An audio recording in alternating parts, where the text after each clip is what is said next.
Chapter 344. Zhang Xiaohua didn't withdraw her divine sense after the group of people walked away. She just followed them from a distance, wanting to see what they wanted to do. Yeah, I just walked my own path and didn't provoke anyone. How dare you stare at me so fiercely? Do you think I'm not pleasing to your eyes and want to cut me down? Really, I just want to go home. Why is it so difficult? If I'm not being robbed, I'm being molested. How dare you guys stare at me? Is this Jianghu? A place where you have to draw your sword if you don't like it? A place where you have to kill and rob for some benefits? A place where there's blood everywhere and where you can only protect yourself with your fists? A series of self-questioning made Zhang Xiaohua confused. Was this the Jianghu that she had painstakingly found after leaving the Guozhuang house? In fact, it was normal. It wasn't as good as the ancient said, people in the city want to go out, and people outside the city want to come in. People in the city and outside the city were always envious of each other and desperately wanted to live the life of the other. The life that they hadn't experienced was always full of novelty and temptation. When she finally lived that kind of life after racking her brains, she found that the taste of it was far from what she had imagined. The price she had to pay was far from what she could bear.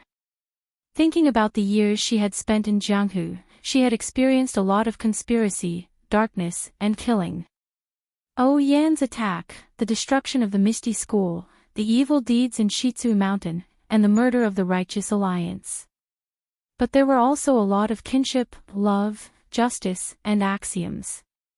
The loyal love of Aunt Qin in Mingzue Hall and the loyalty of Master O and his wife in the Misty School all left a deep impression on her.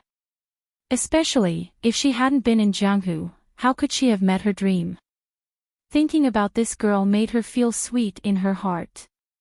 Moreover, if he hadn't come out of the Guozhuang house, how could he have had these opportunities? How could he have learned the immortal Tao cultivation method and learned the mystical magic? In an instant, Zhang Xiaohua smiled. The road was under her feet, and it was up to her to decide where she wanted to go. Since she had already stepped into Jianghu, she had to get used to the rules of Jianghu. If she didn't want to get used to other people's rules, she had to be strong enough to establish her own order and make others follow her rules. Just like just now, if Zhang Xiaohua hadn't stepped out of the Guozhuang house, the other party wouldn't even look at her. She was just a chicken or a kitten, and the other party could kill her with a wave of his saber. If it was the Zhang Xiaohua from 4 years ago, the other party would certainly stare at her and might even dismount to chop her, but what kind of temper could she have? You should have used your qin gong to escape. Fortunately, you still know ethereal steps. But what about now? Although they would glare at you, although they would dismount and chop you down, would you be afraid? Don't you want to give it a try? Don't you want them to dismount and chop you down? Don't you want to go on a killing spree and leave behind all these things that you don't like? Even when the other party had already run far away, you still used your divine sense to chase after them, trying to figure out their background. What did this mean? With strong martial strength, you would have the right to speak. You would have the right to control the fate of others, and you would have ambitions and desires that were different from ordinary people. This Jianghu is no longer the Jianghu of the past. Zhang Xiaohua instantly retracted his divine sense. He seemed to have understood something. The corners of his mouth curled up into a smile.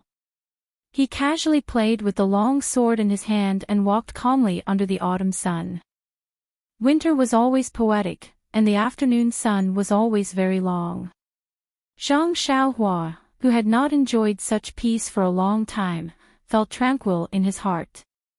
He seemed to have entered a state of being unperturbed. He was very satisfied with his current life. It was as if this boring road was very charming. He did not feel that the long journey was far. Even when the sun set, Zhang Xiaohua and Huanhuan's shadows were elongated. When the sun set, the moon peeked out, and the stars in the sky shone brightly. Zhang Xiaohua did not open his narrowed eyes. However, at this moment, a clanging sound of weapons clashing sounded from afar.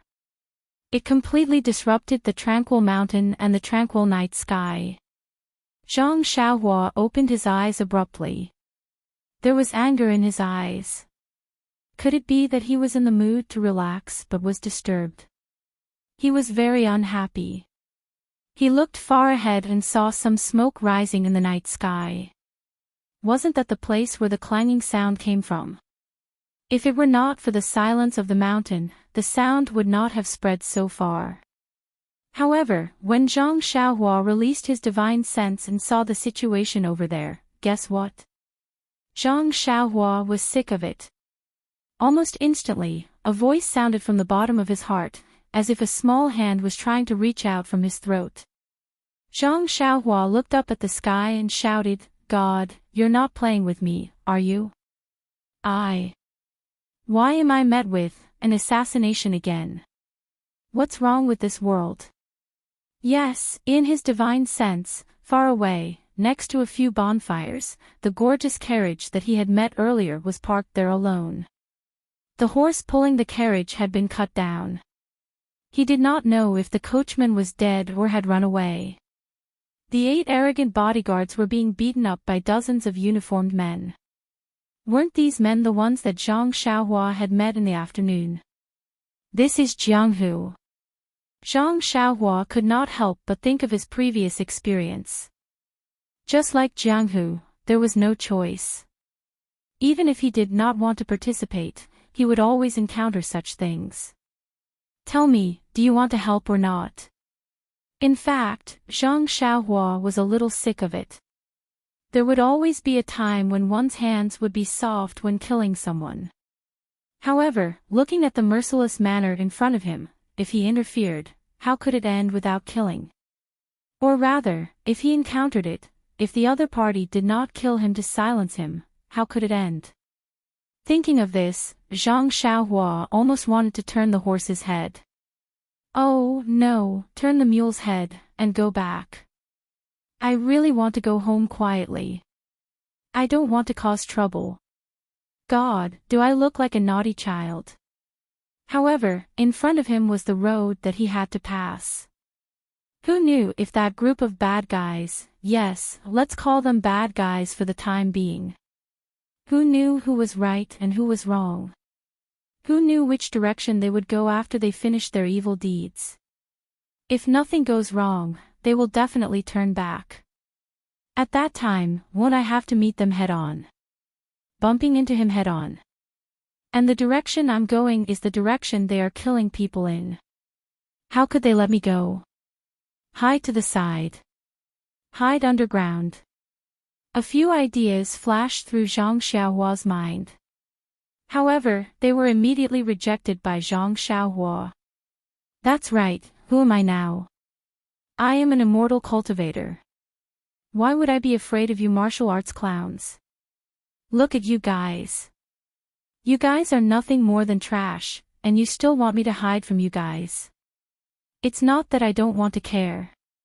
It's just that I have met too many of such people along the way.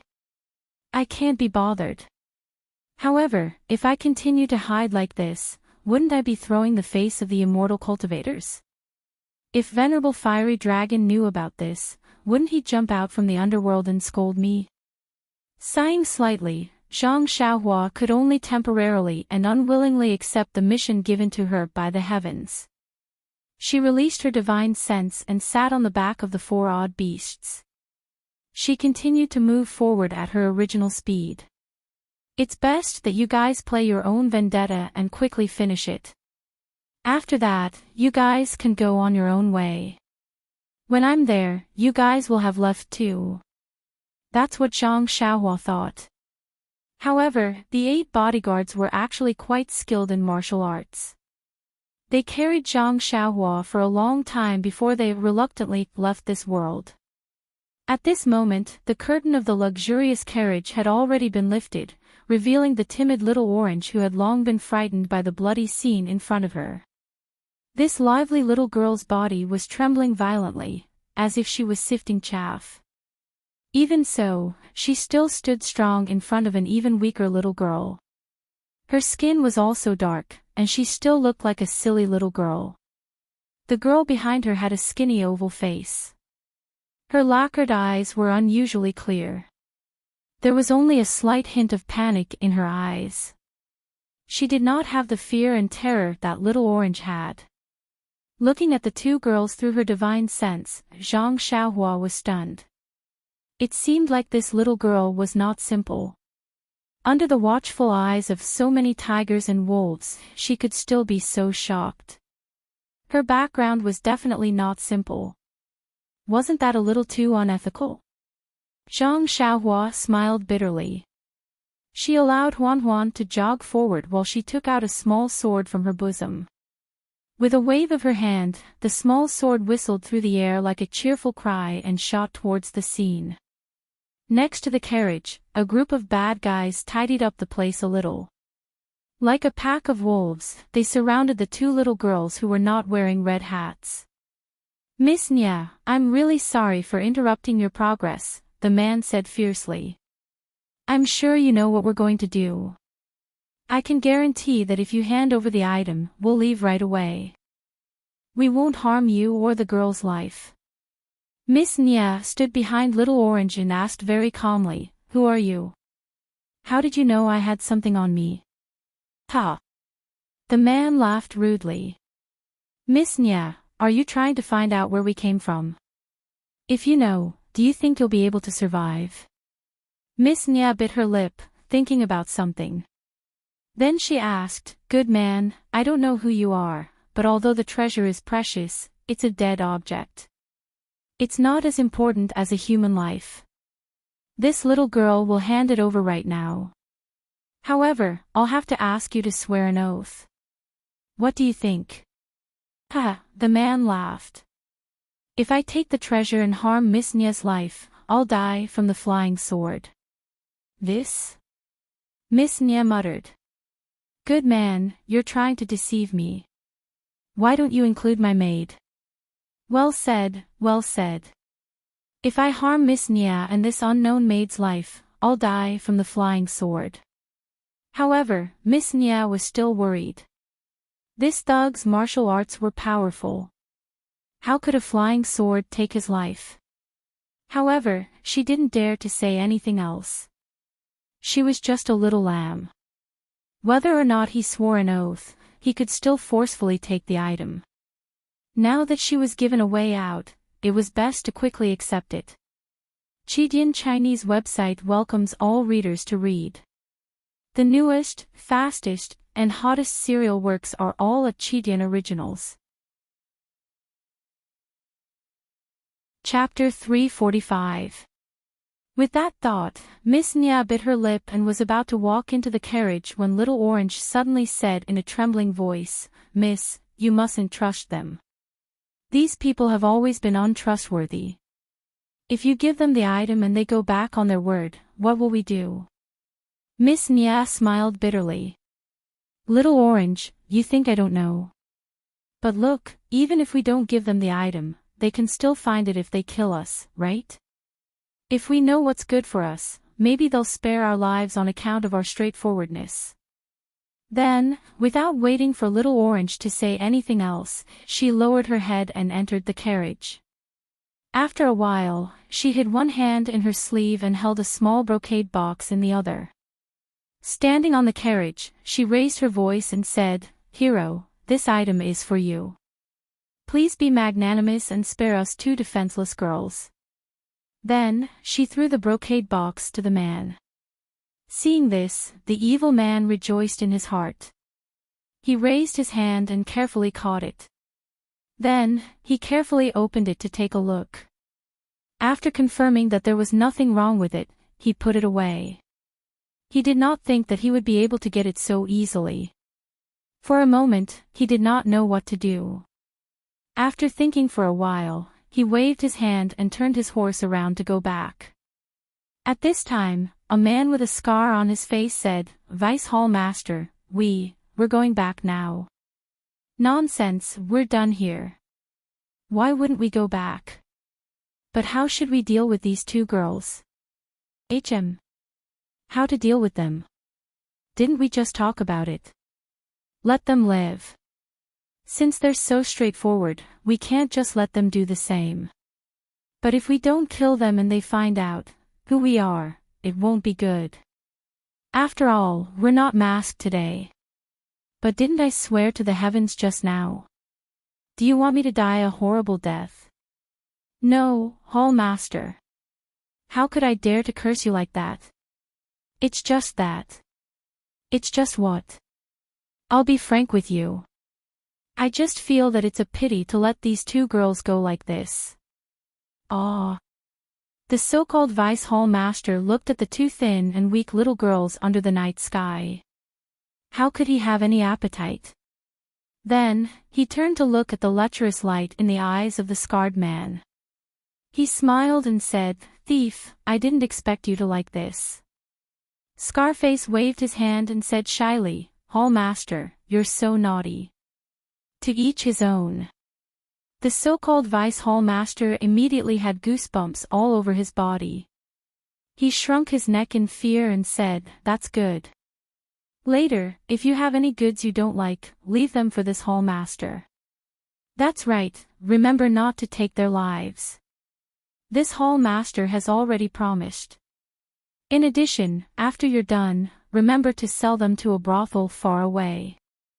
I seem to have only promised to take their lives. After today, I won't care so much." After saying that, he laughed and stood to the side as if he was waiting to watch a good show. At this time, many of the men next to him looked at Scarface with resentment and jealousy. Why didn't they think of that? When Little Orange in the carriage heard this, his face turned ashen. He had already lost his mind. He just hugged his chest and trembled non-stop. Miss Nia clenched her teeth and flames of anger appeared in her eyes. Yes, she was really too naive. He said that he wouldn't take her life, so he naturally had many methods to deal with her. How could these men, who were old enough to be her elders, be so filthy? Suddenly, the hand hidden in her sleeve reached out. There was a small knife in her hand. She resolutely put it to her neck and looked at the moon in the distance. The sky was full of stars. Under such a beautiful night sky, such a shameless scene was still playing out. She then looked in a certain direction. There seemed to be endless longing. Then, her eyes flashed with determination. She waved her arm and was about to commit suicide. At this time, Zhang Xiaohua, who was sprinting over, saw this scene through her divine sense. She couldn't help but think of O Peng, who was forced to commit suicide, and Yang Ruping, who put a sword to her neck and used her life to show her determination to protect the disciples of the Misty School. Although O Peng was using her, in order to repay her for saving O Yen, he treated her extremely well. Regarding this, Zhang Xiaohua had always been grateful. And Yang Ruping used her life to protect the disciples of the Misty School, including her second brother, Zhang Xiaohu. This couldn't help but be said to have touched Zhang Xiaohua greatly. And now, a dark and thin girl actually had such determination and decisiveness. How could it not resonate with Zhang Xiaohua? With a thought, the small sword circling in the air was about to strike down Miss Nia's knife like lightning. However, someone was even faster. Scarface casually threw an iron ball in front of her and hit Miss Nia's wrist with great force. Ouch! The knife fell to the ground. Her wrist went limp and tilted. Miss Nia held her wrist in extreme pain. Tears streamed down her face. Her wrist was actually broken. She heard Scarface say with a lewd smile, "Little girl, this uncle has long been guarding against this move of yours. Who knows how many little fellows have the same idea as you. Hee, seeing you in pain, this uncle's heart feels so good." His howl, like a hungry wolf, traveled far into the night sky. Speaking of which, Zhang Xiaohua had already arrived. Naturally, she heard those words. Her heart was filled with anger. If you guys want to rob me, then just take it. I'm not trying to enforce justice on behalf of the heavens, but going back on your words is your fault. Since you promised to let me live, then don't try to deceive me. What's more, from what Scarface said, this scoundrel has done many such bad things. This is good karma sent to my door by the heavens. How can I reject it? Having made up her mind, Zhang Xiaohua stopped moving forward. She jumped down from Huan Huan's back and found a big tree. She floated up and sat cross-legged. Releasing her powerful divine sense, the small sword that had stopped in midair suddenly sped up. Like lightning, it streaked across the night sky and directly stabbed into Scarface's throat. Scarface was proudly taking off his shirt and walking around happily. The lightning came so fast that he didn't have any time to react. He immediately covered his neck and collapsed on the ground. The Vice Hall Master, who was prepared to watch a good show, couldn't help but laugh when he saw Scarface like this. He said, "Bastard, other people ride horses. Why did you go crazy before you even got on the horse?" While he was talking, he saw a flash of black light. It was the small sword that was shooting towards his throat. Since this Vice Hall Master was able to become a Vice Hall Master, he naturally had extraordinary skills. Although he was in a dangerous situation, he wasn't in a hurry. Seeing that it was too late to pull out the long sword from his waist, he boldly grabbed it with his hand. Seeing that he was about to grab it, the Vice Hall Master was prepared for his hand to bleed. At least it wouldn't be cheaper than having his throat pierced. However, at that moment, the small sword that the Vice Hall Master regarded as a hidden weapon rose up and avoided his hand. Like a snake, it quickly moved towards his throat. Flying sword! The Vice Hall Master cried out in horror. Then, the small sword lightly touched his throat, like a dragonfly skimming the surface of water, and flew away. The Vice Hall Master was like a piece of rotten wood. With a plop, he fell off his horse. Before he died, he only had one thought: there are gods 3 feet above my head. Heaven is watching everything that I do. Why would I make such a vicious oath when I have nothing better to do? If what? Who knows? Maybe if I don't do evil anymore and take the things and leave.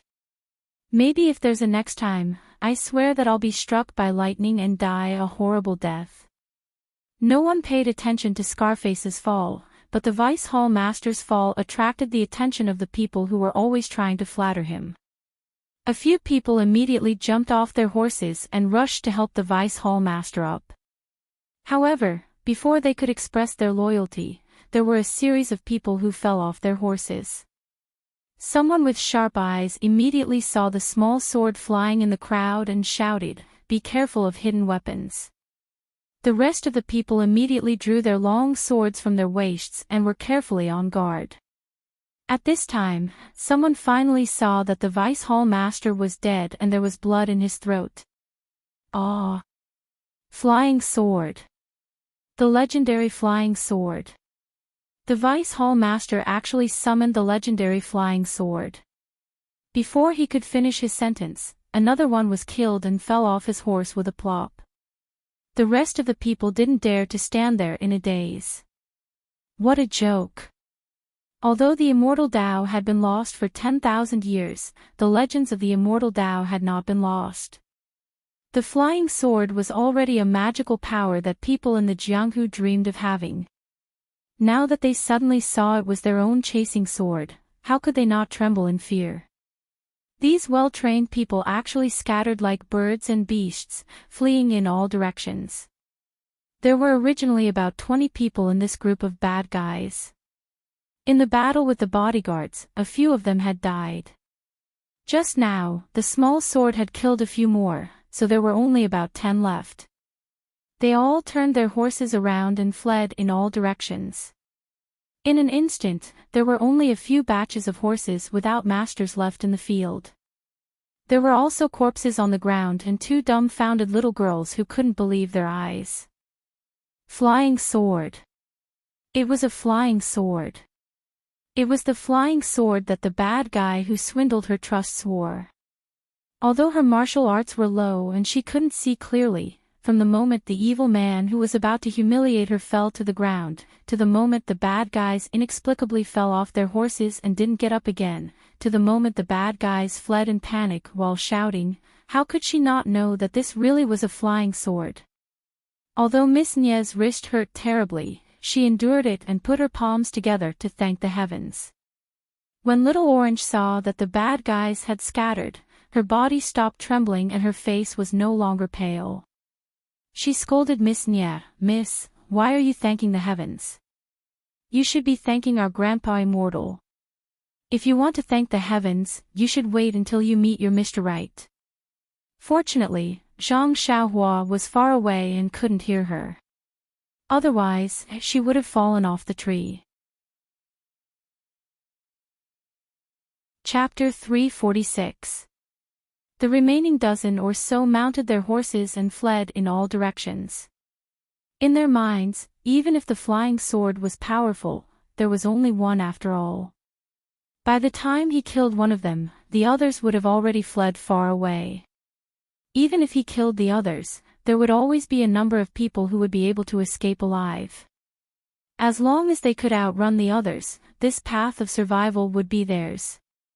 Unfortunately, they were extremely wrong. How did Zhang Xiaohua practice the flying sword?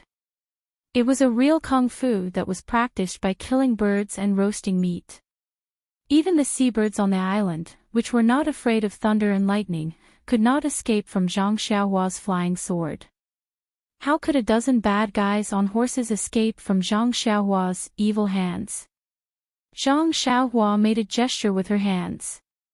Like threading a needle, the small sword shuttled back and forth in the darkness.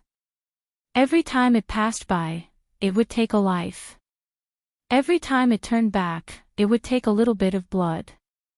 Since the secret of the flying sword had been exposed, it was impossible for Zhang Xiaohua to let any of them go back alive.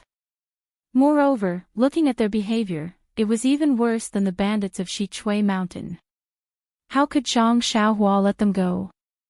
Not long after, before these bad guys could escape far, their lives were all taken by the small sword. Everyone died with the same question in their minds, I still can't outrun others. It was not that they did not resist. After all, they were a little scared, thinking that there was a white-bearded old man in the sky staring at them angrily. Moreover, the flying sword was really strange. The angle was tricky and the speed was very fast. They could neither catch nor block it, so they had to use their throats to block it. The flying sword completed its heroic feat of saving the beauty and flew back happily. Zhang Xiaohua reached out and caught it. Under the moonlight, she looked at the tip of the sword that had killed a lot of people. There was not a drop of blood. Zhang Xiaohua secretly praised it in her heart, what a necessary weapon for killing and robbing. She put it in her arms casually. With a crooked mouth, Zhang Xiaohua pinched her chin with her hand and looked far ahead. There were still some bonfires shining, but she did not jump down the tree to report the merit and receive the reward. I just used a flying sword to kill people. If I go down now, wouldn't I be putting a label on my forehead saying that I know how to use a flying sword? I can't kill these two little girls to silence them, so why should I go down?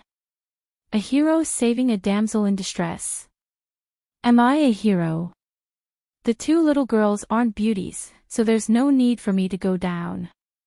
Even if the young lady is a beauty, she's still too young. I really don't dare to be interested. Moreover, I'm not the type that she likes. Why should I ask her to marry me? It's better not to go down. God, I really don't want to cause any trouble. I just want to go home quietly and not cause any trouble. You saw what happened today. You forced me to be a chivalrous person and I satisfied your curiosity. Please let me go. It's already late and it's not good to sleep in the wild. The ground is full of corpses. I'm sure the two girls will be scared. They will drive the carriage away by themselves in a while. I won't go down to greet them. Anyway, we will have to part, so why do we have to meet them? It's already late. If I go down now and see them, I won't be able to talk much to them. How rude would it be if I go down now? Moreover, where do I sleep? How can they sleep? Men and women shouldn't touch each other. I still have this bit of manners. Forget it, I'll sleep on the tree branch. I won't go down. Zhang Xiaohua found countless excuses to hide herself between the branches of the big tree. It seemed that she wanted to escape from something. Sure enough, not long after, night fell. Zhang Xiaohua fell asleep peacefully with a primordial stone in her hand, leaving Huanhuan to walk slowly under the tree. Tonight's tree was found by Zhang Xiaohua in a hurry. It wasn't very tall. When Zhang Xiaohua fell asleep, the starlight in the night sky was still shining around Zhang Xiaohua, forming a cluster of light that was invisible to the naked eye. This cluster of starlight was quite big. At this time, it was already close to the ground. Huanhuan was originally pacing under the tree. Suddenly, its nose sniffed as if it had asked something. It slowly walked to Zhang Xiaohua's body and lay down in the cluster of starlight. Its mouth and nose instinctively inhaled and exhaled endless starlight. Zhang Xiaohua smiled and looked at Huanhuan. Suddenly, her face changed. She instantly released her divine sense and her face changed greatly. Oh, this is bad. These two little girls still haven't left. Others may not know what Huanhuan's cry is, but they have raised Huanhuan before. They must know that I am here. If I don't appear, won't it be more conspicuous? This Huanhuan is really too much. Of all times, why is she shouting now? Oh, this is bad. Why is that young lady lying there motionless? Why is the little girl crying so sadly? Is she dead? No, she still seems to be breathing. I have to be a good person to the end. I should go and take a look. I don't know what has happened. When Zhang Xiaohua got down from the tree, she rode Huanhuan to the side of the carriage. Several bonfires had been extinguished, leaving only embers. There were many corpses scattered around the carriage. Several horses were also scattered in the surrounding bushes. It was silent and strange. If all of this was not caused by Zhang Xiaohua, she would definitely be scared. Hearing some noise, the crying little orange raised her head in horror. But when she saw that it was the village boy she had teased yesterday morning, she could not help but let out a sigh of relief. However, she was also slightly disappointed. She and the young lady were saved by the flying sword yesterday. They thought that a godlike person would appear and tell them something. But when it was late at night and the bonfires were extinguished, he did not appear. It was very different from the plot in the novel. And in such a dark night, the two of them really did not know where to go. Should they drive the carriage forward? Needless to say, the horse driving the carriage had already been killed, and needless to say, the young lady's wrist had already been broken. She couldn't tame the other horse by herself, not to mention harnessing the carriage. Moreover, so many people had already died here. Even if there were any bad guys coming, they would definitely be terrified and would definitely stay far away. It was much safer than two young ladies traveling alone. After thinking about it, the two of them finally decided to stay in the carriage surrounded by about 30 corpses. However, Miss Nie's wrist had been broken by Scarface's iron ball and was already in extreme pain. In the first half of the night, she fumbled around to fix the bone, applied medicine, and bandaged it carelessly. After that, she could barely hold on. But in the second half of the night, she could no longer hold on. In addition to the shock, she finally fell sick and had a high fever. She started talking nonsense and her wrist was swollen to the point that it was bigger than a steamed bun. Seeing this scene, Little Orange did not even close her eyes for the rest of the night. She kept crying. At this moment, she saw Zhang Xiaohua looking around curiously and looking at the corpses on the ground with curiosity and fear. Little Orange couldn't help but laugh. Could this be the mutant that the young lady mentioned? No matter how she looked at it, it didn't seem like it. However, thinking about how this guy waved his hand with bad intentions yesterday morning, he probably wasn't a good person. Would he take advantage of the situation to rape her? Thinking up to this point, Little Orange became a little scared again. Seeing Little Orange's worried expression, Zhang Xiaohua was very depressed. She had already worked hard enough pretending. Big sister, can you please say something? Left with no choice, Zhang Xiaohua could only timidly say, Miss, did you meet some bad people? This guy was really good at pretending. Little Orange immediately threw her fear to the back of her head and said while crying, young master has good eyesight. That's right. Yesterday, when we came here, some bad people tried to rob us. Thankfully, our bodyguards were capable and killed them all. However, our bodyguards also died together with them. Only one of them survived, and he was also heavily injured. Last night, he already went ahead to seek help. I believe he'll be back soon. Oh, is that so? Zhang Xiaohua blinked and said, I thought that miss would need some help. Since that's the case, this one will take her leave. It's not proper for a man and a woman to be alone in the wilderness. After saying that, she turned to leave. However, it wasn't easy to find someone to vent her anger on. How could Little Orange let him go? She hurriedly called out, young master, although our bodyguards will be back in a while, there is still some time. Look at us two weak girls, it's not good for us to stay in this pile of corpses. Oh. Does Miss have any orders? However, this one is scared to death of these corpses. I want to leave as soon as possible. Little Orange heard this and was delighted, that's good. I wonder if young master knows how to drive a carriage. Drive a carriage? Zhang Xiaohua scratched her head. Don't you know how to drive a carriage? You don't seem to be very good at it. Do you really not know how to drive a carriage?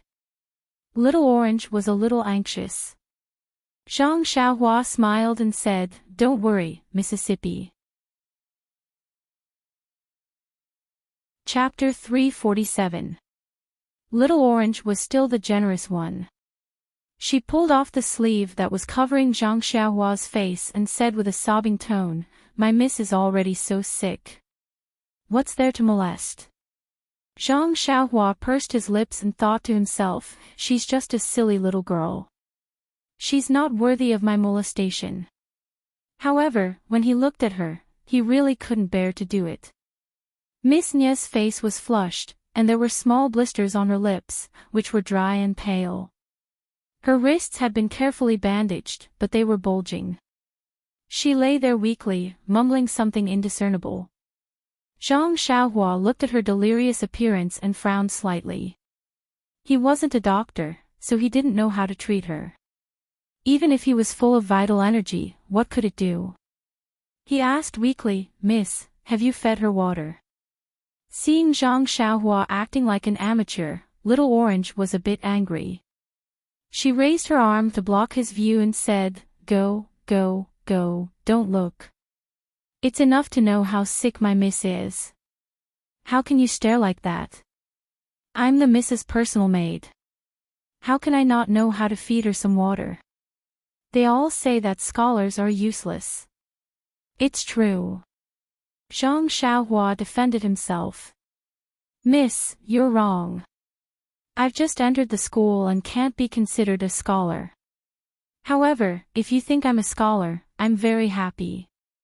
I didn't waste my 2 months of studying the 3-character classic. Little Orange's sadness almost turned into joy. This guy was too funny. She said, you've only been studying the 3-character classic for 2 months. You don't recognize many words, but you've learned the tone of a bookworm. You're a genius. Miss, you have sharp eyes. My master also said the same thing. I'm very proud of you. Oh, by the way, miss, your bodyguard should be here soon. Since I'm useless, I'll take my leave now. I still have to go home and study the 3-character classic. Don't go. You're also someone who's read the books. Why don't you know that saving a life is better than building a 7-floor pagoda? Aw. Big sister, you must be joking. Didn't I just say that I'm reading the 3-character classic? Is there such a sentence in the 3-character classic? Let me count, it's about 10 words now. By the way, this sentence sounds familiar to me. It seems that an old monk in my village who always asks people to give alms often said this. This. Little Orange didn't know how to convince this fake scholar, but she felt that it would be a pity if she let this fake scholar go. According to this scholar, he was just from the countryside and had just become a scholar, so he must have some strength. Moreover, although his nose was a little flat and his eyes were a little small, he was honest and kind. If she asked him to help send the seriously ill young lady to the clinic, he would definitely be the most suitable person. When Zhang Xiaohua saw that the girl didn't know what to say, she was secretly happy. She cupped her hands and said, if that's the case, Xiaoxing, I'll take my leave first. If I meet your bodyguard on the way, I'll tell him to come back quickly. After saying that, she turned around and was about to leave. In fact, the reason why Zhang Xiaohua was like this was because Little Orange said yesterday that he looked ordinary and wasn't a good match. He didn't like it when he thought about it. An 18-year-old handsome young man being belittled by someone else's appearance, no one would be happy. Secondly, Little Orange lied to him and said that there was still a bodyguard alive and that she was asking for help. This feeling of distrust made him a little unhappy. With these two factors added together, he acted as if he was purposely making things difficult for her. Of course, he also wanted to let this girl know that he was just an ordinary person and that she shouldn't associate last night's violence with him. When he turned around, he saw Little Orange biting her lips and tears flowing down her eyes. She looked like she was in a difficult situation. He couldn't bear to see her like this. Sigh, forget it. What kind of act was he putting on this time? If he looked ordinary, then so be it. Why would he be afraid of others talking about him? She had just suffered a great disaster, so she naturally had to be careful. Didn't he often lie to others like this? But after all, he was a young man in his prime. Since he had already turned around, how could he put down his pride and stop? He could only pray inwardly. Hurry and beg me to stop. Hurry and beg me to stop. However, when he turned around, he didn't hear Little Orange's pleas for help. Helpless, he had already turned around. Zhang Xiaohua felt a little remorseful. Right at this moment, a moan came from the carriage. Don't kill me, ouch. Miss Nya, who was in the carriage, moved and suddenly clutched Little Orange's hand tightly. The last cry of pain must have come from Little Orange touching her wrist again. Sigh. Zhang Xiaohua sighed. In the end, he still couldn't bear to take the first step. When he turned around again, he saw Little Orange also clutching Miss Nya's hand tightly, tears streaming down her face.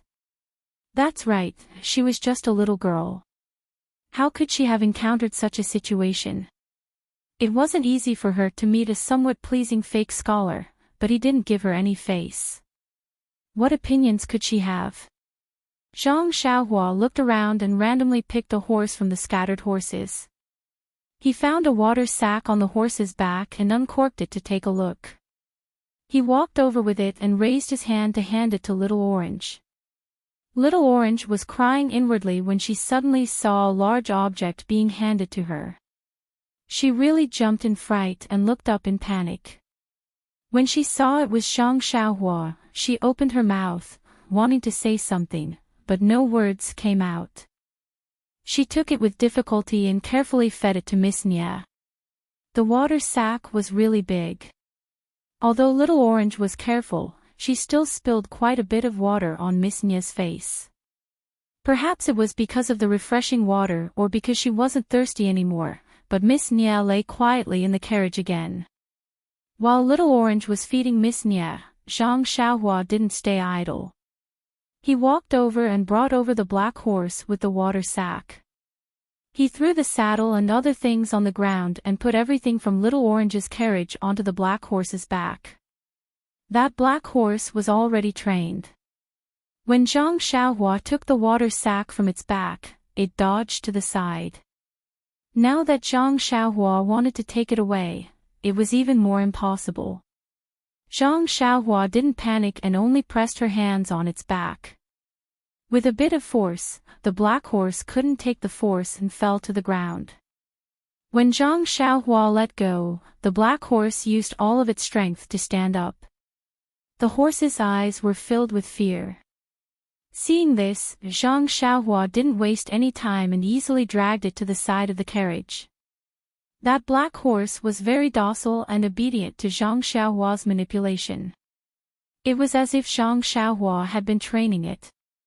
At this time, Little Orange was shocked and looked at Zhang Xiaohua's somewhat clumsy but very easy movements. Little Orange had seen the David's deer before and naturally had seen horses. Of course, she knew that horses weren't easy to be controlled by strangers, not to mention that this horse was specially trained. Otherwise, she would have already gotten off the carriage and didn't need to wait for Zhang Xiaohua to come. Although Zhang Xiaohua had never set a carriage before, when he went with Yannan last time, he was just a servant. It was very normal for him to help the coachman unload the horse and set the horse. It was just that he had forgotten about it. The reason why he said it was very easy was because if you had the strength of thousands of pounds, what kind of work wouldn't be easy to do? Not long after, the carriage was set. Zhang Xiaohua said, "Miss, I don't know how to drive a carriage. However, I think that you wouldn't be able to either. Then, I will reluctantly give it a try." Little Orange said gratefully, "Young master, my name is Little Orange. You don't have to be so courteous. Just call me Little Orange. Now that my young mistress is seriously ill, she can't thank you in person. I thank you in advance." Zhang Xiaohua waved his hand and said, "You don't have to be so polite. Miss, Little Orange, I am not a young master. I am just a boy from the countryside who has been studying the three-character classic for a few days. The way I spoke just now was very awkward. I am not used to it. Oh, right, I am Ren Xiaoyao. You can call me Brother Xiaoyao." Seeing this fake scholar reveal his true face, Little Orange's face revealed a trace of a smile. Her anxious heart had a little bit of sunshine. She said, "Young master's personality is very good. So straightforward. My mistress will definitely like it." "Ah." Zhang Xiaohua was stunned and said, "This is a good personality. Little Orange, are you saying that all the people in our village are straightforward people? Will your mistress like it?" Little Orange's face turned red and said, "Then I won't be so polite. However, it is not appropriate to call you brother. You are quite tall, but you are about the same age as my mistress. You may not be older than me." Zhang Xiaohua smiled and said, "Then you can call me Ren Xiaoyao." "Then, okay, Ren Xiaoyao." Little Orange finished talking to Zhang Xiaohua and looked at the sleeping mistress. She said, "If it is possible, please drive the carriage to the town in front as soon as possible so that you can treat my mistress." Zhang Xiaohua said, "That is exactly what I was thinking." After saying that, she jumped onto the carriage and sat cross-legged on the coachman's seat. She thought of how the coachman used to drive the carriage and imitated him. She picked up the reins and prepared to drive the carriage out. But Little Orange suddenly thought of something and called out, "Ren Xiaoyao, wait." Zhang Xiaohua was stunned and said with a smile, "Could it be that you know that I don't know how to drive? If you can, then just come." Little Orange said embarrassedly, "No, I just thought of something. This. Little Orange said this for a long time but couldn't say what it was. Zhang Xiaohua thought for a moment and knew what she wanted to do. She smiled and said, "Could it be that you want to go to the toilet?" Bah! Little Orange's face immediately turned red. She spat at Zhang Xiaohua and said, "No." Actually, how could Zhang Xiaohua not know? She was just saying it casually. Thinking about it, Zhang Xiaohua was now 18 years old. She was in the prime of her life. When would she have the chance to talk to young girls in the past? She had just returned from the deserted island and met these two young girls. Although she didn't have any romantic thoughts, it was normal for her to say something inappropriate. Chapter 348. Seeing that Zhang Xiaohua had misunderstood her, Little Orange thought about it, then gritted her teeth and said, "Yes, you guessed right. Rin Xiaoyao, I do want to pee, so please, can you hide behind the carriage?" Zhang Xiaohua was startled, then smiled, revealing her white teeth. "Of course, I'll go right now."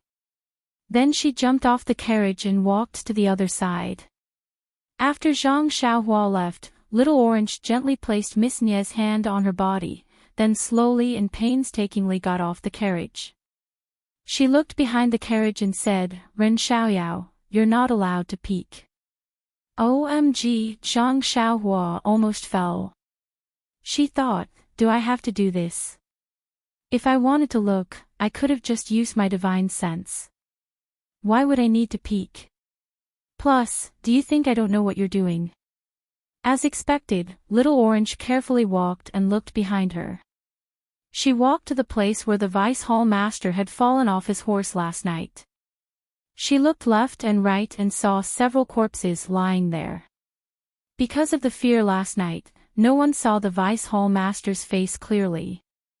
Little Orange had no choice but to crouch down and search the corpses one by one. Soon, she found a small brocade box from one of the corpses. Little Orange was overjoyed and looked behind her again. She didn't see Zhang Xiaohua peeking. Little Orange stood up and put away the brocade box. She was about to go back, but her brows furrowed slightly and she finally walked behind a small tree with a red face. She only came out after a while. After she left, some strange sounds entered Zhang Xiaohua's ears. Zhang Xiaohua also blushed a bit and muttered in her heart, "Oh, luckily I knew what she was going to do, so I didn't release my divine sense. Otherwise." However, Zhang Xiaohua now had a good impression of this bold and scheming little girl. She no longer criticized her like she did when they first met. When Little Orange got onto the carriage, she called for Zhang Xiaohua to come out. Zhang Xiaohua tactfully didn't ask anything. She got onto the carriage, shook the reins, and imitated the coachman, shouting, "Hiya!" The black horse was very obedient. It exerted force with its 4 hooves and slowly pulled the carriage forward. However, the many corpses in the field also tested Zhang Xiaohua's skills.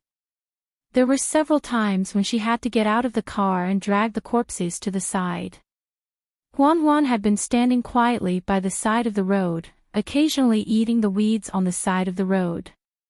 Now that it saw Zhang Xiaohua driving over, it also screamed happily and followed her. There was no need for Zhang Xiaohua to call out to it. Little Orange, who was in the carriage, was very surprised. She originally wanted to ask out of curiosity, but looking at the young miss lying on the sick bed next to her, how could she still be in the mood? At this time, Zhang Xiaohua asked, "Little Orange, do you think we should go forward or back?" Little Orange said, "Of course we're going forward. But I remember that there's a village not too far behind us. Maybe there's a doctor there. Let's go forward. Our escorts are supposed to go forward." Maybe we'll meet them after we walk for a while. Little Orange said it like it was real. In fact, she had neglected one point. Zhang Xiaohua had seen their 8 escorts before. If Zhang Xiaohua had looked carefully at the corpses, she would definitely have seen them at the scene. How could there be an extra bodyguard? But in Little Orange's eyes, Zhang Xiaohua was just a young man from the countryside. How could he be so scheming? So she directly ignored him. Zhang Xiaohua didn't want to expose her lie. In his heart, he had only met these 2 girls by chance. It was just in life or on this journey. He wouldn't have any interactions with them at all. All he had to do was help them drive the carriage to the town ahead. At most, he would help them find an escort agency and let a real escort escort them to where they were supposed to go. I'm not a curious baby, so why should I care about you? It didn't take long for them to reach the main road. Zhang Xiaohua didn't care about the 2 maidservants in the carriage and focused on driving the carriage. Although he hadn't really driven a carriage before, the horses he used to pull the carriage were trained by others. They were much better than ordinary horses, so he didn't have to worry too much about them. Moreover, the carriage didn't go very fast, so naturally, it became more and more convenient for him. Sitting in the carriage, Little Orange could feel that the carriage wasn't going very fast. Although she was burning with anxiety, she didn't want to rush them. It wasn't until it was almost noon that they arrived at a slightly larger town. The first thing Zhang Xiaohua did when he entered the town was to find out if there were any escort agencies or medical centers in the town. Unfortunately, the town was too small, so no escort agencies were interested in this place. Fortunately, there were still medical centers around. Zhang Xiaohua didn't dare to be negligent and chose the largest one to drive the carriage over. Miss Nie's wrist was broken, so Zhang Xiaohua didn't dare to move it too much. He wanted to get the doctor to take a look at her in the carriage, but the doctor only sat in the hall and didn't come out. He only asked them to send the patient over. Later, Little Orange had to secretly bribe him with some silver before he was willing to go out to see the patient. Zhang Xiaohua was depressed. Everyone said that doctors should treat their patients with care, but why was this doctor like this? Because he had received the silver, the doctor was especially meticulous. After examining her, he frowned slightly. Zhang Xiaohua asked curiously, "Is there a problem?" The doctor was puzzled and said, "From the way you bandaged her and the medicine you applied, they're all excellent. It looks like you're only slightly worse than me, so how did you get a fever and faint?" Zhang Xiaohua's heart skipped a beat. She smiled and said, "I just met a wandering doctor on the side of the road and treated him carelessly. I only rushed over because I didn't know that you're a skilled doctor." The doctor was very pleased and said with a smile, "I was wondering why it was like this. It turns out that you didn't treat her properly and didn't use any professional tools to fix her wrist. This is simple and is just a small test for me. Please wait a moment." The doctor was also very professional. Not long after, he fixed Miss Nie's wrist and wrote a prescription with a stroke of his pen. He then asked the medical center staff to brew the medicine according to the prescription. Little Orange was still worried, so he carefully read the prescription before agreeing to brew the medicine. After the medicine was brewed, Little Orange carefully fed it to Miss Nie. Zhang Xiaohua carried a lot of medicine bags and put them on the carriage before driving the carriage away from the medical center. When they reached the side of the road, Zhang Xiaohua asked, "Little Orange, do you think we should continue to walk forward, or—" He didn't finish his sentence and wanted to let Little Orange choose to go forward. However, Little Orange had his own ideas and said with difficulty, "Ren Xiaoyao, can I trouble you to find an inn first? It's not good for Miss Nie's health if she continues to travel like this." Zhang Xiaohua sighed. Why didn't he know that patients needed rest the most? However, he was also in a hurry to go home. His family in the Guozhuang house hadn't heard from him for 4 years. His mother must be missing him every day.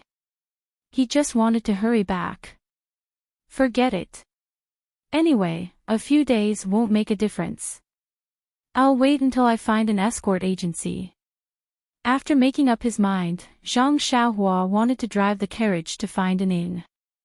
However, just as he was about to start the carriage, Zhang Xiaohua thought of something. He turned around and asked, "Little Orange, I have an idea. Do you think it'll work?" Little Orange said, "What is it?" "Just say it." "Here's the thing. I saw so many corpses in front of your carriage this morning. You said that someone wanted to kill you and steal your things. Do you think they will send people to chase you again?" "That's right." Little Orange heard this and his expression changed greatly. He said, "Ren Xiaoyao, you're right. They will definitely send people to kill us again. What do you think we should do?" Zhang Xiaohua was speechless. "How would I know? This has nothing to do with me at all. I don't know where you guys are from or where the people who want to kill you are from. I can't even tell who's good and who's evil." After thinking for a while, Zhang Xiaohua said, "Since they can chase after you, I'm sure they must have some clues. Maybe it's the carriage, or maybe it's your looks. Looks can't be changed, but carriages can be changed. Don't you think so?" "That's right, Ren Xiaoyao. You're so smart. Are you really a farmer in the countryside?" Little Orange clapped his hands and praised him. Zhang Xiaohua shook his head proudly and thought to himself, "What do you mean by that?" Following that, Zhang Xiaohua said, "Let's get out of this town first. Once we're out, you guys can wait here. I'll come back and find a carriage to pick you guys up. What do you think?" Of course, Little Orange would follow Zhang Xiaohua's lead. Thus, Zhang Xiaohua drove the carriage onto the main road. After traveling for a while, they turned into a secluded area. Zhang Xiaohua tied the black horse to a tree and prepared to ride the deer back to town. At this moment, Little Orange stuck his head out of the carriage and called out, "Ren Xiaoyao, you..." Zhang Xiaohua asked curiously, "Is there something else?" Little Orange looked at him eagerly and asked, You won't not come back, right?" Zhang Xiaohua's heart skipped a beat. This wasn't a bad idea at all. Of course, this was just a thought. Zhang Xiaohua wasn't that despicable. With a look of disdain, he snapped his fingers and said, "Look, do I look like that kind of person? No matter what, I've studied the 3-character classic for a few months." Pfft, Little Orange almost fell off the carriage. But after a while, seeing that Zhang Xiaohua still hadn't moved, Little Orange felt strange again and asked, "Why aren't you going yet? Don't tell me you're angry with me for saying that." Zhang Xiaohua looked at her from head to toe as if he didn't know her. He asked curiously, "Is this still the smart Little Orange? Doesn't Little Orange know that buying a carriage costs money? This carriage is what you want. You don't want the salary I give you to drive the carriage. Do you want me to pay for the carriage as well?" Little Orange blushed and quickly shrank back into the carriage. After a while, she came out with a small green pouch in her hand. She handed it to Zhang Xiaohua and said, "Ren Xiaoyao, this is my pouch. There's some money inside. Take it." Zhang Xiaohua took the pouch and opened it to take a look. He couldn't help but cry out, "Aya, you guys are really rich. There's even gold inside." After saying that, he took out a small piece of gold from the pouch and looked at it fondly. Looking at Zhang Xiaohua's greedy look, Little Orange didn't know whether to laugh or cry. She said, "Take the flowers first. When it's not enough, come find me. Miss has more." Chapter 349. Is that so? Zhang Xiaohua looked at Little Orange maliciously and said, "Aren't you afraid that I will rob you?" Ah! Little Orange's face was also full of fear.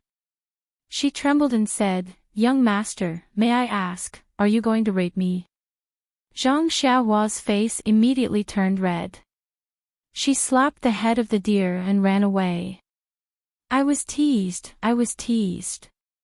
Zhang Xiaohua thought as she ran away.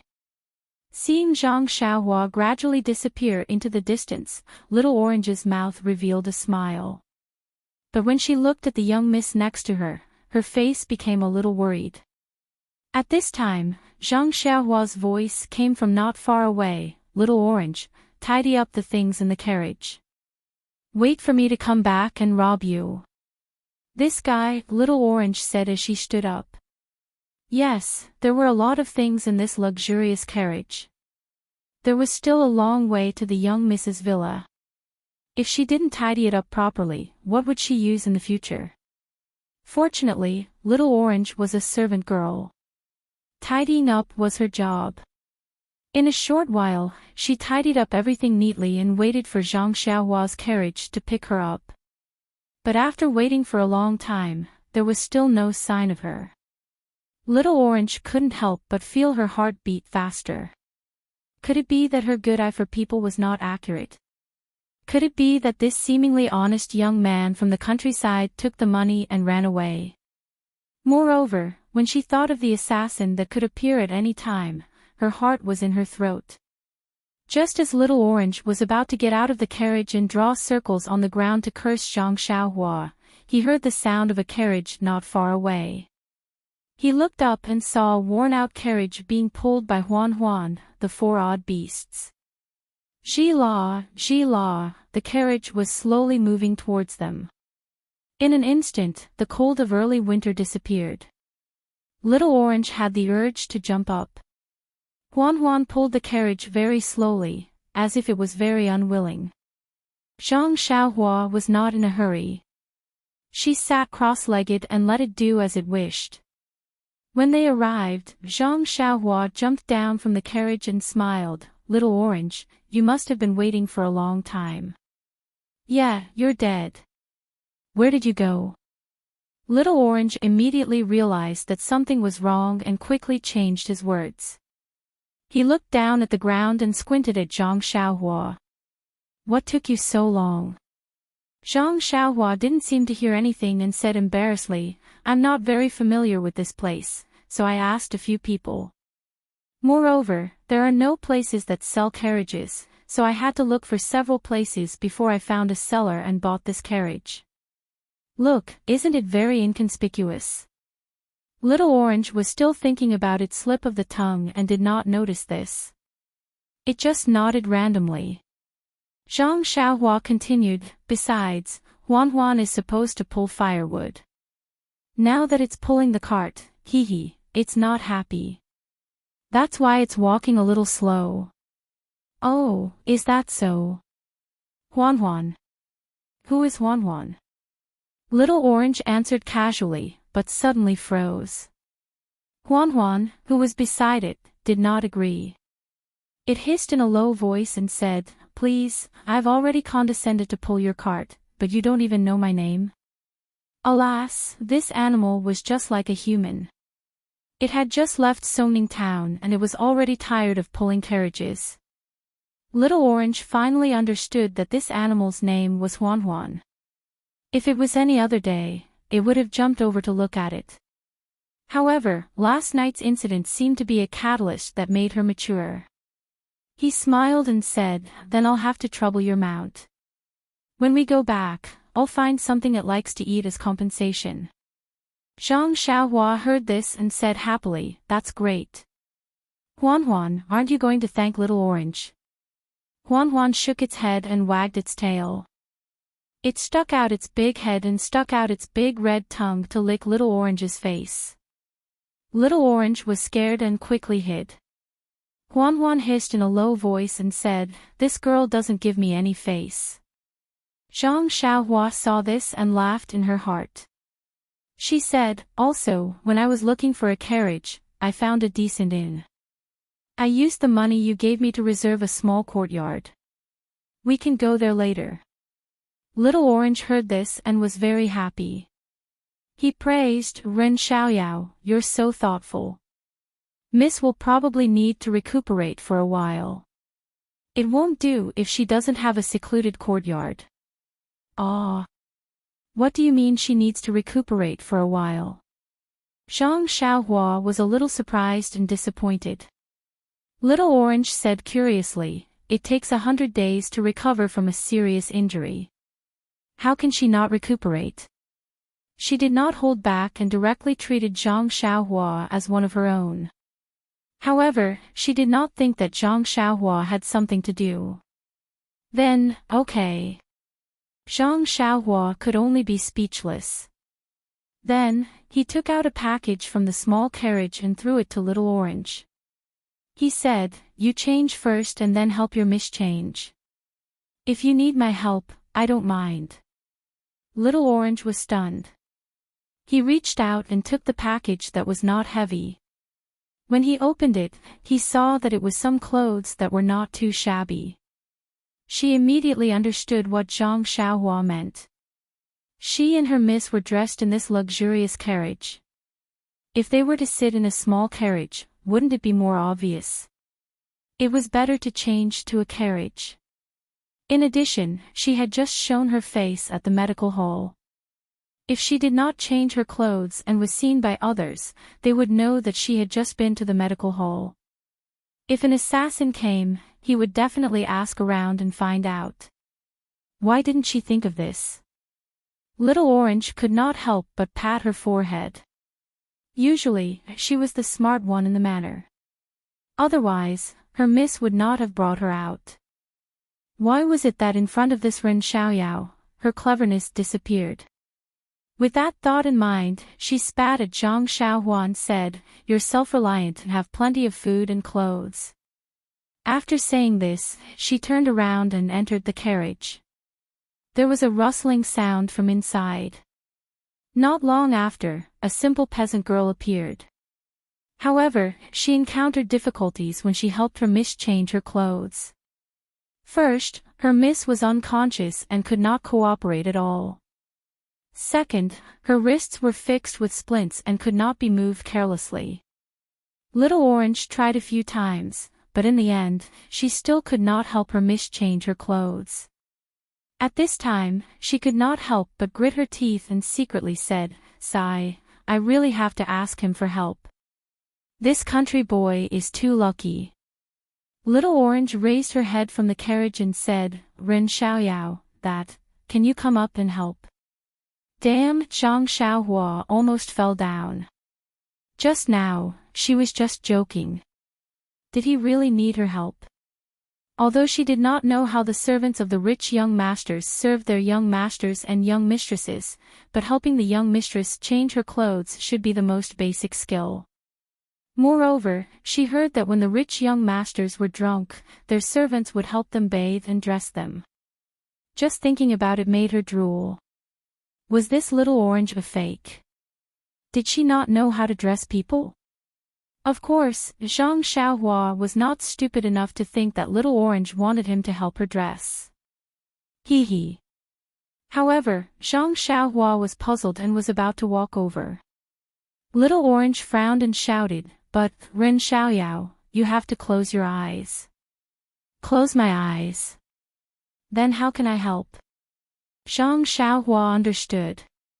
This help was still very thought-provoking. Very naturally, Zhang Xiaohua asked, does your miss not wear underwear? Bah, Little Orange glared and scolded, you don't wear underwear. Why are you talking nonsense? If someone else heard you, wouldn't it damage my miss reputation? Even if I don't wear underwear, you won't know. Zhang Xiaohua thought viciously.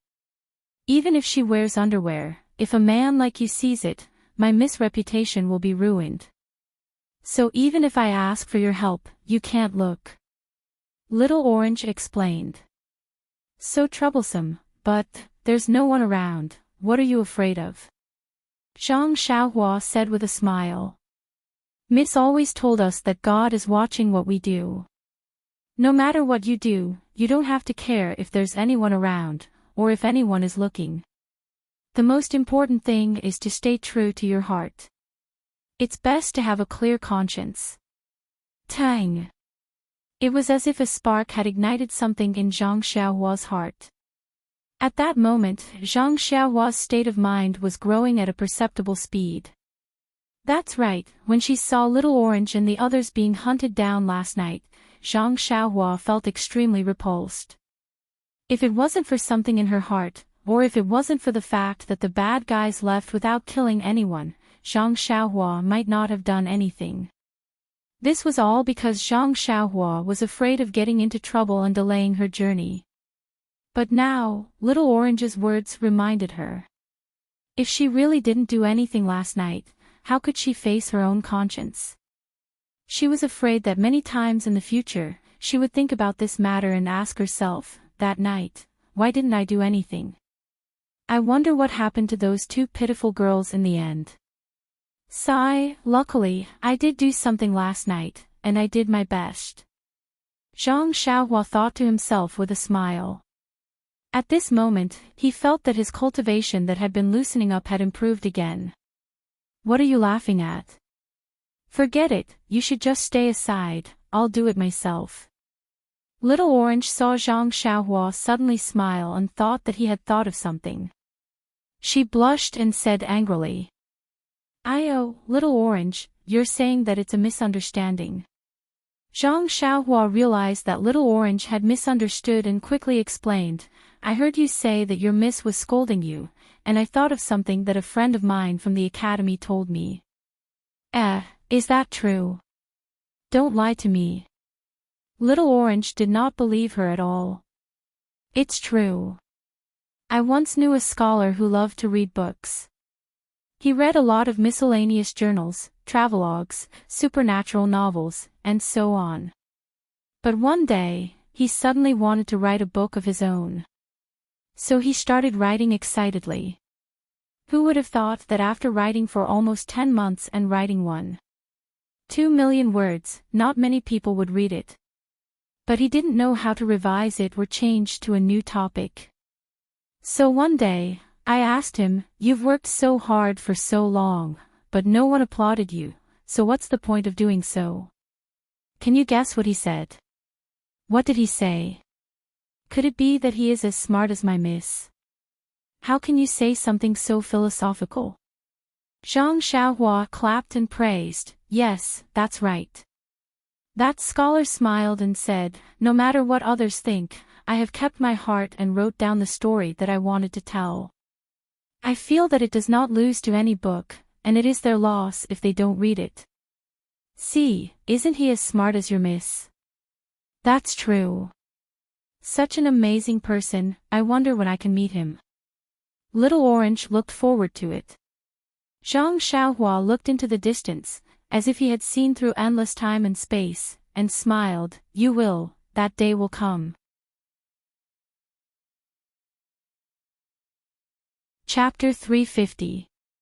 Although Little Orange was worried that her young miss would be taken advantage of by Zhang Xiaohua, she couldn't do it on her own.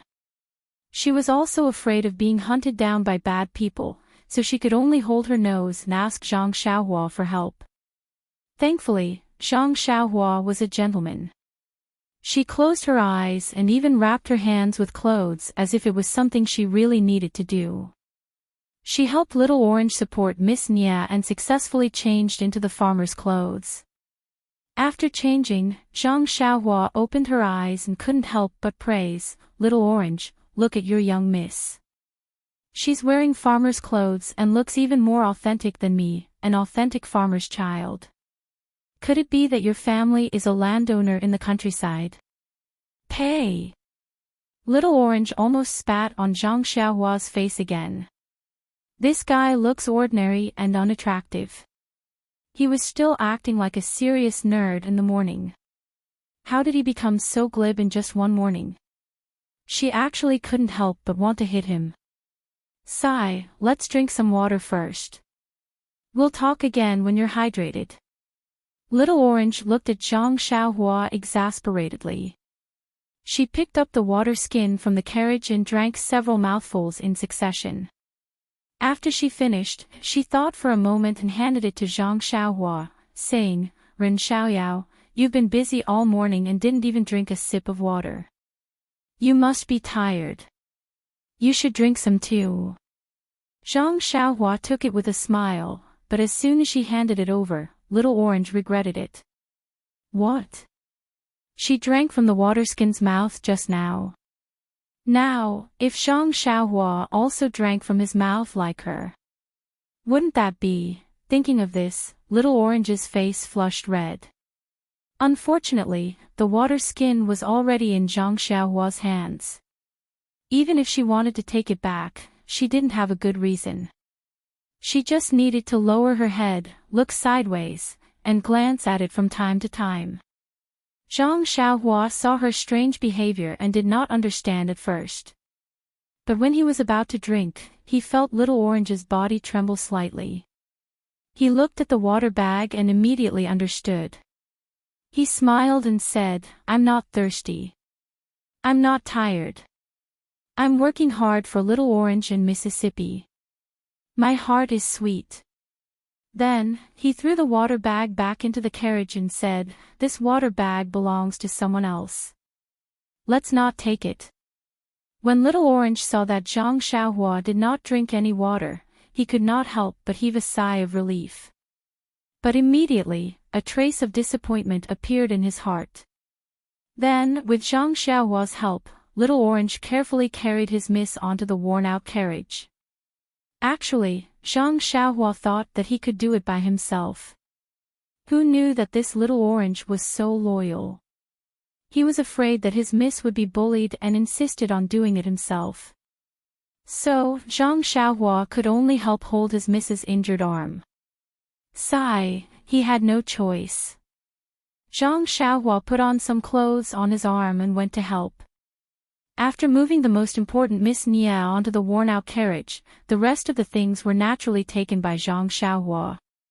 This time, Little Orange did not stop him at all. The luxurious carriage was not too big, but there were a lot of things inside. It was hard for Little Orange to clean it up so well. It almost filled up all the extra space in the worn-out carriage. Zhang Xiaohua looked at it and could not help but frown. How could this be? It did not look like something from a country family. Zhang Xiaohua told her concerns to Little Orange. Little Orange also felt that it was inappropriate. But looking at these things, he could not bear to throw this away or throw that away. He wanted to use this and that too. He was really a money grubber just like Zhang Xiaohua. In the end, Zhang Xiaohua had no choice but to coax and scare him to throw a small portion of the things that were not too valuable and took up a lot of space back into the luxurious carriage. As for the rest, she covered it with a worn-out felt cloth to hide it. Zhang Xiaohua led the black horse and drove the luxurious carriage onto the main road. She walked forward a bit, looked around, and saw that there was no one around. Then, she slapped the black horse's butt. The black horse cried out in pain and galloped forward. Zhang Xiaohua easily jumped down from the carriage and ran back. Little Orange sat in the small and narrow roof of the worn-out carriage and felt extremely uncomfortable. When he saw Zhang Xiaohua coming back, he asked, "Ren Xiaoyao, why didn't you find a slightly bigger carriage?" Zhang Xiaohua shrugged and said, "This is already not bad. This town isn't big, so there aren't any places that specialize in selling carriages. Besides, we're just farmers in the countryside now. If the carriage is bigger, it won't look like it." Little Orange muttered, "I know the reason. I'm just afraid that Miss won't be used to it when she wakes up and will blame me. Oh right, I even threw Miss's carriage away. Do you think Miss will scold me?" After Miss Nia finished taking the medicine from the medical hall, her complexion looked better and her fever gradually subsided. Therefore, Little Orange's heart, which had been on edge all this time, finally returned to its original position. He also had the leisure to think about other things. Zhang Xiaohua looked at Little Orange strangely and said, "You're your Miss maidservant." "I'm not. How would I know your Miss temper? Who knows if she'll blame you or not? All right, forget it. Hurry up and drive the carriage. Don't let the bad guys catch up to us. In fact, Zhang Xiaohua knew very well that the news of all the bad guys being wiped out would probably only be sent back this afternoon. The next time they would send someone over would probably be tomorrow. That was not including the time they would have to study it. Therefore, he had plenty of time to spare. However, since Little Orange was urging him, he did not say anything else. He walked in front of the David's deer and patted its head affectionately. The David's deer slowly pulled the cart forward while Zhang Xiaohua walked beside the David's deer. The inn Zhang Xiaohua found was not big or new. It was located in a rather remote part of town. She didn't know what the innkeeper was thinking. Why would anyone come to a place like this? However, looking at the innkeeper's indifferent attitude when he saw the customers, she could probably guess the reason. The courtyard Zhang Xiaohua rented was not inside the inn but next to it. It was a very small courtyard that was similar to the one Ji Xiaohua lived in. The shabby appearance of the courtyard was also similar. Presumably, a family used to live there. The courtyard had its own entrance and a small door that was connected to the inn. Zhang Xiaohua led the carriage to the courtyard under the guidance of a waiter. Then Zhang Xiaohua gave the waiter a few copper coins and sent him away. The waiter was very happy when he received the copper coins. It seemed like there weren't many people who tipped him, which made Zhang Xiaohua feel very regretful. If she had known earlier, she wouldn't have tipped him. There were 3 rooms in this small courtyard. Little Orange carefully tidied up the largest one before carrying Miss Nia onto the bed with Zhang Xiaohua's help. Before Zhang Xiaohua could say anything, Little Orange kicked him out and said nicely, "Miss Nia's boudoir is not for trespassers." Zhang Xiaohua didn't know whether to laugh or cry. This little girl didn't regard herself as an outsider at all. She couldn't wait to get rid of this big burden so she could go on her way. Who would want to provoke her? Of course, she was just thinking about it. Since she had already helped to this extent, there was a saying from ancient times, if you do a good deed to the end, send Buddha to the Western paradise. 1 or 2 more days wouldn't make much of a difference. If she just gave up now, would she still be human? Looking at Little Orange's appearance, Zhang Xiaohua swallowed the words she wanted to say. She turned around and went out. She untied Huan from the carriage and casually threw the broken carriage in a corner.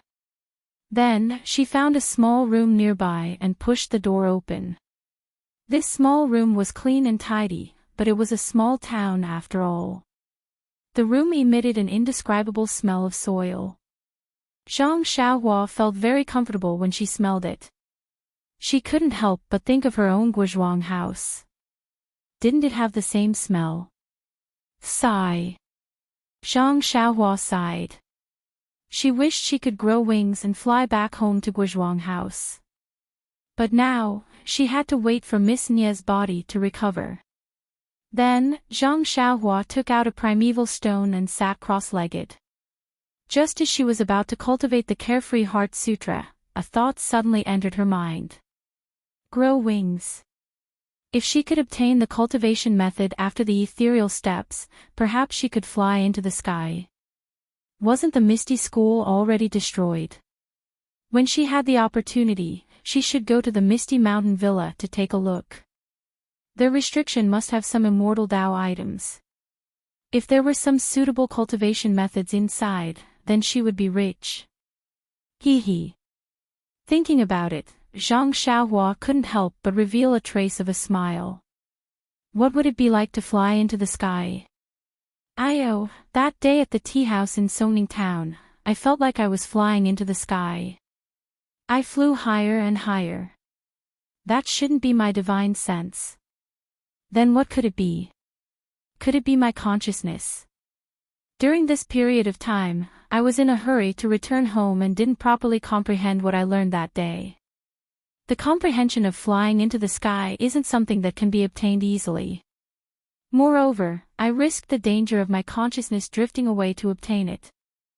After thinking about it, Zhang Xiaohua secretly operated her cultivation method to absorb the primeval qi while carefully comprehending what she had learned from flying into the sky.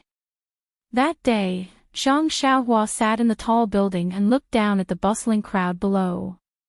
It was as if she was high above, looking down at the various states of the world. In an instant, her consciousness left her body and flew towards the boundless horizon. It was similar to the unity of heaven and man realm in the immortal Tao cultivation. The unity of heaven and man realm, as the name suggests, was to combine one's consciousness with the consciousness of the heavenly Tao. The boundless horizon in Zhang Xiaohua's perception was only the simplest manifestation of the heavenly Tao. The cultivation of the immortal Tao was the process of exploring, and grasping the heavenly Tao. This unity of heaven and man realm was a shortcut to integrate the essence or meaning of the heavenly Tao into one's consciousness. And the appearance of this realm was extremely rare. Even during the peak of the immortal Tao in the ancient times, there were only a few that appeared. And these few that appeared were all the outstanding cultivators of the immortal Tao. They all borrowed the moment when they glimpsed the essence of the heavenly Tao and grasped some of the rules of the heavenly Tao. From then on, they had a great improvement in their cultivation, reaching a level that ordinary cultivators could not imagine. The reason why Zhang Xiaohua was able to enter this exceptionally precious realm was not only because of the deep accumulation of his 4 years on the deserted island, but also because he had left the mortal world for a long time. When he returned, he had many feelings. It was as if there was a saying, "There is no Bodhi tree, nor is there a bright mirror. If there is nothing at first, where can there be dust?" The moment Zhang Xiaohua's clean mirror came into contact with the mortal world, everything in the world became so clear. It could not help but arouse his feelings towards the heavenly Tao. Chapter 351. Of course, the appearance of the realm of being one with the world was not based on one's level of cultivation. Sometimes, when one had just entered the first layer of Qi practitioner, they might encounter it by chance. Furthermore, in this realm that cultivators yearn for even in their dreams, the amount of comprehension and benefits one could obtain was not based on one's level of cultivation. Two people with the same level of cultivation might experience a situation where one's level of cultivation made a breakthrough while the other gained nothing. With Zhang Xiaohua's current level of cultivation that was close to the edge of the 6th layer of Qi practitioner, it was truly rare for him to enter this realm by chance. However, because his level of cultivation was too low, he had never received any systematic education in this area. As a result, as soon as he entered the realm of being one with the world, he flew towards the horizon uncontrollably without comprehending the mysteries of the realm in detail. As his consciousness drifted away, some comprehensions that he was unaware of were deeply engraved into his mind. However, the greater danger was that his consciousness would expand endlessly and draw closer to the boundless heavenly way. In the end, it would dissipate into the horizon, and his body sitting in the tea house would become an idiot. As a result, although Zhang Xiaohua was unaware of the danger he was in, he could faintly sense that Ji Xiaohua's shout was of great help to him.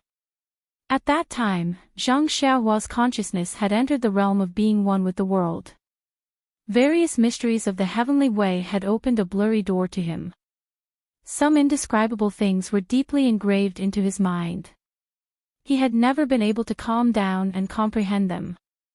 Today, in this tiny town, in a small hut, he finally had the leisure to immerse himself in the memories of that day and carefully comprehend the heavenly way that was as vast as the starry sky. That's right. Even if it was only a fledgling form of the heavenly way, it was as vast as the sea before Zhang Xiaohua. However, since he had the outline of the starry sky in his mind, didn't that mean he had a direction to comprehend it in? Wasn't this countless times better than being illusory and unfathomable? As long as he continued to comprehend it, the mysteries of the starry sky would be completely comprehended one day. Didn't that mean that the heavenly way was within his reach? At this moment, the droplet of essence in Zhang Xiaohua's dantian suddenly trembled, like the ripples of a drop of water falling into water. A black dot faintly appeared in the center of the essence. Afterwards, the essence began to tremble in a profound manner and slowly revolved. It was so slow that it was almost imperceptible. Perhaps, only in this nameless town, in this inconspicuous hut, did Zhang Xiaohua truly see the essence of cultivation and take the first step into it. Meanwhile, in the tea house of Songning Town, the curtains to Zhang Xiaohua's cultivation began. After an indeterminate amount of time, perhaps an instant, or perhaps an entire afternoon, Zhang Xiaohua felt some changes in the true qi in her meridians when she was meditating. It rapidly revolved and charged towards the bottleneck of the sixth layer of qi refining. As a result, Zhang Xiaohua temporarily stopped her comprehension of the heavenly way and increased her absorption of the spiritual energy of heaven and earth. The accumulated true qi finally broke through the final barrier after several collisions and created new meridians in Zhang Xiaohua's body. Zhang Xiaohua finally broke through to the sixth layer of qi refining. Zhang Xiaohua suppressed the joy in her heart and slowly circulated her true qi according to the sixth layer of the Carefree Heart Sutra. She cried excitedly, "Miss, you scared me to death. You're finally awake." Then, she placed her hand on Miss Nia's forehead and tested it. "Miss, your head still has a bit of a fever." Seeing Xiao Orange wake up, Miss Nia smiled weakly and said, "Give me some water to drink." Xiao Orange quickly stood up and poured some water from the teapot on the table. She lifted Miss Nia's head and fed her the water. Miss Nia gulped down the entire teacup, then licked her lips and said, "What's the taste of this water? It doesn't taste good." "Oh right, Xiao Orange, where are we?" Xiao Orange placed the teacup on the table and helped Miss Nia lie down.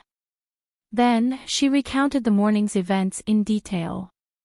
When Miss Nia heard about Zhang Xiaohua's appearance, a strange light flashed through her dim eyes. She said in a low voice, "Eccentric, he really is an eccentric." "What?" Xiao Orange smiled. "Miss, you're wrong this time. No matter how I look at him, he's just a normal country bumpkin who can't be normal." "Why do you say that?" Miss Nia was confused. "Oh, miss, you didn't see him. He's petty and rustic. He wants to speak like a scholar, but he can't.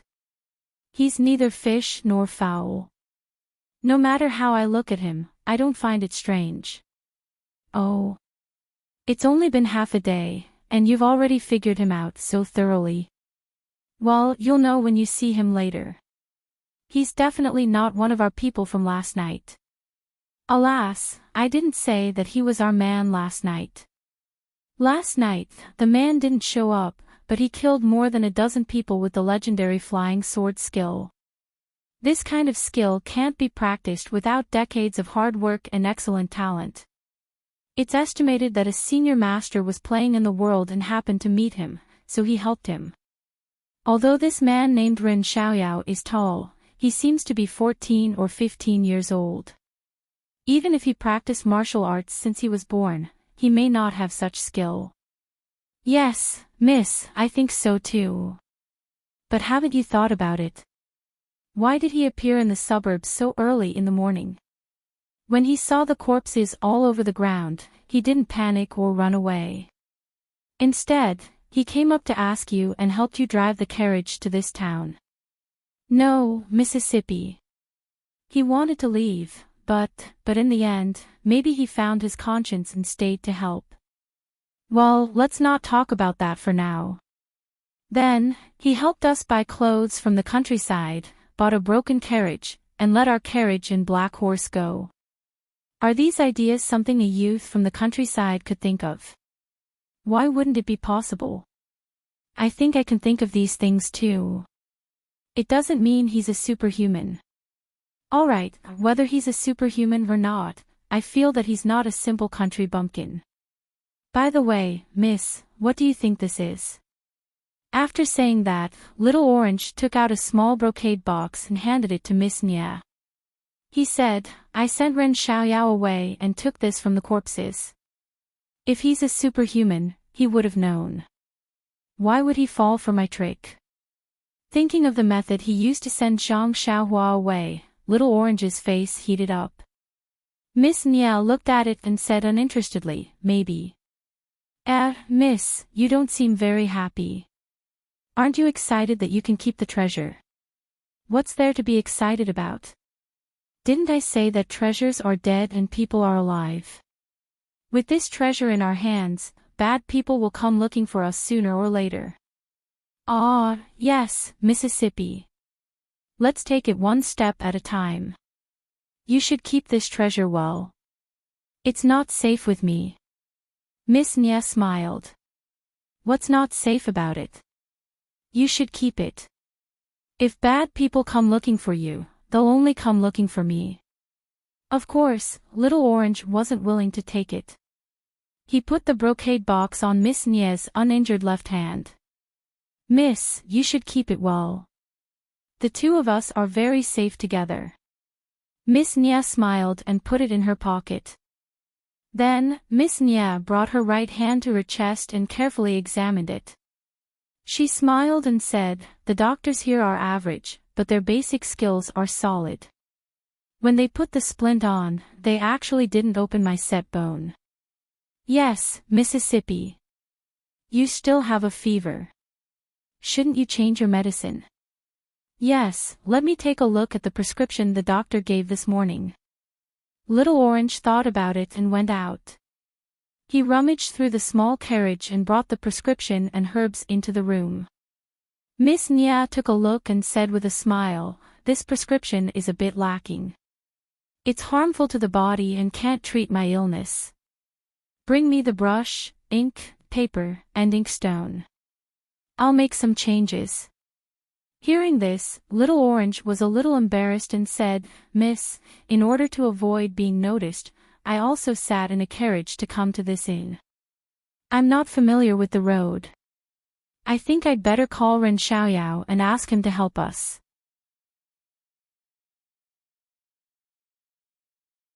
Chapter 352. Miss Nia and Little Orange had completely different attitudes toward Zhang Xiaohua's identity. Miss Nia felt that Zhang Xiaohua should be an otherworldly mutant. Just the way he pretended to be deep in thought while sitting on the deer was enough to make people ponder deeply. Of course, this was also because Miss Nia knew and understood the habits of animals like the deer. If it was anyone else, they would just think this guy was a mule-riding brat. Speaking of brats, Miss Nia was a bit hesitant because of Zhang Xiaohua's age. Although Zhang Xiaohua's height was basically all grown up, his facial features weren't much different from a few years ago. It was just that the shape of his face was slightly longer, shedding the childishness of a youth and replacing it with the vitality of a youth. The youthful aura that assaulted her face all indicated that the young man in front of her was in his prime during the rainy season. This puzzled Miss Nia. How could a mutant be so young? However, Miss Nia, who had a good eye for people, could read a certain depth in Zhang Xiaohua's seemingly normal eyes that she had never seen before. This was the key to why she kept saying that Zhang Xiaohua was a mutant. However, she couldn't explain what that depth was. It's just a woman's sixth sense. Miss Nia said. You're the only one who's a woman. I'm not a woman. Little Orange pursed his lips and said in his mind. That's right, in Little Orange's eyes, wasn't it normal to wake up early in the wilderness? He heard that the farmers outside the farms worked at sunrise and went to bed at sunset. It was extremely easy for a young man in the countryside to wake up so early. Wasn't he afraid of corpses? Nonsense, he was a man. What was a man? A careless guy. As long as he was a man with a bit of courage, he shouldn't be afraid of corpses. Most importantly, if he was a mutant, how could he talk to a girl like that? Thinking about those details, Little Orange's face heated up. That guy definitely wasn't a mutant. Little Orange had already decided on Zhang Xiaohua's character. It had to be said that first impressions were truly too important. Zhang Xiaohua was a classic example. So when Little Orange was about to order Zhang Xiaohua to do something without hesitation, Miss Nia was a bit hesitant. She asked, "Is this appropriate?" Little Orange snickered in his heart and cursed, "Miss, while you were unconscious, I wonder how many things you had that guy do." However, she also had a contemplative look on her face. After a long while, she probed, "It should be possible. Young miss, look at his honest face, and the way he speaks is also amiable. Even if he's a mutant, he should be approachable. Moreover, this kind of thing that men like to do the most to help beautiful women. I guess they can't wait to do it." Bah! Miss Nia spat at Little Orange and said with a smile, "I'd believe you if you said you were a beauty, but how am I?" If Zhang Xiaohua released her divine sense, she would know why Little Orange liked to beat him up. Xiao Juezi's face blushed and she smiled. "Everyone judges a book by its cover, but they don't know how much beauty you have in your heart. Not only do I not dare to look up to you, even ordinary men cannot compare to you." Miss Nia rolled her eyes in boredom and said, "Little Orange, why are you blushing? Normally, you're always so proud of yourself when you praise yourself. Why is it different now? Could it be?" Little Orange's face became even more embarrassed. She rolled her eyes and changed the topic. "Oh, miss, it's really a pity to talk about this prescription. If you didn't give all the pills you brought with you to that injured heroine last time, we probably wouldn't have to go to the pharmacy to sell medicine right now. Plus, we'd have to trouble the mutant in your heart." Hearing this, Miss Nia's interest was piqued, and a trace of redness appeared on her pale face. She said in high spirits, "Speaking of which, Little Orange, you're wrong. If we didn't meet Heroine Shui and help her by taking care of her for half a day, our journey would have been delayed. Think about it, if we were attacked yesterday morning or the night before, it would have been a problem whether we could have met someone to save us. Who knows, we might have been 2 corpses by now. This is the cycle of karma, 1 drink, 1 peck, it's really fated." Little Orange also nodded thoughtfully. Then, Miss Nia became even more interested. She seemed to have forgotten about her illness and continued, looking at Heroine Shui's valiant appearance, "I'm so envious. Sigh, it's a pity that I'm still young. Father only wants my daughter to take over his business and doesn't want me to practice martial arts. But father doesn't know that I've always liked to roam the Jianghu since I was young. It's a pleasure to repay kindness and revenge." Little Orange didn't want to disturb Miss Nia's mood and could only say half-heartedly, "That's right. If Miss Nia was skilled in martial arts, you wouldn't have to bring along a maid. You wouldn't have to hire those 8 bodyguards either. You could have just used Qigong to move around. Naturally, you wouldn't have encountered such danger." Little Orange's words hit Miss Nia's soft spot. She was a little dispirited and said, "Sigh, even if I've been practicing martial arts since I was young, I might not be able to fight against 8 bodyguards right now. Do you know who that expert with the flying sword is? If I have the chance to meet him, how good would it be to have him as my master?" Then, Miss Nia's eyes turned and she said, "I wonder how that mutant's martial arts are." "Miss, didn't I tell you before? His name is Ren Xiaoyao.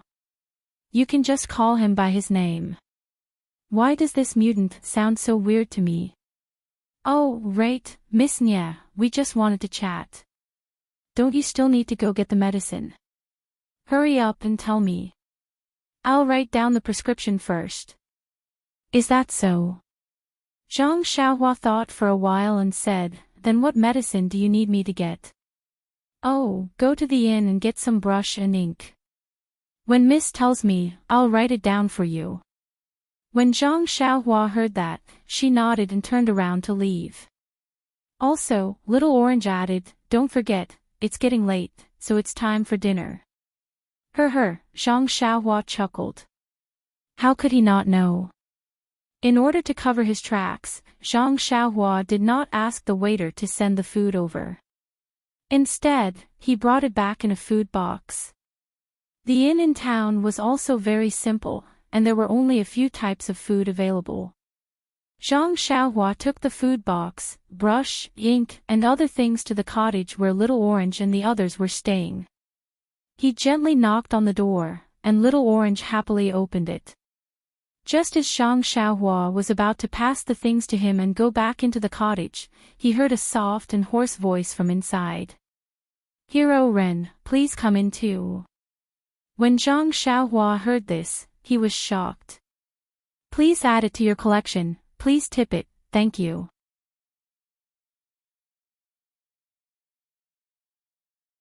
Chapter 353. Hero. Zhang Xiaohua was a little puzzled and a little surprised. It was impossible for this girl to see him using a flying sword. She also did not see him using any martial arts such as Qigong. Why did she call him a hero? Hearing Mrs. Greeting, Little Orange flashed and invited Zhang Xiaohua in. Zhang Xiaohua entered the room and put the food box, pen, ink, and other things on the table. At this time, the room was already lit with candles. The light of dusk and the dim light made the whole room not clear. Miss Nia was nestled on the Kong with her back on the thick quilt. Her upper body was slightly raised, and her lacquered eyes stared at Zhang Xiaohua without blinking. Zhang Xiaohua coughed and said, "Miss, did you recognize the wrong person? My name is Ren Xiaoyao. I'm not a hero." Little Orange heard and hurried over to introduce. "By the way, Ren Xiaoyao, I haven't introduced my family's miss to you. Her surname is Nia." Zhang Xiaohua cupped his hands and said, "So it's Miss Nia. I heard from Little Orange that Miss Nia's health is still not good. Do you need to get medicine?" Miss Nia nodded and said, "My surname is Nia, and my full name is Nia Qianyu. If you don't mind, you can call me Little Yu or Little Qian." Zhang Xiaohua touched his nose helplessly and said, "Miss Nia is too polite. I'd better call you Miss Nia. I'm just a country bumpkin with little experience. You're a girl from a big family, so I don't dare to be so close to you." Zhang Xiaohua kept saying afraid that Nia Qianyu would put the hat of a hero on him. But the more humble he was, the more Nia Qianyu felt that this person had the attitude of a master. Nia Qianyu said, "Hero," just as she opened her mouth. Zhang Xiaohua waved his hand and said, "Miss Nia, you'd better call me Ren Xiaoyao. This hero makes my hair stand on end." I suddenly thought of the pile of corpses in the morning. I guess that was the masterpiece of a hero. Nia Qianyu thought for a moment and said, "If that's the case, don't be angry. I'll call you by your name." "Emisham, that's great. Miss Nia, you don't have to be so polite. I'm not some hero." "Ren Xiaoyao, I think Little Orange has already thanked you in the morning, but I still want to thank you in person now. Thank you for lending a helping hand when we were in danger. I will never forget this kindness. When I return to the villa, I will definitely report it to my father and give the hero. Give you a big reward." Upon hearing this, Zhang Xiaohua had a strange expression on her face. She smiled and said, "Miss Nia, you're being too polite again. I was just passing by. It was a piece of cake for me to bring you and Little Orange to this town, so how could I owe you a favor? If you think highly of me, just give me some gold and silver. I don't dare to covet your rewards." "Well." Nia Qianyu looked embarrassed and said, "I didn't bring any extra gold and silver with me when I came out. If we return to the villa, I can still take it out. But now, I'm just saying it without any evidence. Please don't laugh at me." Zhang Xiaohua laughed in her heart, but she didn't say it out loud. She pretended to be surprised and said, "I see. Miss Nia, Little Orange gave me a lot of money earlier. I bought your carriage, medicine, and paid for the inn. There's still a lot left. You don't know, right? I'll give it to you now. Ah. Nie Qianyu's eyes flashed with surprise. She thought to herself, that counts as money. Seeing that Zhang Xiaohua was about to take something out of her pocket, she quickly stopped her and said, Ren Xiaoyao, there's no need to take it out. You should keep the money. Don't you still need to buy medicine later? We'll need money on the way. I'll have Little Orange give you some later. Zhang Xiaohua scratched his head and said, all right then, Miss Nia. This humble one is just a country bumpkin and has never seen money before. Little Orange has already given this humble one a lot of money. When this humble one leaves, you can just give this humble one a little bit. If it's too much, this humble one won't be able to accept it. Leave. Miss Nia and Little Orange both called out in a low voice.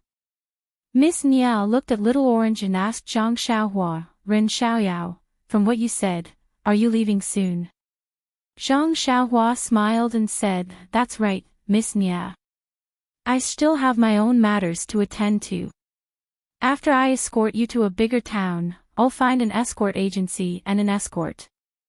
Naturally, I'll get them to escort you home. How can I escort you home? Ah. Is that so? Miss Nia and Little Orange looked at each other with disappointment in their eyes.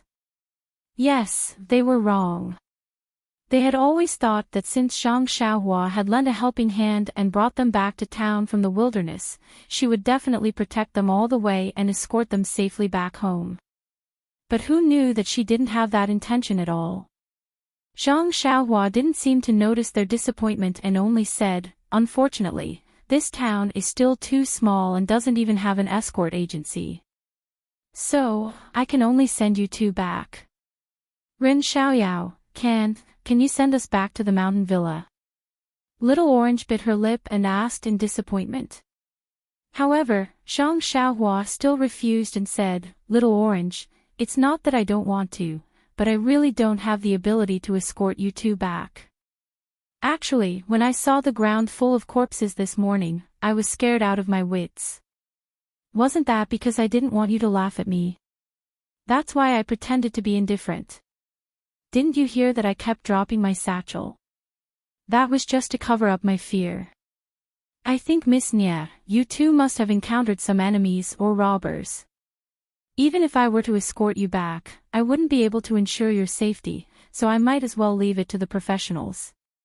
Besides, I really have an extremely important matter to attend to. I can't afford to be delayed at all. My heart is burning with anxiety while accompanying the two of you. When Nie Qianyu heard this, she said indifferently, if the hero is in a hurry, just leave us behind. Our lives are just a bunch of shepherd's purse that can be harvested by others. Zhang Xiaohua smiled and said, Miss Nie, don't try to provoke me. The teacher said that if you want to help Buddha, you have to help him all the way to the west. Even though I'm not that talented, I have to send you all the way to India. Well, you'd better quickly write down the prescription for me and eat quickly. If you don't give me the prescription, the pharmacy outside will be closed soon. Pfft. Hearing Zhang Xiaohua's nonsensical analogy, Nie Qianyu, who had a straight face, also laughed out loud.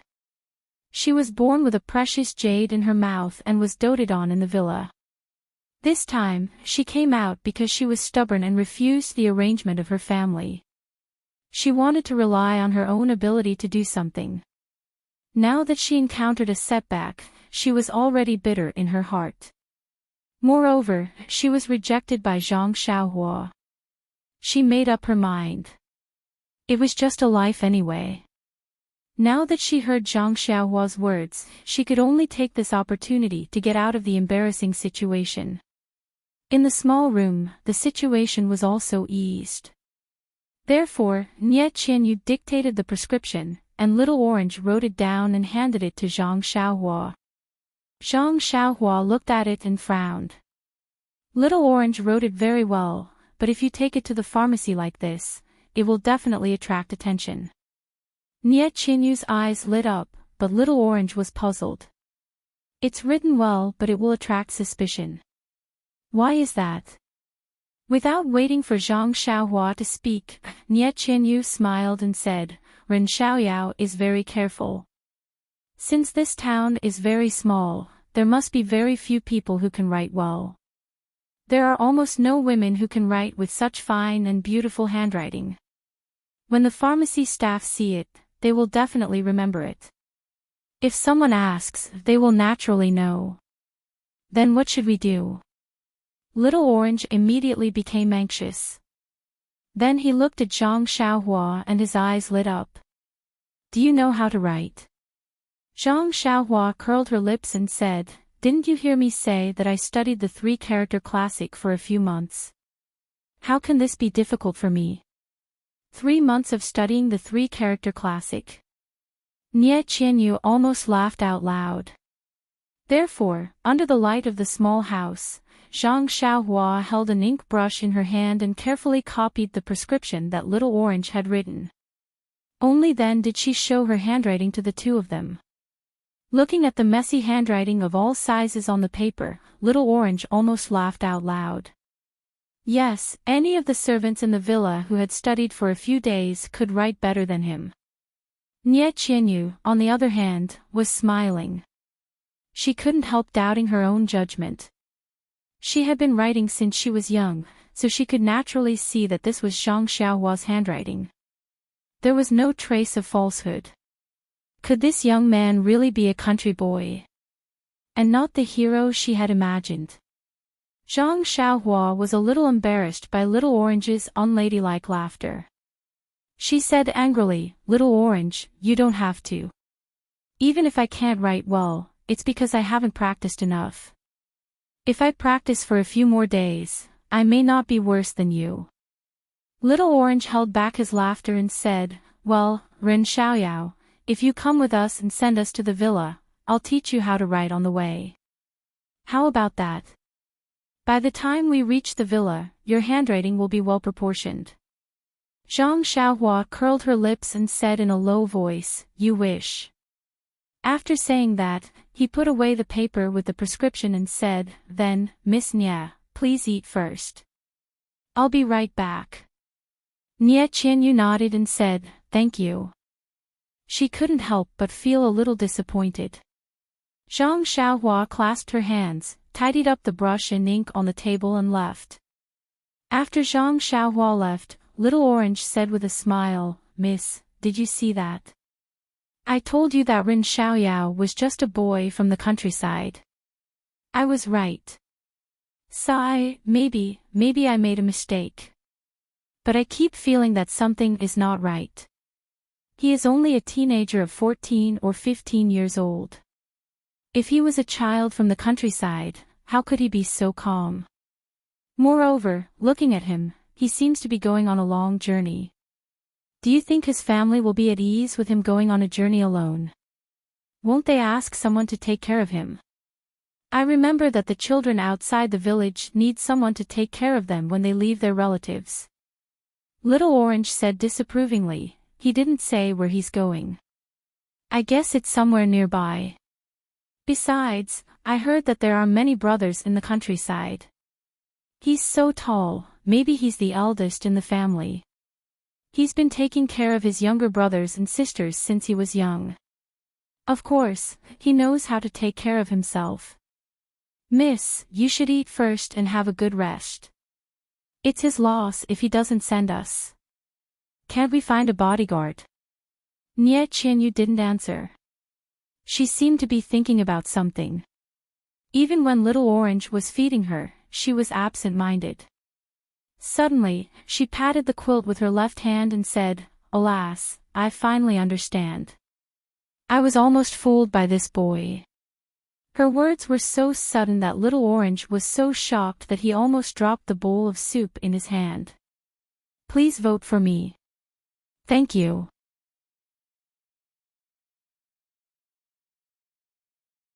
Chapter 354. Zhang Xiaohua returned the innkeeper's brush, ink, and other items and went to the pharmacy in high spirits to get some medicine. Little did she know that she had already given herself away in front of the innkeeper. Although the sky had darkened and smoke was rising from all over the place, many shops were still lit up and open to welcome customers.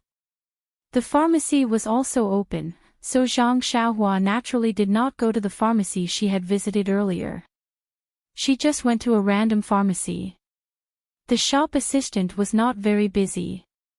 When he picked up the prescription that Zhang Xiaohua handed over, he only frowned slightly but did not seem surprised at all. In this town, although there were people who came to get medicine with a neat prescription written by a doctor, most of them were like Zhang Xiaohua, who hired someone else or copied other people's prescriptions to get medicine. Zhang Xiaohua's crab-like handwriting could only help the shop assistant gain some experience and did not do anything else. Zhang Xiaohua took the medicine brewed by the shop assistant and paid for it. She casually threw her calligraphy into the trash in the shop. At this moment, Nie Qianyu explained to the confused Little Orange with a smile, "Little Orange, blame me for teaching you to pay more attention to details. You should know that details determine success or failure. Didn't you see that Ren Xiaoyao kept saying that he had only learned the 3-character classic for 3 months? But he didn't know that it was his handwriting that gave him away. Is that so? Miss, I think his handwriting is really not good. Even if he copied your handwriting, it was extremely ugly. Could you tell that he was faking it? No, those words are his true level of handwriting. But it's precisely because he didn't fake it that I could tell. Miss, don't keep me in suspense. Where are the flaws? Tell me quickly." Nie Qianyu was still unhurried as she said, "Do you still remember what my father said when he evaluated the calligraphy of famous masters?" Little Orange thought for a moment and said, "In my impression, it's nothing more than that. The words are just like the person, round and smooth." Pfft. Nie Qianyu couldn't help but laugh out loud. She mocked, round and smooth, and even plump and charming. Little Orange begged, "What do you think?" When father praises people, he usually says that it's thick and thin, dense and natural, simple and clumsy or delicate, square or round and soft, reserved or ostentatious. The strokes of the brush are like floating clouds, swift and fierce like a dragon, strong and round, powerful and powerful, and so on. Little Orange still didn't understand. She looked at her mistress and said, "Could it be that Ren Xiaoyao's writing skills have so many advantages? Why can't I tell?" Bah! Nie Qianyu spat at Little Orange and said, "How can his handwriting have so many merits? It's just one spot." Little Orange asked curiously, "That crab handwriting has a great advantage." "Yeah," Nie Qianyu said thoughtfully. "Strong and powerful. The force of his strokes penetrates the bottom of the paper. I heard from my father that most of the people in Jianghu are uneducated. They don't practice calligraphy, but when they write, they often inadvertently use their inner strength. Even a real calligrapher can't compare with them. Do you think Ren Xiaoyao is like that?" He couldn't help but praise Nie Qianyu. She was really an expert at such a young age. Although Zhang Xiaohua was enlightened by Shuowen Jiezi and read countless books about herbs in a short period of time, practicing calligraphy was the most important thing. He didn't have time to practice calligraphy. He didn't even know the strokes of most words, let alone study calligraphy. Of course, his handwriting was extremely ugly. But after all, his body was full of genuine qi.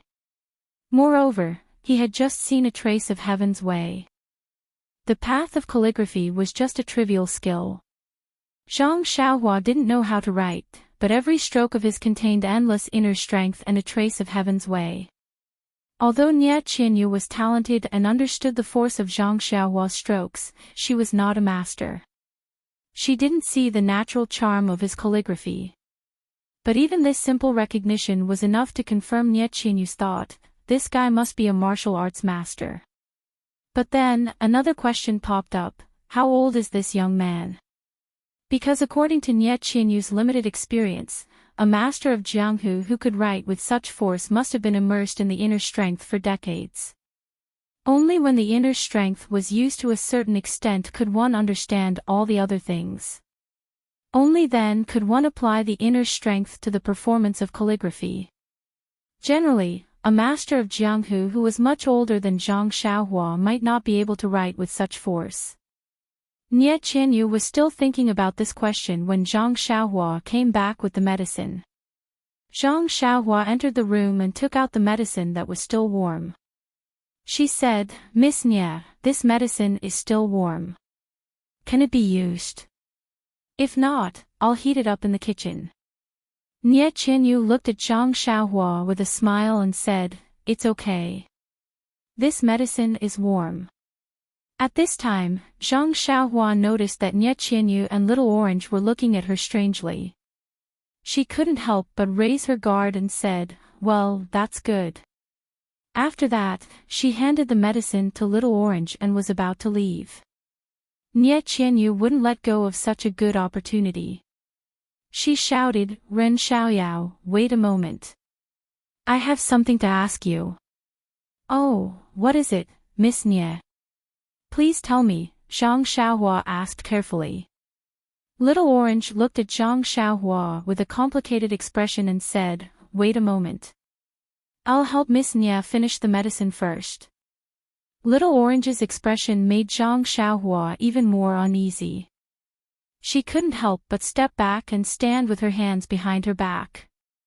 After Nie Qianyu finished the medicine, she stared at Zhang Xiaohua for a long time. Zhang Xiaohua stood there, feeling like a fish being stared at by two female cats. She felt a little creepy and couldn't help but ask, "Miss Nie, what's the matter? If you have something to ask, please tell me quickly. I've been tired all day and need to rest quickly." Seeing Zhang Xiaohua's evasive tone, Nie Qianyu became more nervous. She asked with a smile, "Ren Xiaoyao, where's the prescription you just transcribed?" Zhang Xiaohua frowned and thought for a moment. He didn't know what was so special about the prescription he wrote, so he said, "When I came out of the pharmacy, I just threw it away." "Does Miss still want to use that prescription?" "Oh, right. Do you still need to take the medicine tomorrow morning?" "I forgot." Little Orange rebuked, "Miss Nie wrote the prescription. She doesn't need to take a second dose. This bowl of medicine is enough." Hearing this, Zhang Xiaohua's heart skipped a beat. She asked tentatively, "So Miss Nie's medical skills are very good?" Nie Qianyu waved her uninjured left hand and said, "Little Orange, you're flattering me. Although I know a little about medical skills, I can only treat minor diseases. My current condition is caused by anxiety and a little injury on my wrist. It's really minor. Of course, it can be cured with some medicine. If it's something else, I can't guarantee." "Oh, I see." Zhang Xiaohua felt a little regretful. Seeing Zhang Xiaohua like this, Nie Qianyu asked curiously, "Could it be that your family members are sick and need a miracle doctor?" Zhang Xiaohua thought for a while and told her about Ji Xiaohua's mother's illness. Of course, he ignored the details of his encounter with Ji Xiaohua and only told her about a neighbor. Nie Qianyu listened and said with a smile, "According to your description, it's just a simple case of tuberculosis. It's very simple. It's just that the family has been poor for a long time and didn't receive timely treatment. The ordinary doctors in town can cure it. If you're still worried, I can write a prescription for you. You can take the medicine and recuperate for 10 days to half a month. You should get better. However, it's been a long time and it's difficult to fully recover." Zhang Xiaohua was overjoyed to hear this. Just as he was about to ask her for a prescription, he heard that ordinary doctors could also cure it. He thought about the money he had left for Ji Xiaohua and figured it should be enough. He smiled and said, "Since Miss Nie says so, let them go to the medical hall for treatment. I thought it was some serious illness." Nie Qianyu was a little disappointed when she heard this. She said, however, this is just your description. The way to cure a disease still lies in looking, listening, asking, and feeling the pulse. Everything has to be carefully examined. If it's convenient or on the way, I'll go and have a look. Zhang Xiaohua was not willing to let her know the details. He only said, that's too much trouble for Miss Nia. You haven't recovered yet. Let's talk about it in the future when there's a chance. Then he was about to leave. Nie Qianyu realized that she had been led astray by Zhang Xiaohua again. She couldn't help being angry and amused. She said, Ren Xiaoyao, wait a minute. I haven't asked you the question yet. Zhang Xiaohua thought to herself, nonsense. Of course I know you haven't answered. I just don't want you to ask. But he said, then please enlighten me, Miss Nia. Nie Qianyu said, how old are you this year? Hearing this, Zhang Xiaohua said naturally, Miss Nia, you'd better tell me your age first. Then I'll answer your question. Xiao Juezi was unhappy and scolded, Ren Xiaoyao, what are you talking about? Don't you know that a girl's age is confidential? How can you tell others? Zhang Xiaohua scratched his head and said, a girl's age can be confidential. Why can't a boy's age be confidential? The teacher once told me that if you want others to do to you, you must do to them first. I don't understand it very well, so please enlighten me, Miss Nia. When I want to ask someone a question, shouldn't I answer their question first? Nie Qianyu and Xiao Juezi were at a loss for words. Wasn't this the reason? She had asked him a question for no reason. Naturally, she had to pay him back. Nie Qianyu couldn't help but be a little angry. How can this guy be so unkind to girls? After thinking for a while, Xiao Juezi said, Ren Xiaoyao, I'm 14 years old this year. You can rest assured now. Can you tell us your age? Zhang Xiaohua said with a smile, when did I say that I'll tell you if you tell me first? Miss Nia said angrily, you can't go back on your word. Zhang Xiaohua wasn't angry at all. She smiled and said, besides, even if I want to tell you, I have to wait for Miss Nia to finish before it's my turn. Miss Nia was the one who asked me first. So, I'll stay up all night and covet the urge to update. I'll kindly accept it. Thank you, Jiao. Sure, just this once. I hope everyone likes it. Please vote for me,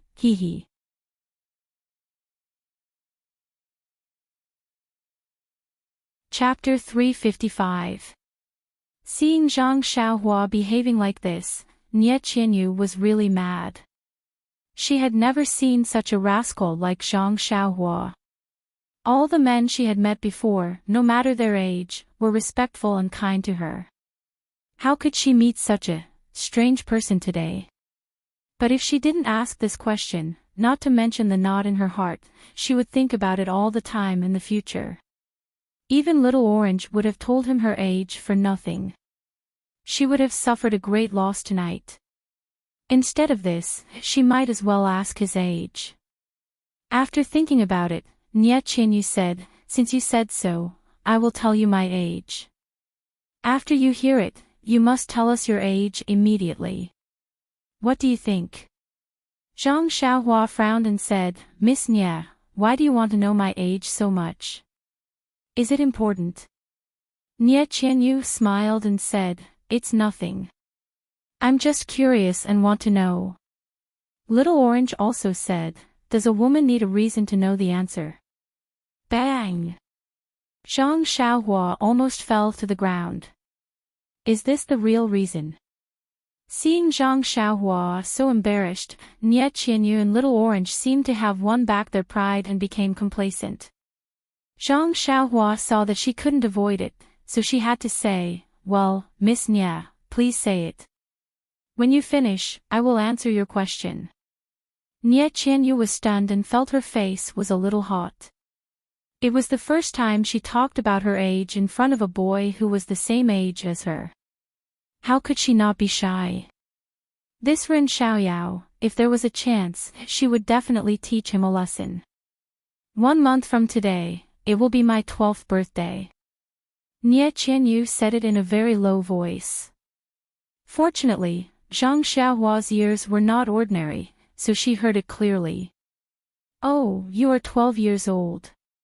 Zhang Xiaohua said it unconsciously, but she sighed in her heart. Look at her. TSK, TSK. She's not even 12 years old, but she's already out here with her maidservant. She speaks so logically and is so calm when she's in danger. Look at her last night. She's even better than me now. It's as if she's seen the world. Alas, I'm not afraid of comparing myself with others. Compared to her, I'm simply useless. At this time, Zhang Xiaohua really wanted to shake the sky and shout, why is there such a big difference between people? Seeing Zhang Xiaohua pondering, Little Orange became anxious and said, Ren Xiaoyao, are you going back on your words? Oh. Zhang Xiaohua came to her senses and said with a smile, do you think I, Ren Xiaoyao, am that kind of person? Nie Qianyu and Little Orange looked at each other. Both of them felt the same way, but they wouldn't say it out loud. It has been 2 months since my 18th birthday. Zhang Xiaohua said without hesitation. What? Nie Qianyu and Little Orange both cried out, you can't lie to us. You're already 18 years old. Yes. Zhang Xiaohua was puzzled and said, what is there to lie about? Since I said I would tell you, why should I lie to you? Do I have to? But you look like you're only 14 or 15 years old. 14 or 15 years old. That was 4 years ago. Hee, maybe God was jealous of me and made me so delicate. Zhang Xiaohua pinched his chin with a smug look on his face. Bah! The two girls in the hut spat at the same time. The hut fell into a subtle silence for a while. Zhang Xiaohua cupped his hands and said, Miss Nia, if there's nothing else, I'll take my leave first. It's already late, so please rest early. At this time, Nie Qianyu said in a low voice, that Ren Xiaoyao, I didn't expect you to be so much older than me. You are even older than my cousin by 2 years. Can I call you Brother Ren in the future? Ah. This time, it was Zhang Xiaohua and Little Orange's turn to be surprised.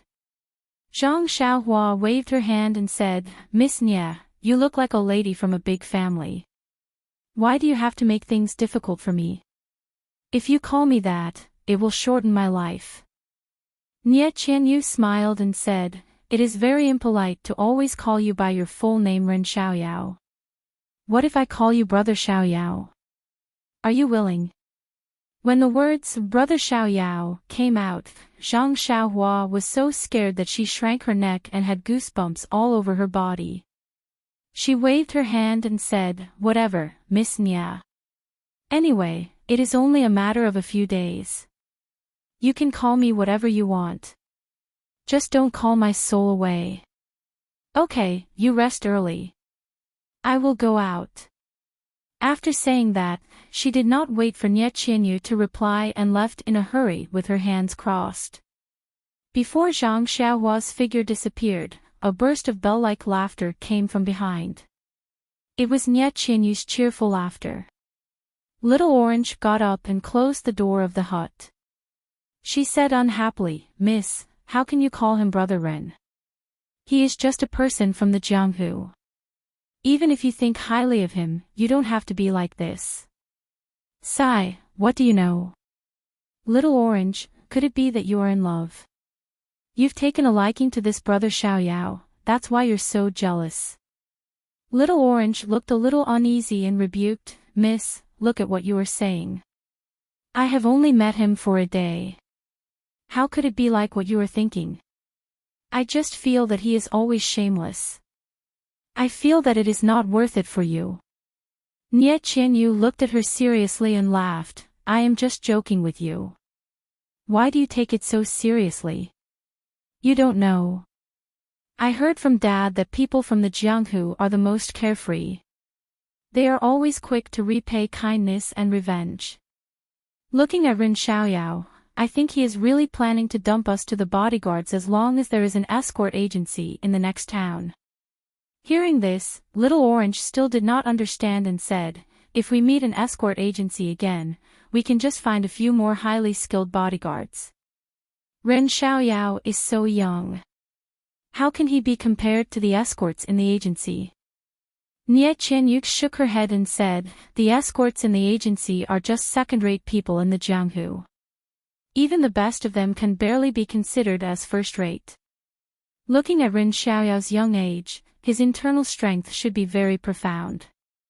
He must be much better than the escorts in the agency. Moreover, Nie Qianyu hesitated for a moment. Little Orange continued, moreover what? Is he better than the 8 escorts? Moreover, Ren Xiaoyao has such a high level of internal strength at such a young age. Think about it, his background must be extraordinary. He must be a disciple from a famous sect in the Jianghu. Didn't you hear him say that he has something important to do and can't be bothered to escort us? According to my speculation, disciples from famous sects are all chivalrous and brave. They like to root out the strong and help the weak. He can't even escort us, so he must have something more important to do. Maybe it is the purpose of his experience in the Jianghu this time. I call him Big Brother so that I can get closer to him. If he is soft-hearted and gives me a token from his sect, or spreads the news that we are related to him, then the people who want to kill us will have to be careful when they take action. They will have to weigh their own weight first. Ah. So Miss has thought so much. I thought Miss had taken a fancy to him, so I wanted to get closer to him. Little Orange said with a smile as if relieved of a burden. Little Orange, could it be that you really have such an idea? Are we implying this in our words? Nie Qianyuk seemed to be used to Little Orange's teasing. She changed the topic to Little Orange and said, if that's the case, you have to be careful. Ren Xiaoyao is a disciple of a famous sect. Although he looks ordinary, he has a deep background after all. Maybe many heroines will take a fancy to him. You have to seize the opportunity and seize the time to capture him before he leaves. Little Orange's face was not very clear under the dim light. She laughed and said, only Miss thinks he is a treasure with profound martial arts. In my opinion, he is just a young man from the countryside. No matter how you look at him, he does not have the demeanor of a Jianghu hero. Just look at his stingy look just now. Does he look like one? Yes, De Xia and Xiao Xia are magnanimous. How can they be like him? Nie Qianyu was also a little confused. But the handwriting on the prescription was still vivid in her mind. The strength of the handwriting was not fake. Then, what was the problem? Seeing that her miss was deep in thought, Little Orange did not dare to disturb her. She sat alone under the light and rested her chin on her hand. She looked at the swaying flame and did not know what she was thinking. Zhang Xiaohua walked out of the house and shook her head. She thought, you just want to get close to me so that I can send you back. Do you think I will fall for your honey trap so easily? Well, you are not a beauty anyway. She hummed a tune and walked back to the house. Seeing that it was still early, Zhang Xiaohua sat cross-legged. She was not in a hurry to practice the Worry-Free Heart Sutra. Instead, she began to comprehend the first glimpse of the way of heaven. The comprehension of the way of heaven was really endless. She had comprehended it for almost an entire afternoon, but she had only seen the tip of the iceberg. And this small gain made Zhang Xiaohua feel endlessly useful. She felt that she had scratched her itch. The more she comprehended it, the more she felt it was endless. The more endless it was, the more she wanted to comprehend it. It was not until this moment that Zhang Xiaohua truly understood the joy of cultivation. It was really something that could only be understood and not explained with words. Moreover, it was not until today that Zhang Xiaohua realized that only the comprehension of the way of heaven was the true way of cultivation. The cultivation of the Worry-Free Heart Sutra and other cultivation methods of qi refining, although it could not be said to be trivial, the purpose of cultivating the Heart Sutra was to enhance one's ability to understand the way of heaven. The 18th layer of qi refining and the legendary foundation building were only the extent to which one could grasp and use the way of heaven. Now that she knew this, how could Zhang Xiaohua neglect the essentials and focus on trifles?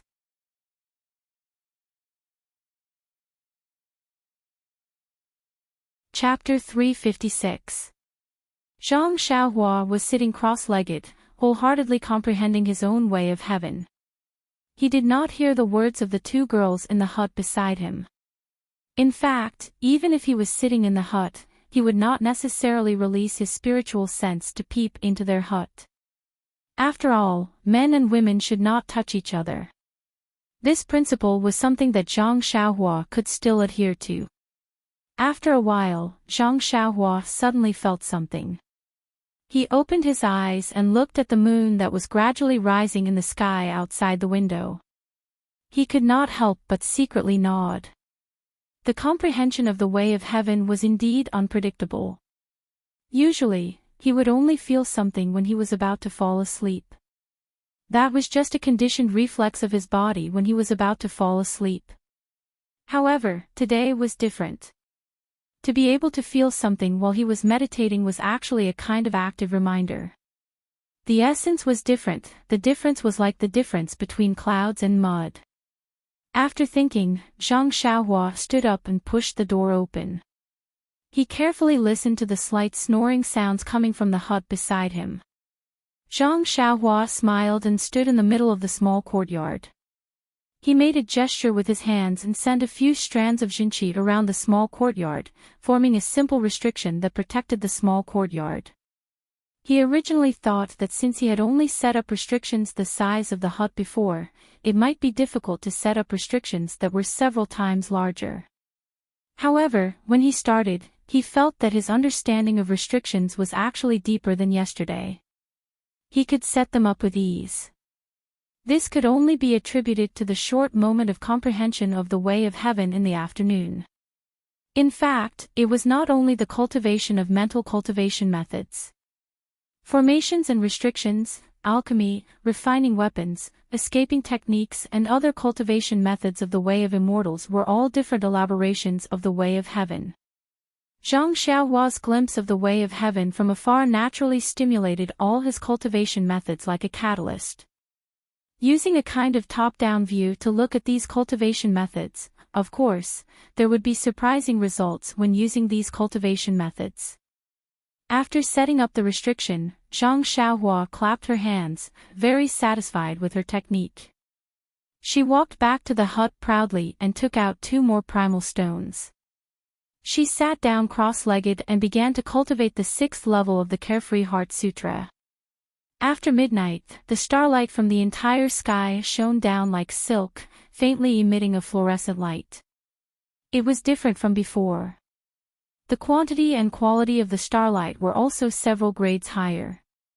A spherical light screen tightly wrapped Zhang Xiaohua. Inside the light screen, Zhang Xiaohua was like a baby, calmly absorbing the endless starlight. The next morning, when the rooster crowed, Zhang Xiaohua opened her eyes. A flame flashed in her eyes, and there was a bit more light. Zhang Xiaohua floated up. First, she practiced the Big Dipper fist several times in the courtyard. To her delight, she discovered that the Big Dipper fist had actually entered the 9th level.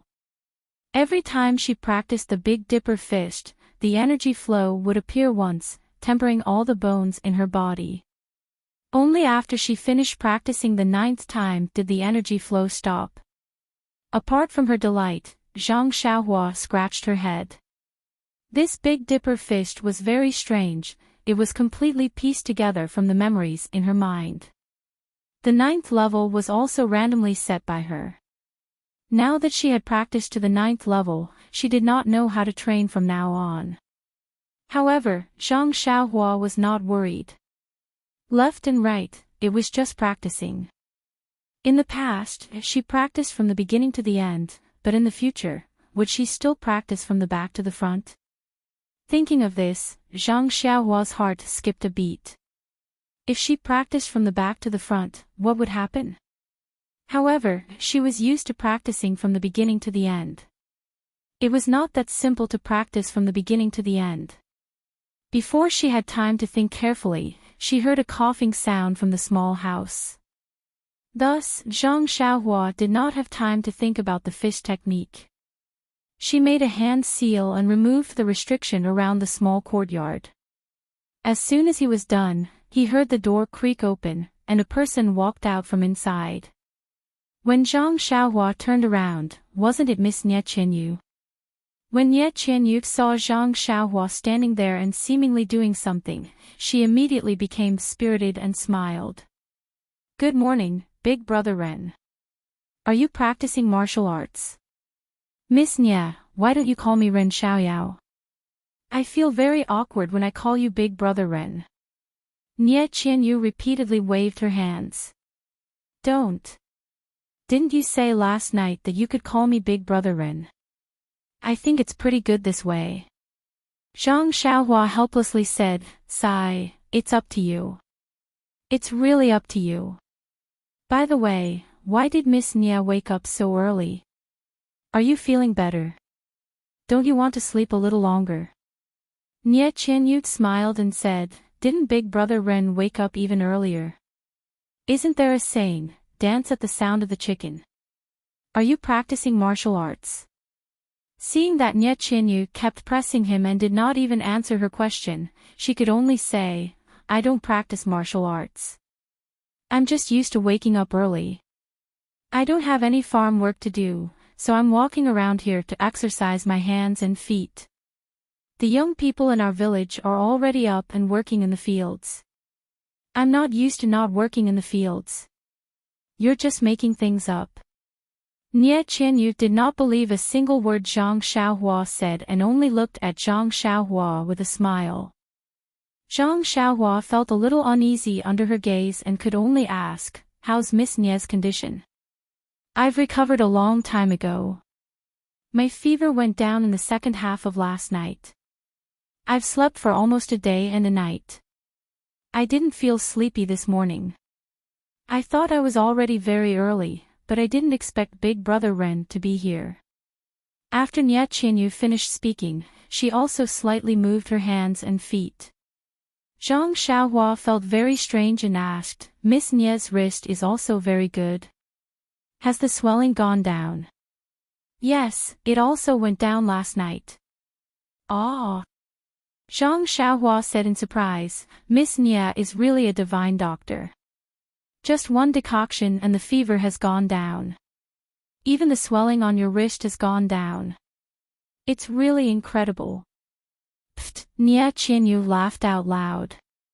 Her black eyes were filled with spring breeze as she said, Big Brother Ren, you've overestimated me. That decoction only reduced the fever and only had a slight effect of removing blood stasis and reducing swelling. The reason why the swelling on my wrist went down so quickly was because I had already applied the ointment in advance. After a day of the ointment seeping into my wrist, I saw the effect last night. Zhang Xiaohua felt very embarrassed and asked casually, Miss Nie's medical skills are so brilliant. I wonder if it's passed down in your family. I wonder if someone like me can learn it. Nie Qianyu rolled her eyes and said, of course my medical skills were passed down from my father. Medical skills are also passed down from generation to generation in my family. However, if Big Brother Ren escorts us home, I'm sure my father will consider this request carefully. Hearing this, Zhang Xiaohua immediately interrupted.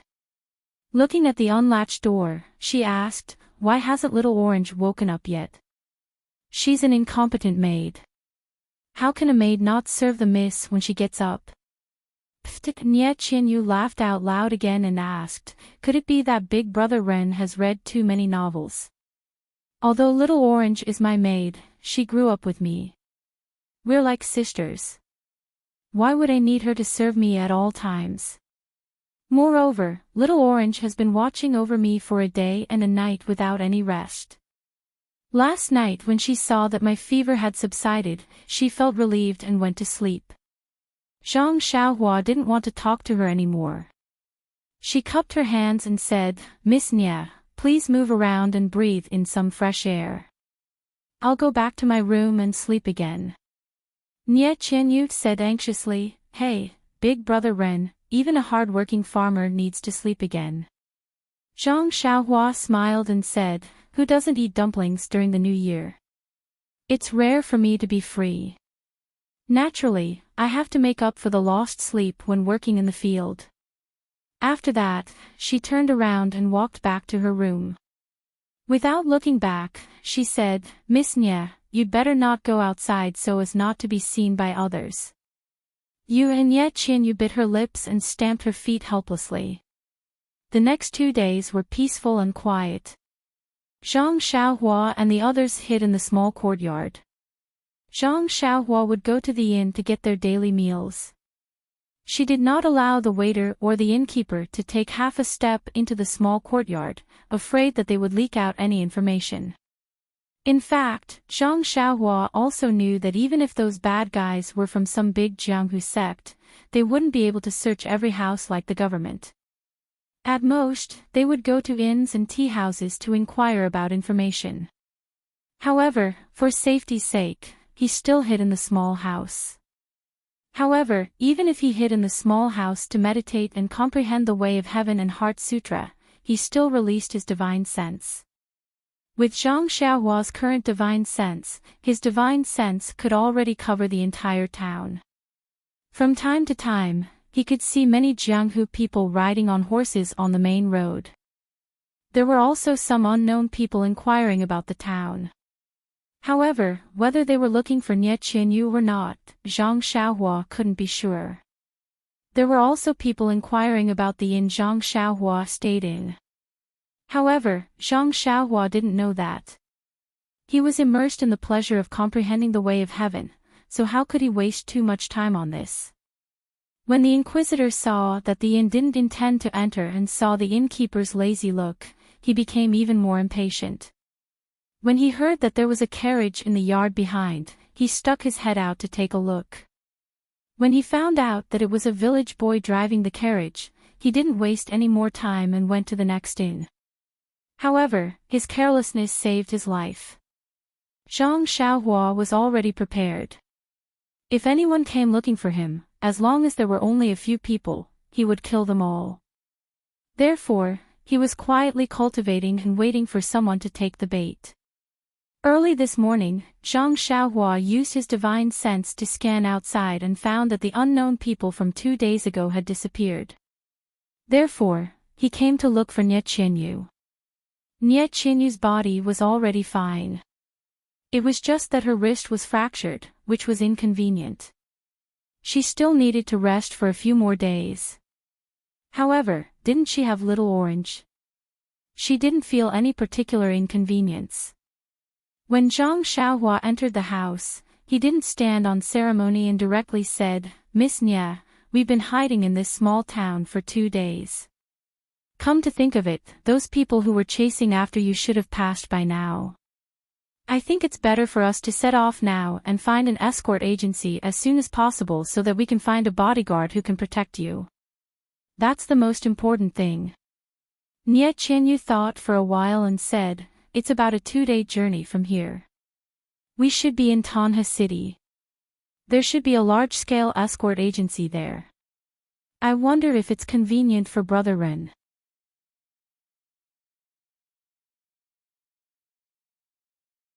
Chapter 357. Zhang Xiaohua thought for a while. Fortunately, the place was on the map Ji Xiaohua gave him. It seemed that it was on the way. So he nodded and said, "Miss Nia, it's great that you know the way. Since it's on the way, I'll accompany you for a while." "It's on the way, Brother Ren. May I know where you're going?" Nie Qianyu asked in surprise. Little Orange's eyes flickered. "Where am I going?" Zhang Xiaohua thought for a while and said with a smile, "Sorry, I can't tell you." The two expectant ladies almost choked and rolled their eyes. Was it necessary? After all, they had gone through thick and thin together. Why couldn't he tell them such a small thing? However, the two of them seemed to have forgotten that they didn't even tell him where they were going. Well, maybe they had the rule of ladies first in their hearts, but the Guizhuang house was also Zhang Xiaohua's taboo. Unless it was a last resort, he would never say a word about it, especially when there were so many wolves following behind them. Seeing Zhang Xiaohua looking up at the white clouds in the sky, as if there were endless stories there, Nie Qianyu could only pout and ask Little Orange to pack up and get on the carriage. Fortunately, they didn't plan to stay here for a long time. Everything was in the shabby carriage, so it was easy to pack up. Not long after, they got on the carriage. Zhang Xiaohua went to the counter of the inn to settle the bill and tactfully tipped the waiter a few copper coins. He felt very awkward, but the innkeeper was very happy. Not to mention how much the tip was, this young man had booked an old courtyard and didn't even need the waiter to call him. If there was anything, he would come to the counter himself, which saved them a lot of trouble. They only met a few customers like this in a year, so when Zhang Xiaohua left, the innkeeper sent him off far away, almost wiping his tears with his sleeves. Zhang Xiaohua didn't know and thought that it was the reason for the tip. He praised the charm of the money and raised his vigilance, afraid that the innkeeper would find clues from the carriage. Actually, he was worrying too much. The shopkeeper had also been running the inn for many years. Although he was lazy to run the inn and treated people indifferently, he still had a pair of eyes, didn't he? How could they not see clearly? You have stayed in the small courtyard of the inn for many days. Even if they did not deliberately observe you, they would still have a rough idea. When Zhang Xiaohua often took 2 portions of food from the inn, he had long been labeled as eloping or running away from marriage. He was taken care of by the experienced innkeeper. This was also the main reason why they were not harassed by people who wanted to find out more information. Zhang Xiaohua did not release her divine sense, so of course, she could not see the ambiguous look in the shopkeeper's eyes. She drove the carriage slowly forward and was very satisfied with her performance in this town. Who said that people with no hair on their mouths couldn't do their jobs well? This young master has just entered the pugilistic world, and I've already played those bad guys in circles. On the road again, Zhang Xiaohua was not in a hurry. First of all, Nie Qianyu's wrist had not fully recovered and she was afraid that it would be damaged by the bumps. Second of all, there might be bad guys blocking the way ahead. Who would be stupid enough to rush forward? Third of all, Zhang Xiaohua was sitting cross-legged in the carriage leisurely. It was a good time to comprehend the heavenly Tao. Cough, cough. Actually, the most important thing was that the shabby carriage Zhang Xiaohua bought could not go too fast at all. Along the way, she listened to the creaking sound of the small carriage. Every time there was a slightly bumpy road, she would feel her heart in her throat. She was afraid that the carriage would fall apart. Finally, Little Orange could not stand it anymore. She lifted the somewhat dirty curtain and asked, "Ren Xiaoyao, are you doing this on purpose?" Her question pulled Zhang Xiaohua back from her daydream. She was very puzzled and asked, "Little Orange, what's wrong? Why would I do that on purpose? Look at what kind of carriage this is. It might not be able to travel much in a day. When will we be able to go home? If you want to spend more time with us, just say the word. We see that you have worked hard and let you escort us for a while. What you are doing is unnecessary." Zhang Xiaohua smiled bitterly and said, "Little Orange, when I bought the carriage that day, didn't you agree? Why are you going back on your words now? It's really hard to be a good person." Nie Qianyu's soft voice sounded again, "Brother Ren is doing it for our own good. Little Orange, don't blame him. If he is not in a hurry, why should we be in a hurry? But Little Orange was a little annoyed and said, "He used our money to buy this junk." Pfft, Nye Qianyu laughed and said, "I was wondering what was going on. So you are worried about your own private money. Hee hee, I know you are a good wife who can take care of the family. You don't have to show off here. You. Miss, you, just, wait, I can't even say a word." Little Orange's words were spoken intermittently, and he couldn't hear them clearly.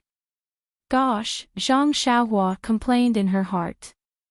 There was a saying that 3 women make a play. These 2 girls were also 500 ducks. They were not out of danger yet and they were already flirting with an innocent young man. Zhang Xiaohua did not say anything and reached out to pat Huanhuan's butt. Huanhuan seemed to have received an order and started to run quickly. There were 2 clangs from the carriage behind them and a slight cry of pain. Then there was the loud creaking sound of the carriage and it was quiet in the carriage. Even though Huanhuan ran fast, the carriage was still very slow. The 3 of them were starving for food and drink along the way. It was only when it was almost dark that they arrived at another town. They found an inn and settled down a little. Zhang Xiaohua went to inquire for information. According to the innkeeper's introduction, this place was still about a day and a half away from Tanha City. Zhang Xiaohua was taken aback, but he immediately understood that his carriage was too slow. It had only taken him half a day's journey the entire morning. The next day, they set off again. Zhang Xiaohua did not increase her speed and instead slowed down a little. This was because she knew that there was only one main road from Tanha City to the town where they were attacked. It should not be too difficult for the group of people who were chasing after Nye Qianyu to find the luxurious carriage that she abandoned. Of course, she could also imagine that Nye Qianyu would change to another carriage and they would definitely rush to Tanha City to look for clues. Of course, there were no clues there. Zhang Xiaohua was betting that the group of people would think that Nye Qianyu had been rescued by her family and took another road or had run out of their hunting range. But they did not expect that Nye Qianyu was still strolling slowly on the road to Tanha City. Besides, they were not the government, so of course they could not set up checkpoints to check one by one, right? Didn't the books often say, the most dangerous place is the safest place? Perhaps it was because of Zhang Xiaohua's intuition that almost nothing unusual happened for the rest of the day. In the afternoon, a group of people dressed in similar clothes to the people who were chasing after Nye Qianyu passed by in a hurry. The leader of the group only casually glanced at Zhang Xiaohua and his David's deer before immediately looking away and rushing straight ahead. When those people were far away, Nye Qianyu poked her head out.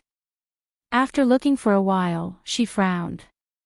Zhang Xiaohua asked, "Are these people chasing after you?" Nye Qianyu shook her head blankly and said, "I don't know. Their clothes look similar, but there are many people in the Jianghu who wear similar clothes, so I can't be sure that it's them. Besides, to be honest, I don't know which immortal is chasing after us." Zhang Xiaohua smiled and said, "Even if you were killed, you would still be confused ghosts." Bah! Nye Qianyu spat and shrank back into the carriage. However, she immediately poked her head out again and asked curiously, "Brother Ren, didn't you say that you're an ordinary farmer in the countryside? Why aren't you afraid at all when encountering such a fierce man in the Jianghu?"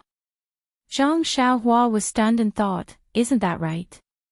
How could there be such a calm country man like me?" He touched his nose and said, "Didn't I tell you before?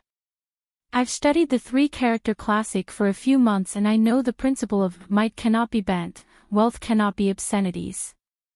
You're just making things up." Nye Qianyu angrily retracted her head. Zhang Xiaohua scratched his head and felt that arguing with a girl seemed to be as interesting as understanding the way of heaven. Not long after, there was another town that he could rest in. Zhang Xiaohua thought for a moment. Although it was still early, he stopped moving forward. Sleeping in the wilderness was something he had no choice but to do. It was better to be careful. He asked the locals and found out that this place was only half a day's journey away from Tonha City. He estimated that he would reach his destination tomorrow afternoon. What made Zhang Xiaohua the happiest was that according to the locals' introduction, there was a large-scale escort company in Tonha City called Fushan Escort Company. It was said that they were very powerful and could escort people as well as deliver items. Zhang Xiaohua secretly breathed a sigh of relief.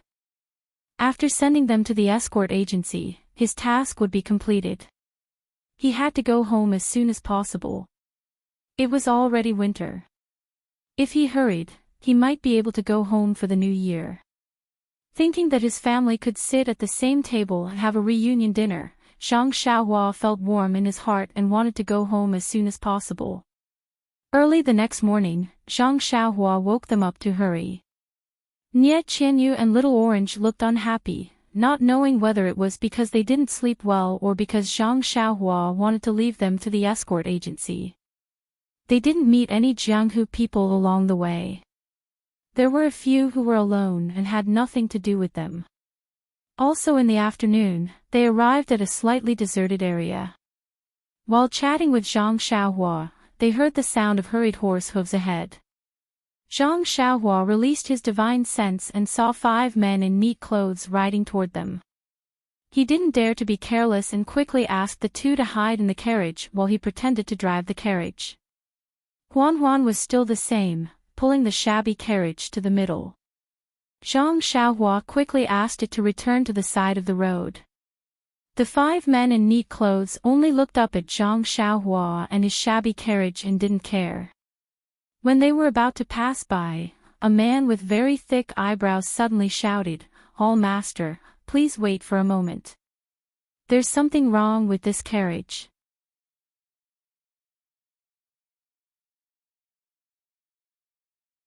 Jiang Heshu continued, "Also, Hall Master Qiu, your inner strength is profound. I'm sure you can hear how many people are in the carriage from beside it." Hall Master Qiu nodded and said, "That shouldn't be difficult." "That's right. If it was the luxurious carriage that they found earlier, it would be fast and silent. You would be able to hear the breathing sounds in the carriage as soon as you passed by it. Naturally, they wouldn't be able to keep it a secret. Listen to this carriage, it makes creaking sounds along the way. Can you tell? They must be afraid that people would discover the number of people in the carriage, so they specially chose an old carriage." When Zhang Xiaohua heard this, she was secretly happy. She didn't think that she was so smart. Why didn't she realize this before? She was even discovered by someone else. No wonder people often said, "A horse of 1,000 li is common, but a talent scout is hard to find." Hall Master Qiu nodded slightly. Jiang Heshu continued, "Actually, Hall Master Qiu, there's still the most important point." Hall Master Qiu was a bit unhappy. After talking for so long, he was still keeping her in suspense. He didn't even mention the most important point. Seeing that Hall Master Qiu was frowning, Jiang Heshu hurriedly said, "You also know that this little one was a coachman in the past. Look at his carriage, it seems like the cushion is already broken. When he moves, it's already shaking up and down. The shaking is still very big. This means that there's definitely something heavy in the carriage. Also, look at the mule in front. Oh, that doesn't seem to be a mule. This little one has used a mule to drive a carriage before.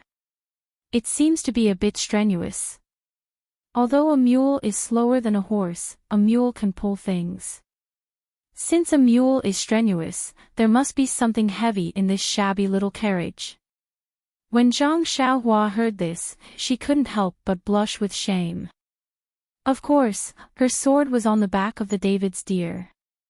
How could it not be strenuous?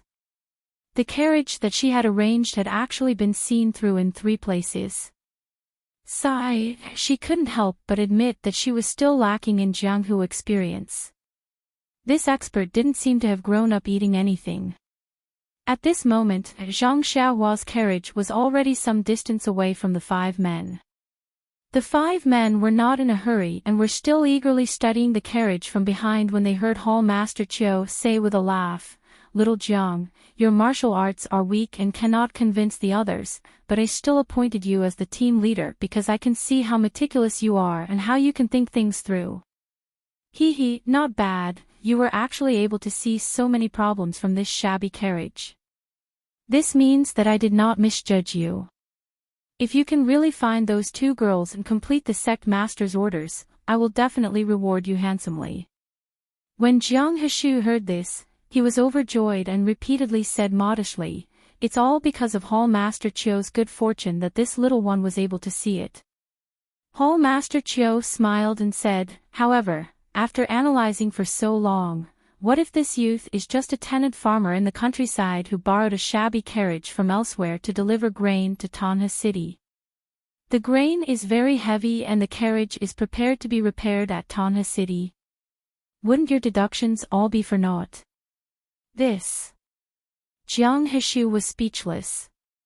Hall Master Chiu said proudly, "You don't have any other ideas, right?"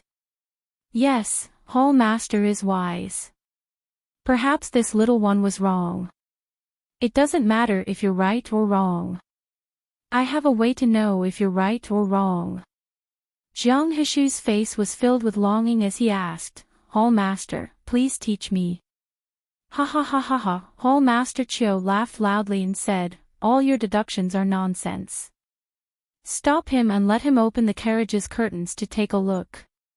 After saying this, he urged his horse to chase after Jiang Heshu. At this moment, Hall Master Chiu had tossed their gate master's order of not disturbing the people to the highest heavens. Seeing that Hall Master Chiu was happy, Jiang Heshu was also overjoyed. He also patted his horse and followed behind, not forgetting to say with concern, "Hall Master is wise. This little one can't flatter you. However, Hall Master should still be careful. After all, Vice Hall Master Zhang is a good example." Seeing that Jiang Heshu was both flattering and showing concern for Hall Master Chiu, the eyes of the other 3 also lit up. What a talent! No wonder he could climb from a coachman to a captain. He really wasn't bragging. That's right, the coachman was a youth. Even if he knew martial arts, how could he be Hall Master Chiu's opponent? These words naturally made Hall Master Chiu's heart warm up, feeling the warmth of spring. Presumably, even if there was nothing wrong with the carriage, Jiang Heshu would still be promoted later. When Zhang Xiaohua heard the sound of horse hooves behind them, she sighed inwardly. You don't want to take the broad road, but you want to take the narrow wooden bridge instead. When the 5 of them caught up to the carriage, they heard Hall Master Chiu shout, "You brat, stop the carriage." Then, the 5 of them surrounded the carriage and drew their swords from their waists. Obviously, even if they hadn't eaten pork, they would have seen a pig run. We don't know how to flatter, so we should learn from him. Seeing that this youth is unarmed, we should also draw our swords and pretend to be loyal and devoted. Hall Master Chiu was very satisfied with the performance of his subordinates. With a serious expression, he asked, "Young man, where is your carriage going? What's in the carriage?" Zhang Xiaohua trembled as he got down from the carriage. He cupped his hands and asked, "Are the 5 officials from Tanha City's garrison?" Hall Master Chiu was stunned. He really didn't dare to rashly admit it, so he could only say, "We are not officials." When Zhang Xiaohua heard this, his expression relaxed. He said, "If the 5 of you are not officials, please step aside. This humble one has already reported to Tanha City's garrison. If there is anything, you should look for the city's garrison." After he finished speaking, he turned around and pretended to leave. When Jiang Heshu saw this, he raised his sword and shouted, "Brat, stand still. This lord is asking you a question." Zhang Xiaohua was so scared that he trembled. However, he still rolled his eyes and said indifferently, "Didn't this humble one say that this humble one's carriage was reported to the garrison? Since you are not soldiers, please step aside." In fact, when Zhang Xiaohua stopped the carriage, Hall Master Qiu had already carefully listened to the movements inside the carriage. His internal energy was profound, so he could barely hear the breathing of two people in the carriage. He already had some doubts in his heart. However, this young man kept saying that he was an official, so he was intimidated. However, if he didn't see it with his own eyes, he really couldn't be at ease.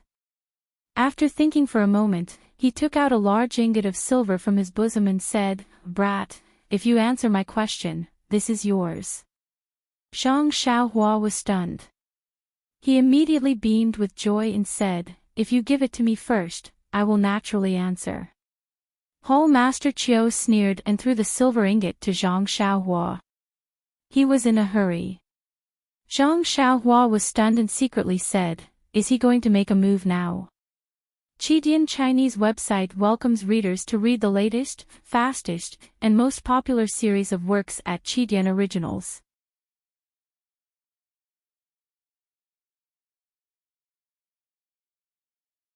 Chapter 359.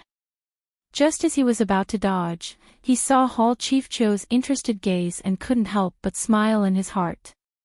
He was wearing a long robe and naturally wasn't afraid of any harm from the silver. He pretended that he didn't know martial arts and didn't know how to dodge. He only reached out to grab it. In the blink of an eye, the silver was in front of Zhang Xiaohua's chest. Just as it was about to hit his body, it suddenly curved and fell down, falling straight to the ground in front of Zhang Xiaohua. Zhang Xiaohua's hand naturally missed. He's also a hidden weapon expert. Zhang Xiaohua couldn't help but be a little vigilant. He smiled as he picked up the silver from the ground and put it into his pocket. He said, "Didn't Sir just want to know what's in the carriage?" "That's the 200 caddies of rice that Captain Wu's brother-in-law ordered from our village last time. This little one borrowed a carriage to send it to the city." "So it's like that." Jiang Heshu was clearly disappointed. Hall Chief Qiu asked again, "There's only rice in the carriage and nothing else. For example, is there anyone inside?" Zhang Xiaohua smiled and said, "How could there be anyone?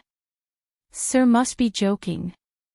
Hall Chief Qiu's expression changed and said, "But when I passed by your carriage just now, I heard the voices of women inside." Zhang Xiaohua's expression also changed. He thought for a moment and gritted his teeth and said, "Sir, you have to keep this a secret for me. To be honest, there are 2 women in the carriage, but they are the lovers of Captain Wu and his brother-in-law.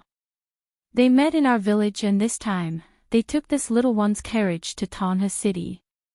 This little one knows that Captain Wu and his brother-in-law are men who are afraid of their wives and don't want to get involved in this kind of business. However, they threatened this little one. If this little one didn't take the carriage, they wouldn't let this little one send grain into the city in the future. This little one is really wronged."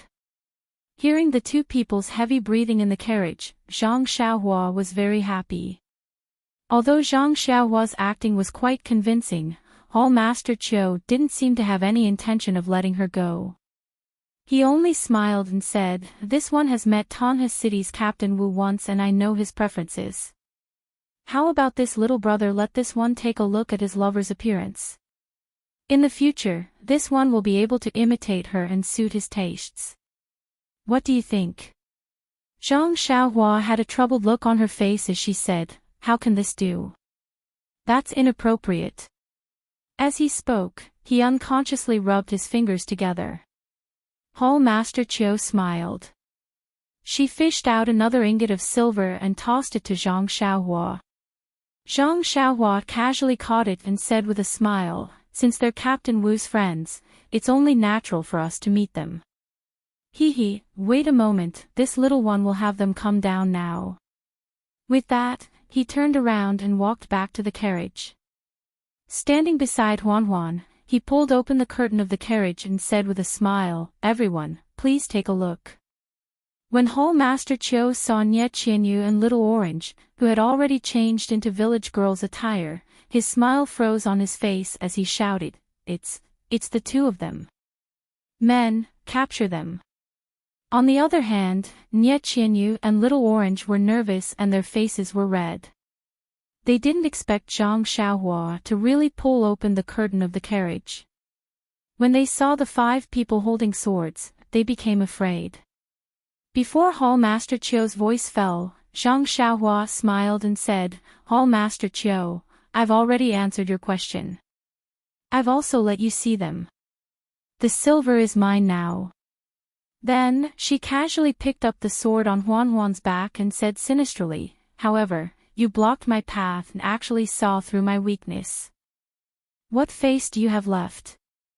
You've embarrassed me in front of this little girl. This is a big problem. Come. Eat my sword first, then we'll talk about other things." With that, she exerted a little force with her right leg and executed the levitation technique. She leaped high into the air, half a body taller than Hall Master Qiu, who was riding on the horse. Then, she raised her sword high and slashed at Hall Master Qiu. When Hall Master Qiu saw Zhang Xiaohua's qinggong, he was shocked. However, when he saw the flaws in Zhang Xiaohua's swordsmanship, disdain appeared in his heart. A treasured sword is for stabbing, not for slashing. Then, he casually raised his sword to block. But the moment the 2 swords came into contact, a weight as heavy as Mount Tai came from the sword. Hall Master Qiu immediately took a deep breath and forcefully circulated his internal energy, wanting to withstand the weight. Unfortunately, how could he withstand the weight of 10,000 kilograms? With a crack, the treasured sword in his hand broke into 2. Zhang Xiaohua's sword did not lose its momentum and smashed directly on Hall Master Qiu's shoulder. Then, with a pu sound, his shoulder was smashed into a bloody mess and half of his chest collapsed. At the same time, the horse under him also let out a mournful neigh and collapsed to the ground. Then, Zhang Xiaohua lightly tapped the horse's head with her sword. The horse immediately fell to the ground and stopped breathing. Zhang Xiaohua's sword strike was so powerful that it left everyone present dumbfounded. Yes, Nie Qianyu and Little Orange were first embarrassed and angry, then scared. Then, they saw the ordinary-looking young man who had been with them for a few days fly up high like a god and slap a person who was skilled in martial arts to death on the back of a horse. That strength was so strong that the horse was forced to kneel. Was he still human? In that instant, the 2 of them had the same thought in their minds, mutant. Then, under the watchful eyes of Nie Qianyu and Little Orange, Zhang Xiaohua did not hold back. The moment she landed, she tapped her foot and flew towards another man. The tip of her sword was pointed at that man's chest. That man did not know what to do and was about to dodge. However, Zhang Xiaohua's qinggong was so amazing that before that man could think, her sword had already pointed at his chest. With just a light tap, that man's chest caved in. That man vomited blood and fell off the horse.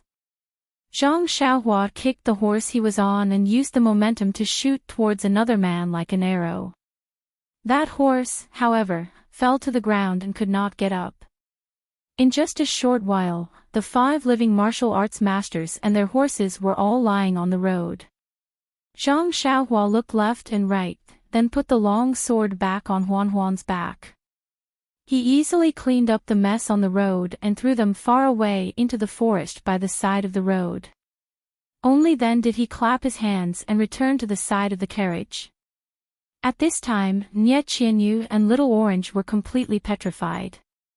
They looked at Zhang Xiaohua, who was both familiar and strange at the same time. Their eyes were burning with a trace of fear. It seemed that they wanted to say something, but they did not wake up from the bloody scene just now. Zhang Xiaohua ignored them. She put down the curtain and sat cross-legged on the carriage. She patted Huan's butt and Huan ran happily on the road again. Nie Qianyu and Little Orange heard Zhang Xiaohua muttering to herself, "Is this carriage really so shabby? It can only run for half a day." If I had known, I would have kept that guy alive and repaired the carriage for me. Then I would have killed him. Clang! The two of them flipped over the carriage and did not know what to say. Fortunately, this place was very close to Tanhe City, and the road was much smoother. Zhang Xiaohua finally arrived at Tanhe City before sunset, and half a day before the carriage's lifespan was up. This was a city bigger than Pingyang City. One could see the prosperity of this city from the bustling crowd. Zhang Xiaohua drove the shabby carriage and entered Tanhe City from the middle of the city gate, as if she did not have the consciousness of a poor person. She did not know if it was the negligence of the city guards or because there were too many people entering and leaving the city as it was getting dark, so they did not find trouble with Zhang Xiaohua. Since she had entered the city, Zhang Xiaohua felt more at ease. Although Nie Qianyu's opponents were people from the martial arts world, they could not be compared to the officials. The city was full of officials and they had to be wary of them.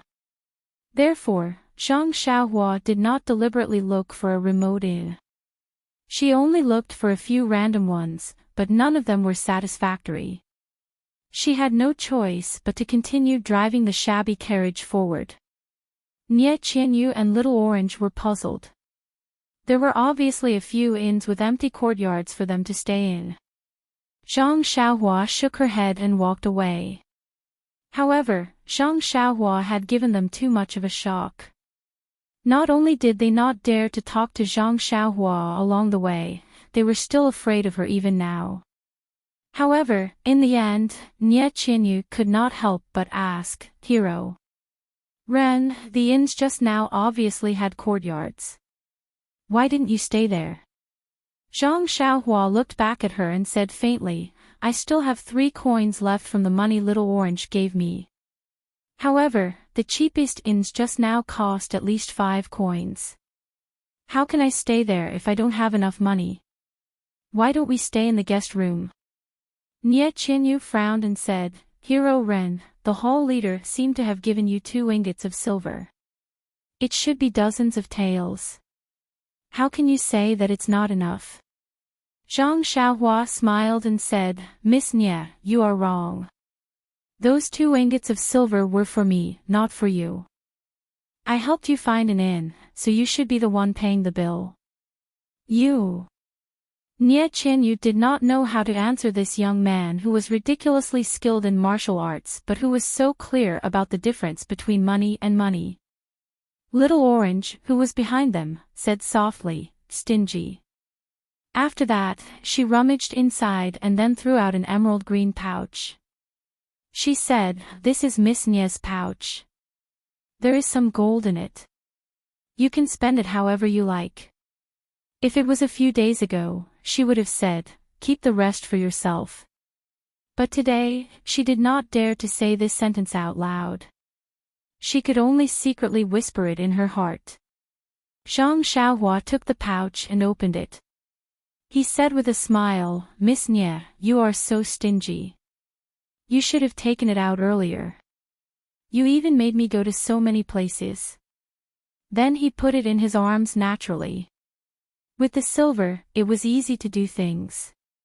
He did not need to search further. He just found a slightly cleaner inn and stayed there. This night was a little lonely. Nie Qianyu and Little Orange did not dare to joke with Zhang Xiaohua like before and ask him to do this and that. Zhang Xiaohua was also dutiful. He still did not let the waiter enter the courtyard. He only brought in the food and other things, which made them feel a little relieved. After settling the 2 girls down, Zhang Xiaohua closed the door and sat in the pitch-black room to meditate and cultivate. In the small room next to him, the 2 little girls could not help but whisper in a low voice.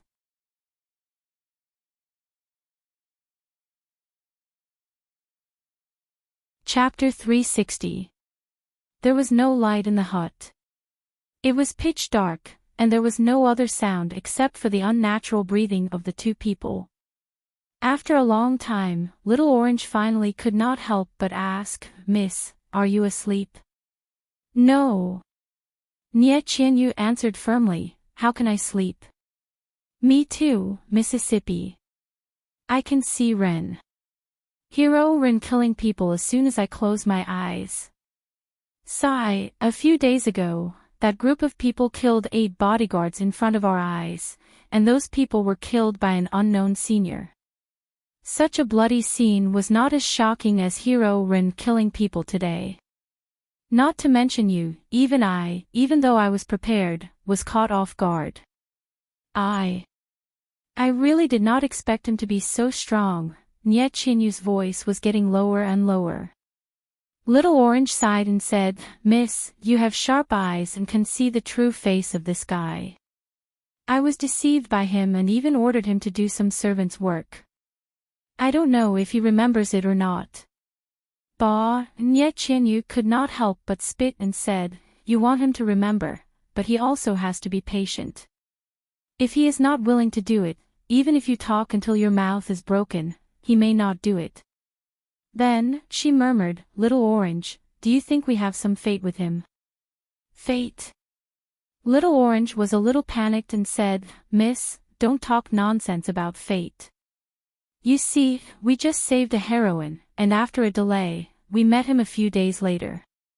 The crazy words you said were all heard by him, do you still remember? He even waved at us, and then asked about us, the David's dear. If he asked about other things, I can't guarantee, but if he asked where the David's deer is, I think in this world, maybe only our Rejuvenation Valley has it. Although the question he asked was very simple, it could be considered as a good karma. That's right, Little Orange. Don't you think that his appearance that morning was very sudden? He seems to be related to the senior who saved us the day before. Maybe he was sent by that senior to protect us. Pfft. Little Orange laughed, and the atmosphere in the room became lively. She said, Miss, you're not telling me a story from a novel, are you? If he was the disciple of that senior, he would have appeared the night before. Moreover, he would have directly escorted us back to the villa. Why would he be like him, refusing to send us back with so many excuses? Well, that's true. Besides, I didn't see any white-bearded or white-haired old man beside him that day. Then, the room fell into silence again. After a while, Nye Chinyu hesitated and said, Little Orange, do you think he will really throw us into the escort agency and send us away with a few bodyguards or armed escorts? Miss, I think. In the dark, Little Orange was also very hesitant. He said, I think it's very possible. But, doesn't he have any sense of chivalry? We are both poor and weak girls. Can't he just help us a little and send us home? Little Orange was silent for a while and did not say anything. Nye Chinyu was a little anxious. She said, Little Orange, are you asleep? No, Mississippi. I can't sleep now, just like you. Then why don't you answer my question? Alas, miss, do you feel that your mind is in a mess right now? You can only imagine him holding a long sword in his hand, leaping up from the ground, like a hero stepping on a colorful cloud, descending from the sky. A long sword that can cut through any evil, without hesitation, slashing at the heinous devil in front of him. That sword that you have never seen before, as if once slashing down, you will be protected by him, and you will never be afraid of the troubles of the world. Ah! Nye Chinyu exclaimed in a low voice. She said, Little Orange, how do you know? Little Orange sighed deeply and didn't answer her question. Instead, she asked, Miss, we've never met him before. First, he helped us pull our carriage back from the wilderness and took care of us for several days. Then, in the afternoon, he killed a few people who wanted to steal the treasure right in front of us. Judging by the way those people acted, their status should be even higher than the bad guy who attacked us the first time. To be honest, we owe him more than the senior who used the flying sword. You're constantly thanking the senior who you've never met, yet you're blaming this person who just saved our lives. Do you think this is still the calm and decisive Miss Nia who's always been so calm and decisive? Well. Nia Qianyu was speechless. After a while, she said, "Little Orange, you usually don't know anything. I have to teach you everything. How come you suddenly know so much?" "Miss, it's nothing. I am just a few years older than you." "What do you mean?" Nia Qianyu was very confused. Alas. Little Orange sighed again. It seemed that he had sighed more tonight than he had in the past 14 years. After a while, perhaps young Miss will know for herself. Really? Nia Qianyu was a little confused. However, Nia Qianyu immediately asked, "Then, what do you think we should do now?" Little Orange's worried face could not be seen in the dark. He only said, "Miss, I am just like you. My heart is in a mess. Don't ask me." Then, Nia Qianyu asked tentatively, "Little Orange, do you think I should tell him about our situation?" "Please don't, Miss," Xiao Juzi immediately stopped her.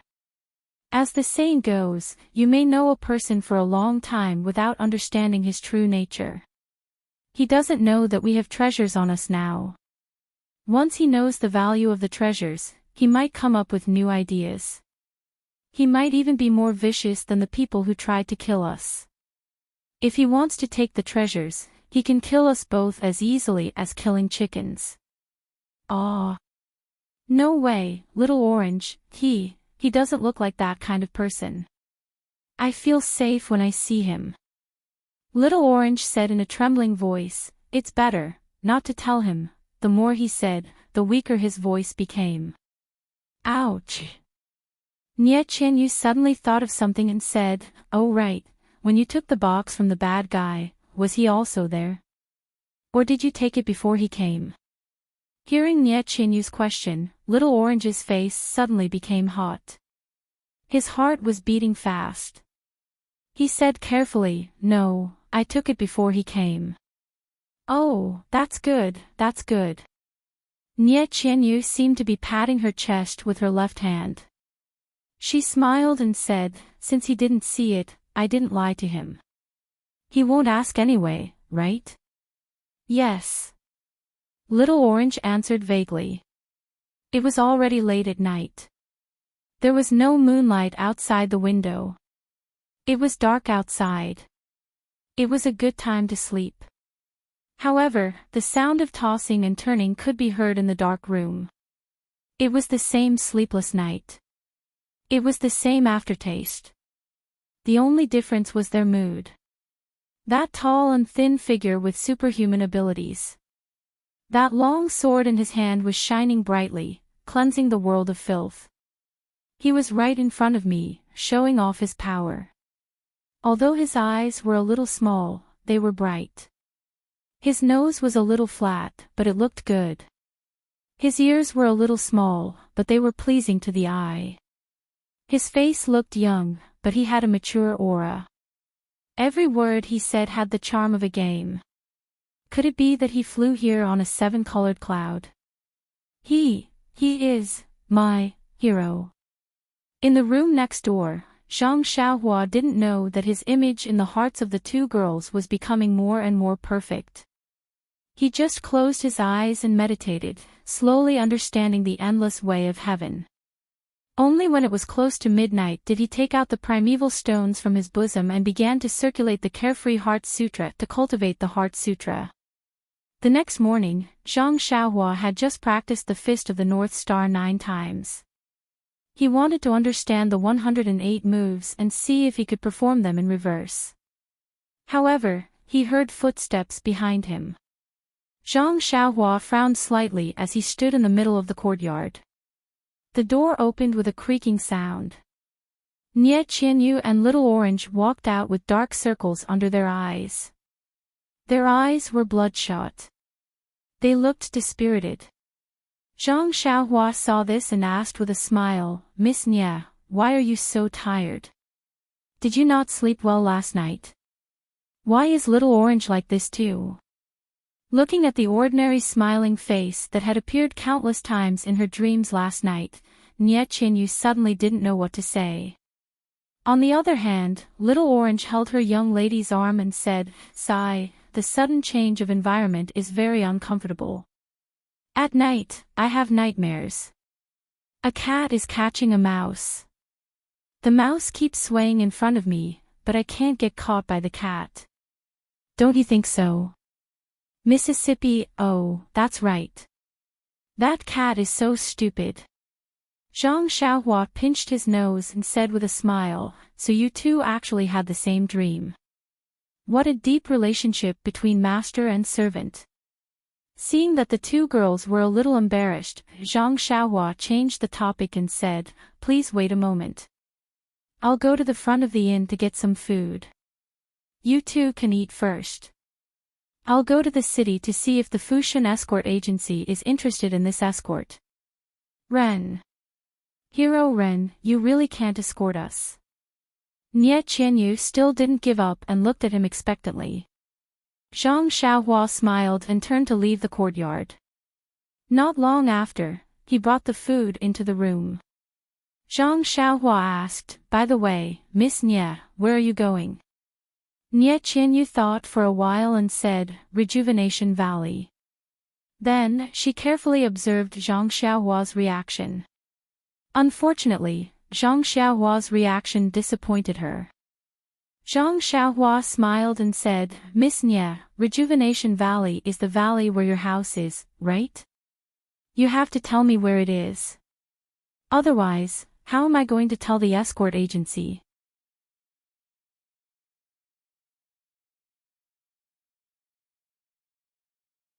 In her impression, that was the place where Lotus Escort Agency received business.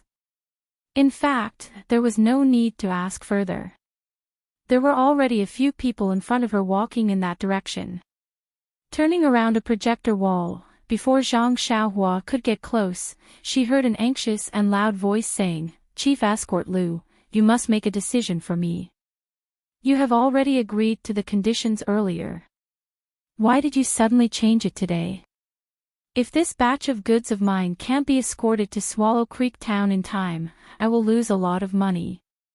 Another loud and clear voice sounded, "Shopkeeper Mo, it's not that I don't want to help you. We have been doing business for more than 10 years. If it weren't for the special circumstances, how could I not do business with you? Our escort agency had already issued a notice 3 days ago. Fushan Escort Agency will temporarily stop doing business in the direction of Vow City." Shopkeeper Mo, did you not notice? Oh, that's right. I have been preparing my goods these past few days. How could I have the leisure to consider other things? Besides, your esteemed escort agency has never delayed my matters. I simply didn't think that there would be a problem at your most reliable link. My apologies, my apologies. Shopkeeper Mo, you should think of another way first. After this period of time, I will pay you a visit to apologize. Forget it, let's not talk about apologizing. I'll hurry and find a few guards who know how to fight. Let's send my goods over first before we talk about anything else." "Oh, that's right. Chief Escort Lu, what exactly happened that made your esteemed escort agency make such a decision? Did something happen on the way to Vow City?" Ha ha ha, Shopkeeper Mo, don't ask so much about this matter. These are all matters of the Jianghu. It's not good for you to know too much. In any case, I don't think anything will happen if you ask the guards to deliver your goods. You should hurry up and do what you need to do." When Zhang Xiaohua walked into the hall, a short and fat old man with white hair and beard was panting as he ran out of the hall. As he walked, he said, "All right, Chief Escort Lu. If something like this happens in the future, please inform me as soon as possible." Zhang Xiaohua looked up and saw that there were many people in the hall. Just then, a hale and hearty old man with a red face replied in a loud and clear voice, "All right, Shopkeeper Mo. This Lu will remember." At this moment, another person beside him asked, "Chief Escort Lu, it's fine if you don't escort shopkeeper Mo's goods. But my daughter just wants to go to Vow City to spend the new year with her aunt. She's a living person, so I don't feel comfortable asking her to be a guard. Can't you assign 2 bodyguards?" Chief Escort Lu looked at him and said with a wry smile, "Scholarly, you are also a scholar. This humble one has made it very clear in the notice. Not only goods, but even if you want to protect people, our escort agency won't accept them. Especially women. We won't send anyone." How preposterous. Which escort agency in the world has such rules? Scholarly turned around and left in a huff. Zhang Xiaohua's heart skipped a beat when she heard that. Her brows were already furrowed. How could there be such a coincidence in this world?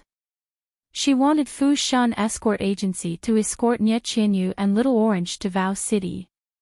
Oh, Fu Shan Escort Agency issued a notice saying that they wouldn't accept any goods or people in the direction of Vow City. Needless to say, this must be the good deed of those people who were after Nie Qianyu.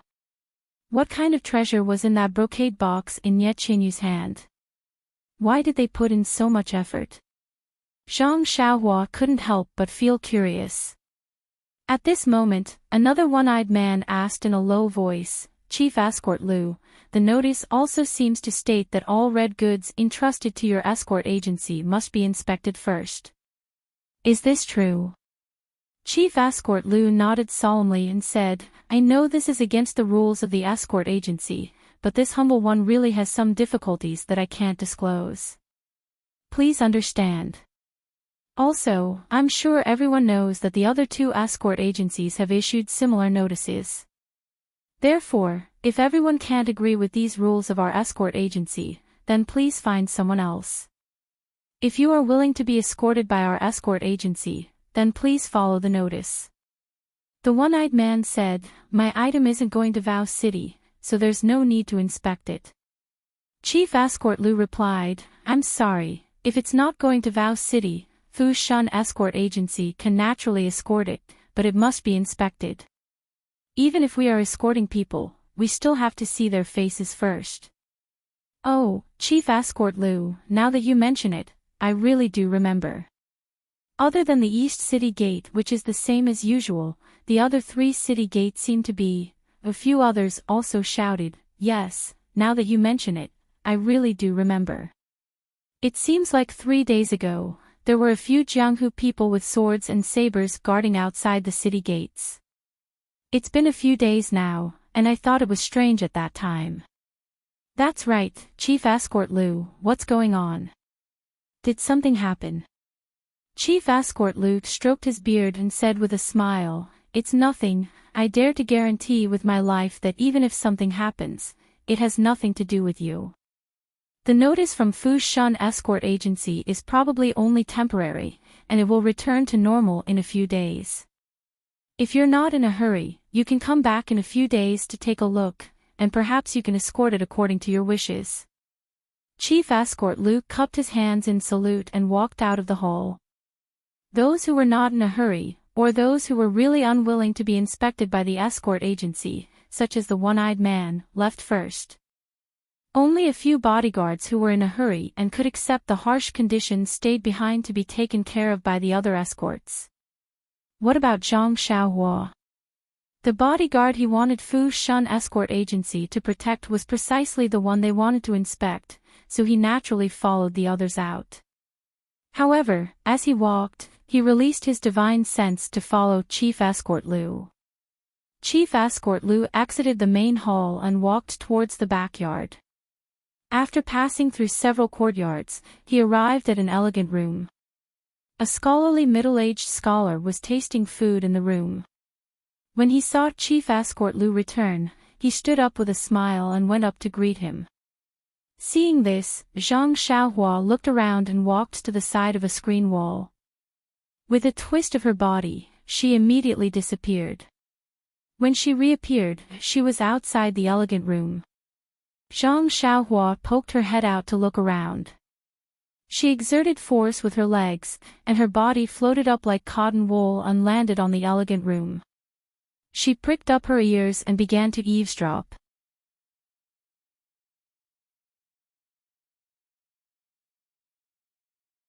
Chapter 362.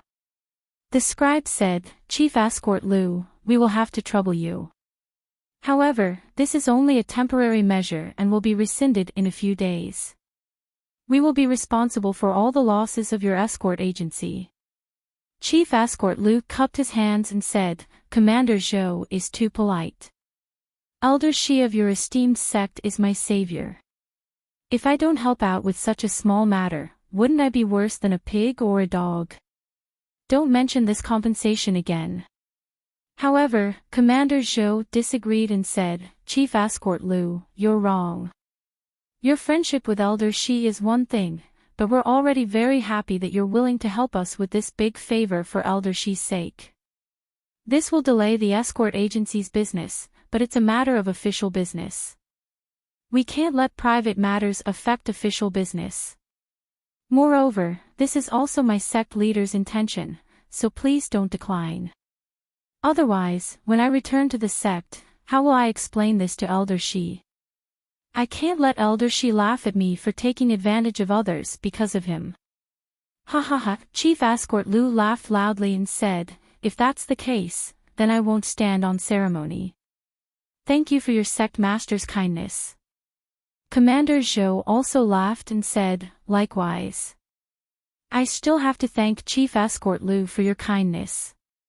The two drank tea for a while, then Chief Escort Lu asked, "Commander Zhou, it's already the 4th day, and we still haven't seen the person or thing you mentioned.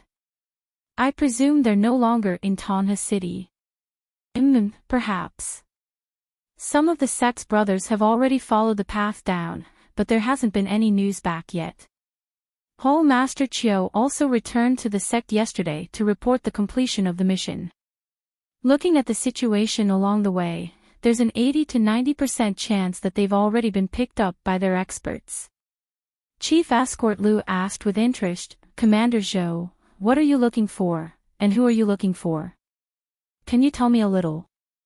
Commander Zhou laughed and said, "This isn't Chief Escort Lu's style. You haven't asked me about it for 3 days, so why are you asking again today? Aren't you making things difficult for me?" Chief Escort Lu chuckled and said, "Aren't people always curious?" "Ah, curiosity killed the cat. Chief Escort Lu, it's better if you don't know what you shouldn't know. It's not that I don't want to tell you, but it'll really kill you if I tell you." "Ah." Chief Escort Lu was dumbfounded. He quickly said, "Then it's better if Commander Zhou doesn't say anything." Then, he changed the topic and talked about something else. Zhang Xiaohua was bored and was about to leave when she heard Chief Escort Lu ask again, "How is Elder Shi doing in your sect? I haven't seen him for many years. How did he join your esteemed sect?" "That's right, your sect doesn't seem to have a great reputation. I've been in Jianghu for most of my life, so why haven't I heard of it?" Hee, Chief Escort Lu laughed and said, "That's right, I really haven't heard of it. However, since Elder Shi was able to join your sect, you must be from a prestigious sect, right?" "A prestigious sect?" Commander Zhou sneered and said, "How can a prestigious sect be compared to us? I'm not afraid to tell you that if it weren't for Elder Shi's personal relationship with the sect leader, with Elder Shi's skills, he might not have been able to occupy the position of the last elder in our sect." "Ah!" Chief Escort Lu was shocked. He had always thought that his savior was an important figure in this sect, so he had been neglectful in front of this scholar a few days ago. Now that he knew that the person he thought was his backer might not even be in his eyes, the expression on his face immediately became more respectful. "Then your esteemed sect." Chief Escort Lu seemed to want to ask something more. Zhang Xiaohua also pricked up her ears outside, wanting to know what kind of powerful sect this was. At this moment, the sound of hurried footsteps could be heard from outside. Zhang Xiaohua hurriedly curled up her body and heard a person running in hurriedly. He first cupped his hands in salute to Chief Escort Lu, then moved closer to Commander Zhou's ear and whispered a few words. Commander Zhou's expression changed drastically. He stood up from his chair with a bang and shouted in disbelief, "What did you say?" Hall Master Chiu and his party of 5 were killed at the outskirts of the East Gate. This Commander Zhou's ability to remain calm was actually worse than the person who reported the news. Chief Escort Lu, who was watching from the side, couldn't help but feel a little disdainful. How could such an uncultured scholar be a commander? However, Chief Escort Lu underestimated him too much. Chief Escort Lu and the person who reported the news didn't know the extent of Hall Master Chiu's martial arts. Even if they knew that his martial arts were superb, they wouldn't know to what extent. Commander Zhou, on the other hand, knew Hall Master Chiu's background like the back of his hand. He deeply knew that Hall Master Chiu was a capable subordinate that his sect master had secretly nurtured. Although his martial arts were superb, he had never made a name for himself in the Jianghu. If he were in the Jianghu, he would definitely be the kind that could cause huge waves. His reputation might not be any worse than the current Righteous Alliance's deputy alliance masters who were currently flourishing. And yet, such a formidable figure had actually been beaten to a pulp at the outskirts of Tanha City's East Gate. He couldn't be more dead. 5 people had actually died in the same way. Not a single one of them had escaped. Even the 5 horses had been kicked to death. This was simply something that he had never dreamt of. Where did Rejuvenation Valley find such a formidable helper? After hearing such shocking news, how could he still sit there calmly? Naturally, his previous self-restraint had long been tossed beyond the highest heavens. Commander Zhou couldn't be bothered to look at the 2 people's astonished gazes. He then slapped his head and said, I've fallen for the enemy's diversionary tactic. Chief Escort Lu, this one needs to personally make a trip. Farewell, farewell. Then, he turned to the messenger and said, You, hurry and inform the brothers in the city to assemble fully armed at the East Gate. Release a carrier pigeon and inform the brothers who went south to send a portion of them over. Tell them that Rejuvenation Valley's men are hiding in Tanha City and have now turned back. Ask them to hurry and provide support. Oh right, also inform Sect Master to send an elder-level expert over. We'll attack them from the front and back. Let's see where they can escape. When he finished speaking, he hurriedly left with the messenger. Chief Escort Lu followed him out of the elegant room, muttering as he walked, How did we get into a conflict with Rejuvenation Valley? Really? I was wondering why we didn't send the bodyguard to Macho City. I forgot to ask him if that notice has been withdrawn. Then, he shook his head and said, It's better not to withdraw it yet. When immortals fight, don't involve mortals. Someone will compensate me for my losses anyway. What's the hurry? Zhang Xiaohua was lying on the roof of the elegant room. When she heard these words, she was so angry that she almost released a flying sword from the roof to hack this guy to death. Nonsense, you're not in a hurry, but I am. When Chief Escort Lu left, Zhang Xiaohua also floated down from the roof and disappeared with a twist of her body. She only emerged from the ground after she had used Earth Escape to a secluded place. She was filled with regret. What was all this? The escort agency didn't have any bodyguards. How was she going to get rid of this burden? But now wasn't the time to get rid of this burden. Commander Zhou had fallen for her diversion tactic and had mobilized all the men in the city to the main road at the East Gate. When she thought of this, Zhang Xiaohua couldn't help but shake her head and wag her tail. Her quick-witted idea at that time had actually been seen as a well-thought-out stratagem. How could she not feel proud? Right now, the most important thing for Nye Qianyu and Little Orange was to leave Tanha City first. Of course, they didn't have to consider the east and south gates. They could only leave through the west and north gates first. Moreover, they'd heard from Commander Zhou just now that the brothers in the city probably included the men guarding the 3 city gates. If they didn't leave now, when Commander Zhou reacted and sent people to guard the gates, they would certainly be able to kill them. However, wouldn't that be beating the grass and alerting the snake? How could she do this kind of work that didn't require any skill? After thinking about it, Zhang Xiaohua hurriedly inquired about the address of the carriage company and found a shop nearby. Without bargaining, she found a medium-sized carriage and a good horse and bought them together. Fortunately, Nie Qianyu had just given her a small purse.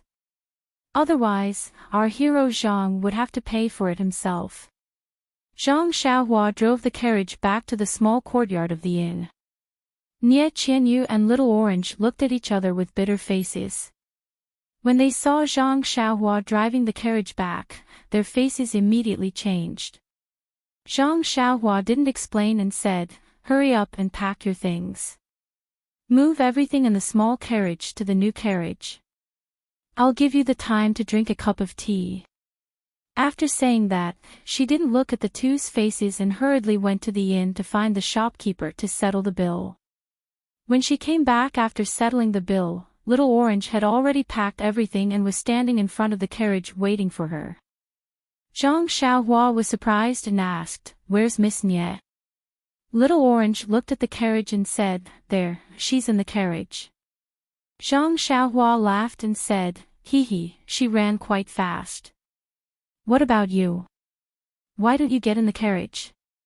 Looking at the martial arts master in front of her who she used to think was a country bumpkin, Little Orange was speechless and only said, You really don't intend to send us off?" Zhang Xiaohua was stunned and said, "Yes, I really don't intend to send you off. Hurry up and get in the carriage." Little Orange bit her lips and bowed to him. She said, "Then, I'll thank you on behalf of Miss Nie for saving our lives. The world is big and the world is full of vicissitudes. I don't know when we'll meet again.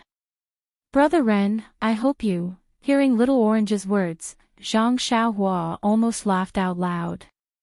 He only kept a straight face and interrupted her and said, "Okay, I know.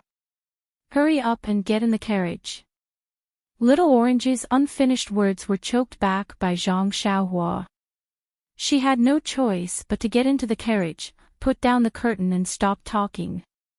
Zhang Xiaohua led Huan over from the side and patted its head, indicating for it to follow the carriage. She jumped into the carriage and drove towards the west gate without saying anything. She didn't say anything along the way. When they got close to the west gate, Zhang Xiaohua hurriedly released her divine sense. As expected, she didn't see any Jianghu people holding swords outside the city. Only then did she feel relieved and leisurely drove the carriage out of the city. But what about after leaving the city? Zhang Xiaohua muttered in her heart. If she didn't find any bodyguards, who would send these two to Carefree City?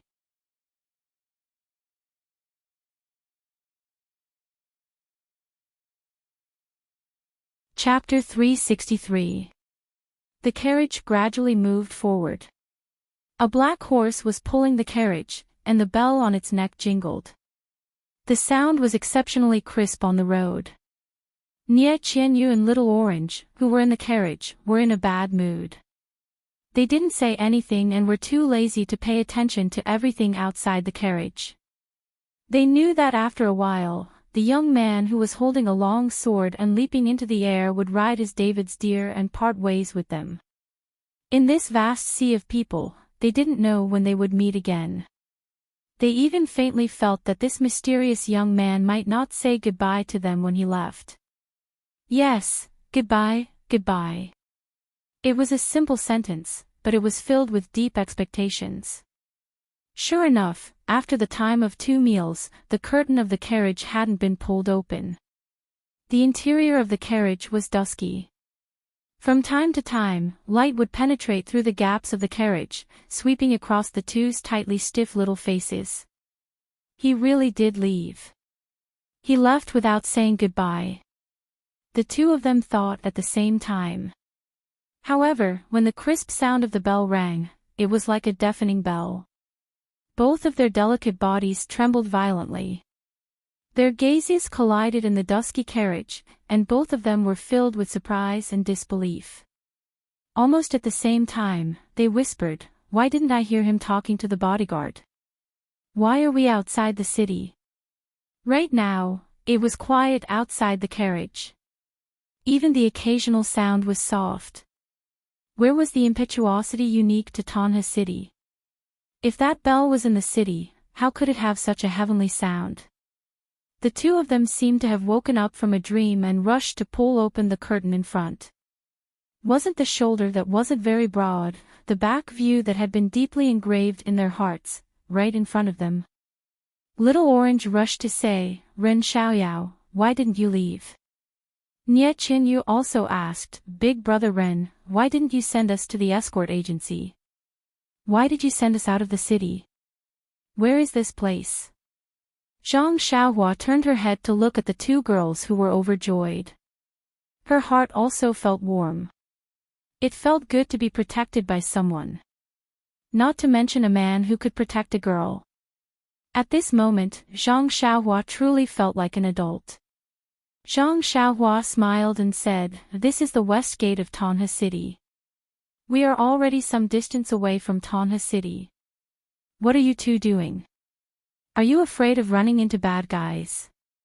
Are you hiding inside and not daring to come out?" The two of them nodded tacitly and said, "That's right. If we're discovered in the city, we won't be able to escape. There's no need for that now. They've all gone to the east gate and are chasing after you on the way we came. No one should be able to discover you for the time being." "Oh." Little Orange didn't quite understand. "Oh." Nie Qianyu instantly smiled and said, "So it was planned by Big Brother Ren. I really admire you." Zhang Xiaohua shook her head. "Miss Nia thinks too highly of me. I just casually killed a few bad guys. How could I think so far ahead? Big Brother Ren is too modest." Nie Qianyu was not stingy with her words. Little Orange was puzzled and said, Young Master Ren, I still don't understand. Why didn't you send us to the escort agency?"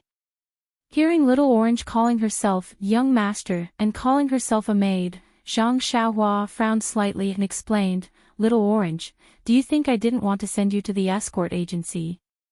But even if I wanted to, they wouldn't dare to accept this mission." Little Orange was curious and asked, "Why is that, Young Master Ren?" Nie Qianyu smiled and said, "I see." This smile was very sweet. "Miss Nie, you're really smart and very impressive." Zhang Xiaohua couldn't help but praise her. Nie Qianyu waved her hands and said, "It's useless to be smart. In front of Big Brother Ren's powerful martial arts, any little trick is just a small trick." At this moment, Little Orange also understood. Looking at her Mrs. excited face, her expression changed slightly. Then, she immediately returned to normal and said, "Miss is really amazing. I really admire you." Zhang Xiaohua told her about how she went to the escort agency to find bodyguards. Then, she shrugged and said, "I didn't have a choice. I couldn't just watch you fall into the hands of the bad guys. Moreover, if those people returned and couldn't find you, they might return to Tonha City.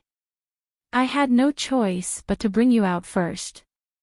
Sigh, it seems like we have to wait until we reach the next town." Hearing this, Nie Qianyu and Little Orange's expressions turned ugly. They looked at each other and Nie Qianyu asked, "Big Brother Ren, can you tell me where you're going now?" Zhang Xiaohua thought for a while and said, "Miss Nie, can you tell me where Macho City is? Or do you know how to get to Macho City?" Zhang Xiaohua didn't know where Macho City was, let alone how to get there. When he was at the escort agency, although he wanted to ask, he was afraid of attracting attention. However, this Miss Nie in front of him was only 12 years old. In his imagination, she might not know how to get there. Who would have thought that Nie Qianyu would only ponder for a moment before she explained the route from Tanha City to Carefree City clearly without any hesitation. Zhang Xiaohua was speechless. The thought of why is there such a big difference between people flashed into his mind again. He thought about how he had only just found out how to get to Pingyang City.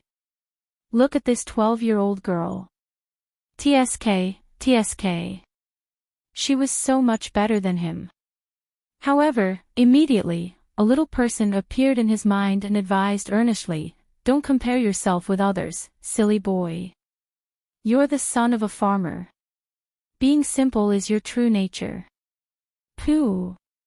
Zhang Xiaohua spat on the ground. He had Nie Qianyu's charm. He thought to himself, do nobles and generals have guts? Seeing Zhang Xiaohua's behavior, the two people in the carriage were surprised. They thought in unison, is this habit also contagious? From Nie Qianyu's explanation, Zhang Xiaohua found out that Macho City was south of Tanha City. It was about a month's journey away. The Pingyang City that he requested was southwest of Tanha City. It was still very far from Macho City. The two routes were completely separated at Tanha City. Of course, all roads led to U City, but the most comfortable official road was like this. If Zhang Xiaohua wanted to return to Pingyang City, he would have to go through the west gate of Tanha City. There was an official road that passed by several cities before reaching Pingyang City. This was also the route that Ji Xiaohua had drawn for him.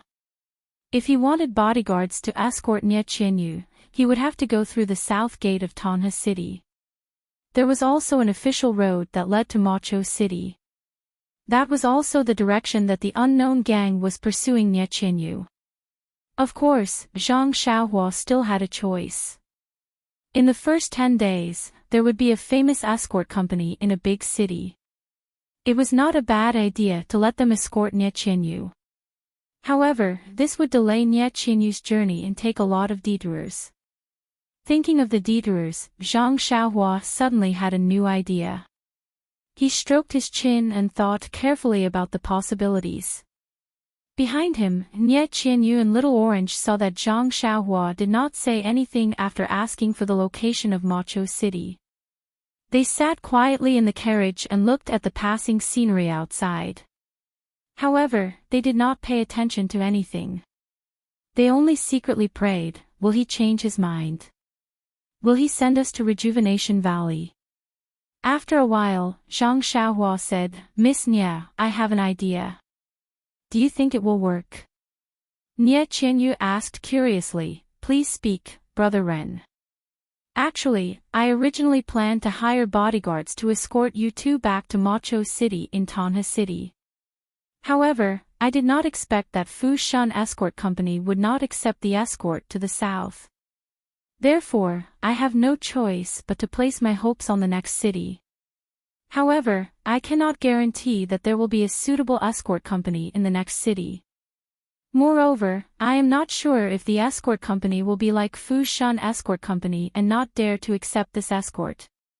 Moreover, to hand you two over to unfamiliar bodyguards, that I have decided that I can't bear it. Nonsense. You only realized it now. So you have been treating us like goods and letting people escort us. God has opened his eyes. You only realized it now. Nie Qianyu and Little Orange looked at each other. Their eyes were filled with joy and relief. Zhang Xiaohua continued to explain, the place I am going to is definitely not where you two can follow me. However, seeing Zhang Xiaohua dawdling, Little Orange became impatient and said, can't you finish your sentence in one sentence?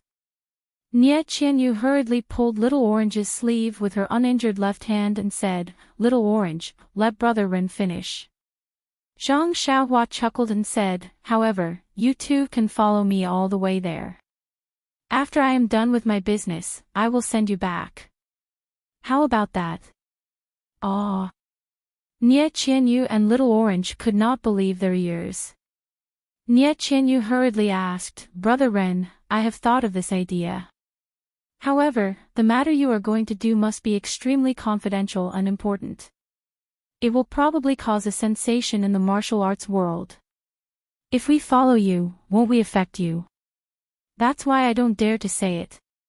Zhang Xiaohua scratched the few strands of mustache on his chin with his fingers and said with a smile, It's fine. As long as you don't have to follow me when you reach a place. When I'm done, I'll meet you at that place and send you off. Oh yes, Miss Nia, are you in a hurry to go back to Macho City? Nie Chinyu smiled and said, Even if we are in a hurry, we need to be alive to go back. The place Brother Ren is going to is definitely not in the same direction as Macho City. It might even be very far away. The further we go, the harder it will be for those bad guys to find us. Brother Ren, you are so smart. What a brilliant plan. You can achieve 2 goals with 1 stroke. I admire you. After hearing this, Zhang Xiaohua raised his invisible tail high. He was just short of a feather fan to show the elegance of a wise man. Sigh, actually, as long as people get along with each other, it is inevitable that they will want to protect each other, let alone 2 budding girls. Since Zhang Xiaohua had the ability to send the 2 girls home after visiting the Guozhuang house, as a man, how could he refuse such a cushy task? Everything was caused by male chauvinism.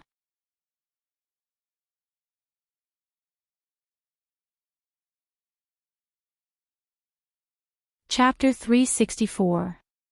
Faint snowflakes drifted down like salt grains, covering the mountains and rivers, and even dyeing the boundless fields white. A thin layer of snow had already accumulated on the straight and wide road.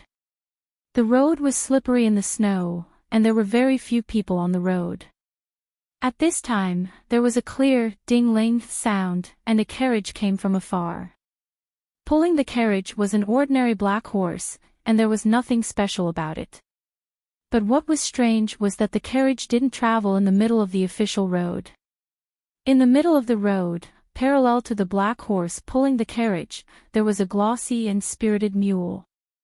On the carriage pulled by the black horse sat a skinny young man. His eyes were closed as he rested. His hands were in an extremely mysterious position. It seemed that he had already fallen asleep. Everything seemed so normal. However, if one were to pay close attention, one would be able to clearly see that although the snowflakes that filled the sky and became bigger and bigger stained everything, they did not seem to disturb the young man's beautiful dream at all. This was because there seemed to be a transparent cover around the young man's body. When the snowflakes landed on his body, it was as if they had landed on an abnormally smooth surface. They could not stay there and would slide to the side. Therefore, the snowflakes that filled the sky could not leave a single mark on the young man's body. Right at this moment, a soft and clear voice sounded out. Big Brother Ren, the snow is getting heavier and heavier. Aren't you going to take shelter in the carriage? Wasn't it Nie Chinyu's voice? The 3 people in the carriage were none other than Zhang Xiaohua, Nie Chinyu, and Little Orange who had come out of Tanha City. Upon hearing the voice, Zhang Xiaohua opened his eyes, loosened his hands, and released his divine sense.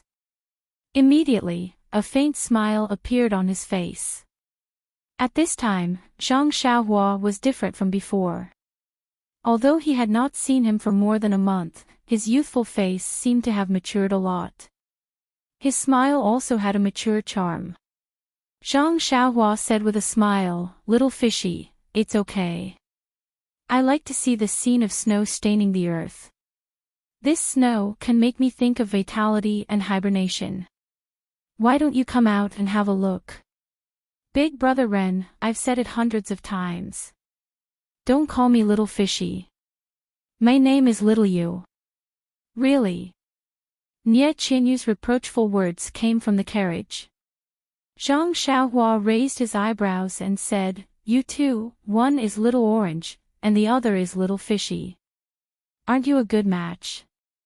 Luckily, I'm smart enough to think of such a good name. Little fishy, aren't you going to give me more money for the name? Bah, Nye Qianyu spat and said, shameless. Another voice sounded, Miss, I think you'd better take out those few golden leaves, lest young Master Ren keeps thinking about them. What? The food and drink expenses along the way, the hotel expenses, and Huan's expenses, which one of them didn't use my money? How can he have the nerve to say that? Ha ha ha, Zhang Xiaohua felt very refreshed when he heard this. Of course, he didn't spend a single cent of his own money and rushed over from Tonha City. How could he not be happy? Upon hearing Zhang Xiaohua's laughter, the people in the carriage also laughed. Nye Qianyu smiled and said, Big Brother Ren, the sky is going to be dark soon and the snow is getting heavier. I'm afraid we won't be able to make it to the town. Nye Qianyu felt very strange.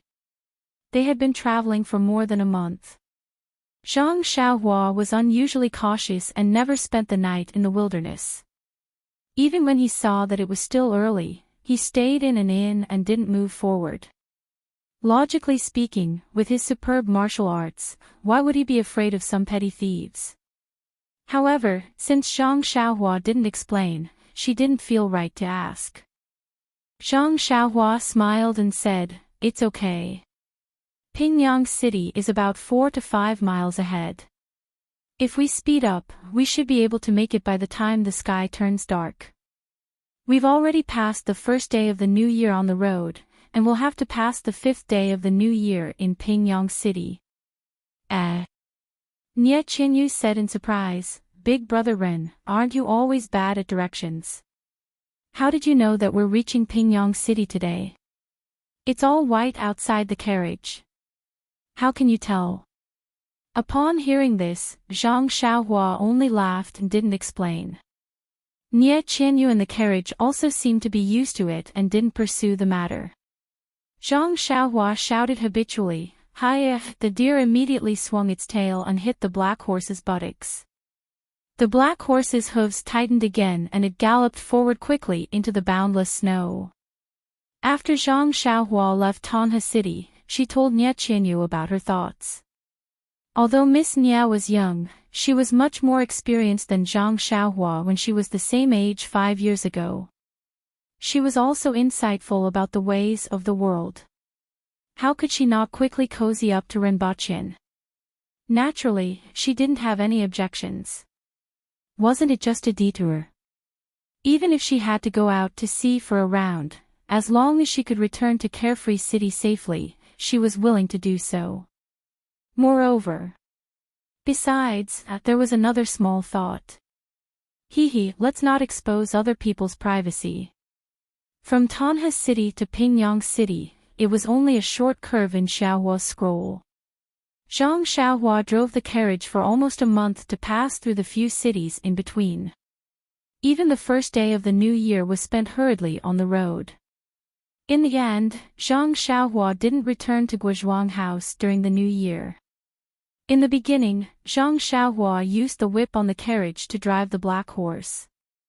However, after a long time, she got tired of it. Huan, the deer, was indeed the spirit beast that Zhang Xiaohua mentioned. It actually understood its master's thoughts and caught up with Zhang Xiaohua. It only stopped when it reached a fork in the road and waited for Zhang Xiaohua's instructions. Along the way, Zhang Xiaohua was overjoyed and thanked Xiaohua even more in her heart. When Nye Qianyu and Little Orange saw that the deer was so intelligent, they were also very surprised and liked it. Both of them had reared the deer before and had a deep understanding of its diet. Nye Qianyu's carriage didn't lack money, so along the way, although Huan was a little different from the Rejuvenation Valley's deer, it was also well-fed and shiny. It was no longer as ugly as it was in Songning Town. As for Nye Qianyu and Little Orange, after interacting with Zhang Xiaohua for more than a month, they went from being in awe and fear at the beginning to gradually getting to know him. They knew that this young man with powerful martial arts was not unapproachable and unapproachable. If his mysterious behavior and powerful martial arts were covered up, the Ren Xiaoyao in their eyes at the beginning was his true self. Speaking of mysterious behavior, Zhang Xiaohua had to sleep well every night.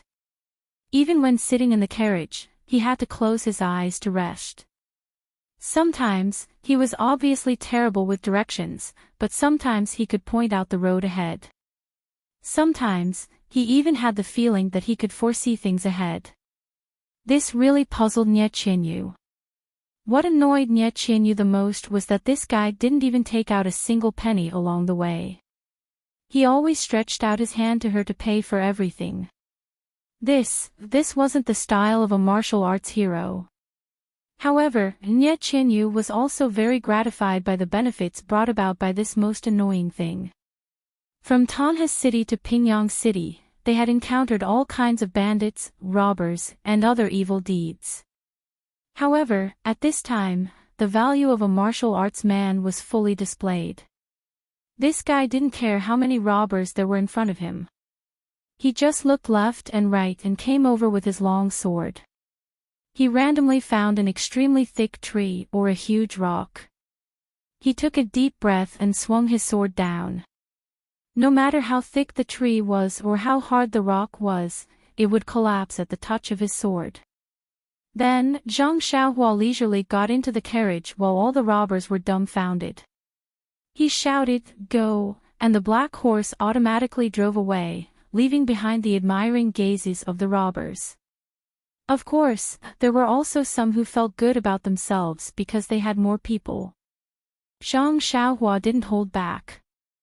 No matter how many people there were, she killed them all with one strike and then used the second strike. Nie Qianyu and Little Orange were starry-eyed when they thought of that. Then, they spat and laughed, "This guy is really barbaric." At the same time, they hid in the carriage and covered their mouths. How much money would it take to hire such a brave and fierce bodyguard? It was a tiring but joyful journey for more than a month. Unknowingly, they were close to Pingyang City. Nie Qianyu was so smart. Ever since they left Tanha City, she didn't mention where they were going. She only followed Zhang Xiaohua's wishes. Occasionally, when Zhang Xiaohua couldn't make up her mind, she would raise her own opinions. Her tone didn't show any intention of inquiring about Zhang Xiaohua's destination. However, Nie Qianyu was very familiar with the distribution of each city. Zhang Xiaohua's route was also very clear. As early as more than 10 days ago, she already knew that Pingyang City was on her route. She just didn't know that this Pingyang City was Zhang Xiaohua's destination. 5 days ago, on the first day of the new year, the three of them spent it in a very small town. Zhang Xiaohua didn't mind. She hadn't spent time with her mother and father for many years. Although she really wanted to, she gave up the idea when she saw that it was still far away from home. She only felt a faint longing in her heart. However, Nie Qianyu was different. It seemed that she hadn't spent the new year outside since she was young. That night, her eyes were red and she didn't eat much. Zhang Xiaohua didn't know how to persuade her. She only comforted her and accompanied her silently. Fortunately, Little Orange took his young mistress out for a walk. When they returned, although Nie Qianyu's eyes and face were red, she was in a good mood. It was just that she kept glancing at Zhang Xiaohua. She even toasted Zhang Xiaohua with a few cups of wine on a simple table. You're tuning into the LoveLore Library YouTube channel. We're so grateful for your support and don't forget to subscribe to join us on this incredible journey through captivating stories. Your generosity through donations truly makes a world of difference, as it's the primary source of revenue that allows me to expand and enhance this channel for you. Thank you from the bottom of my heart for being a part of this adventure.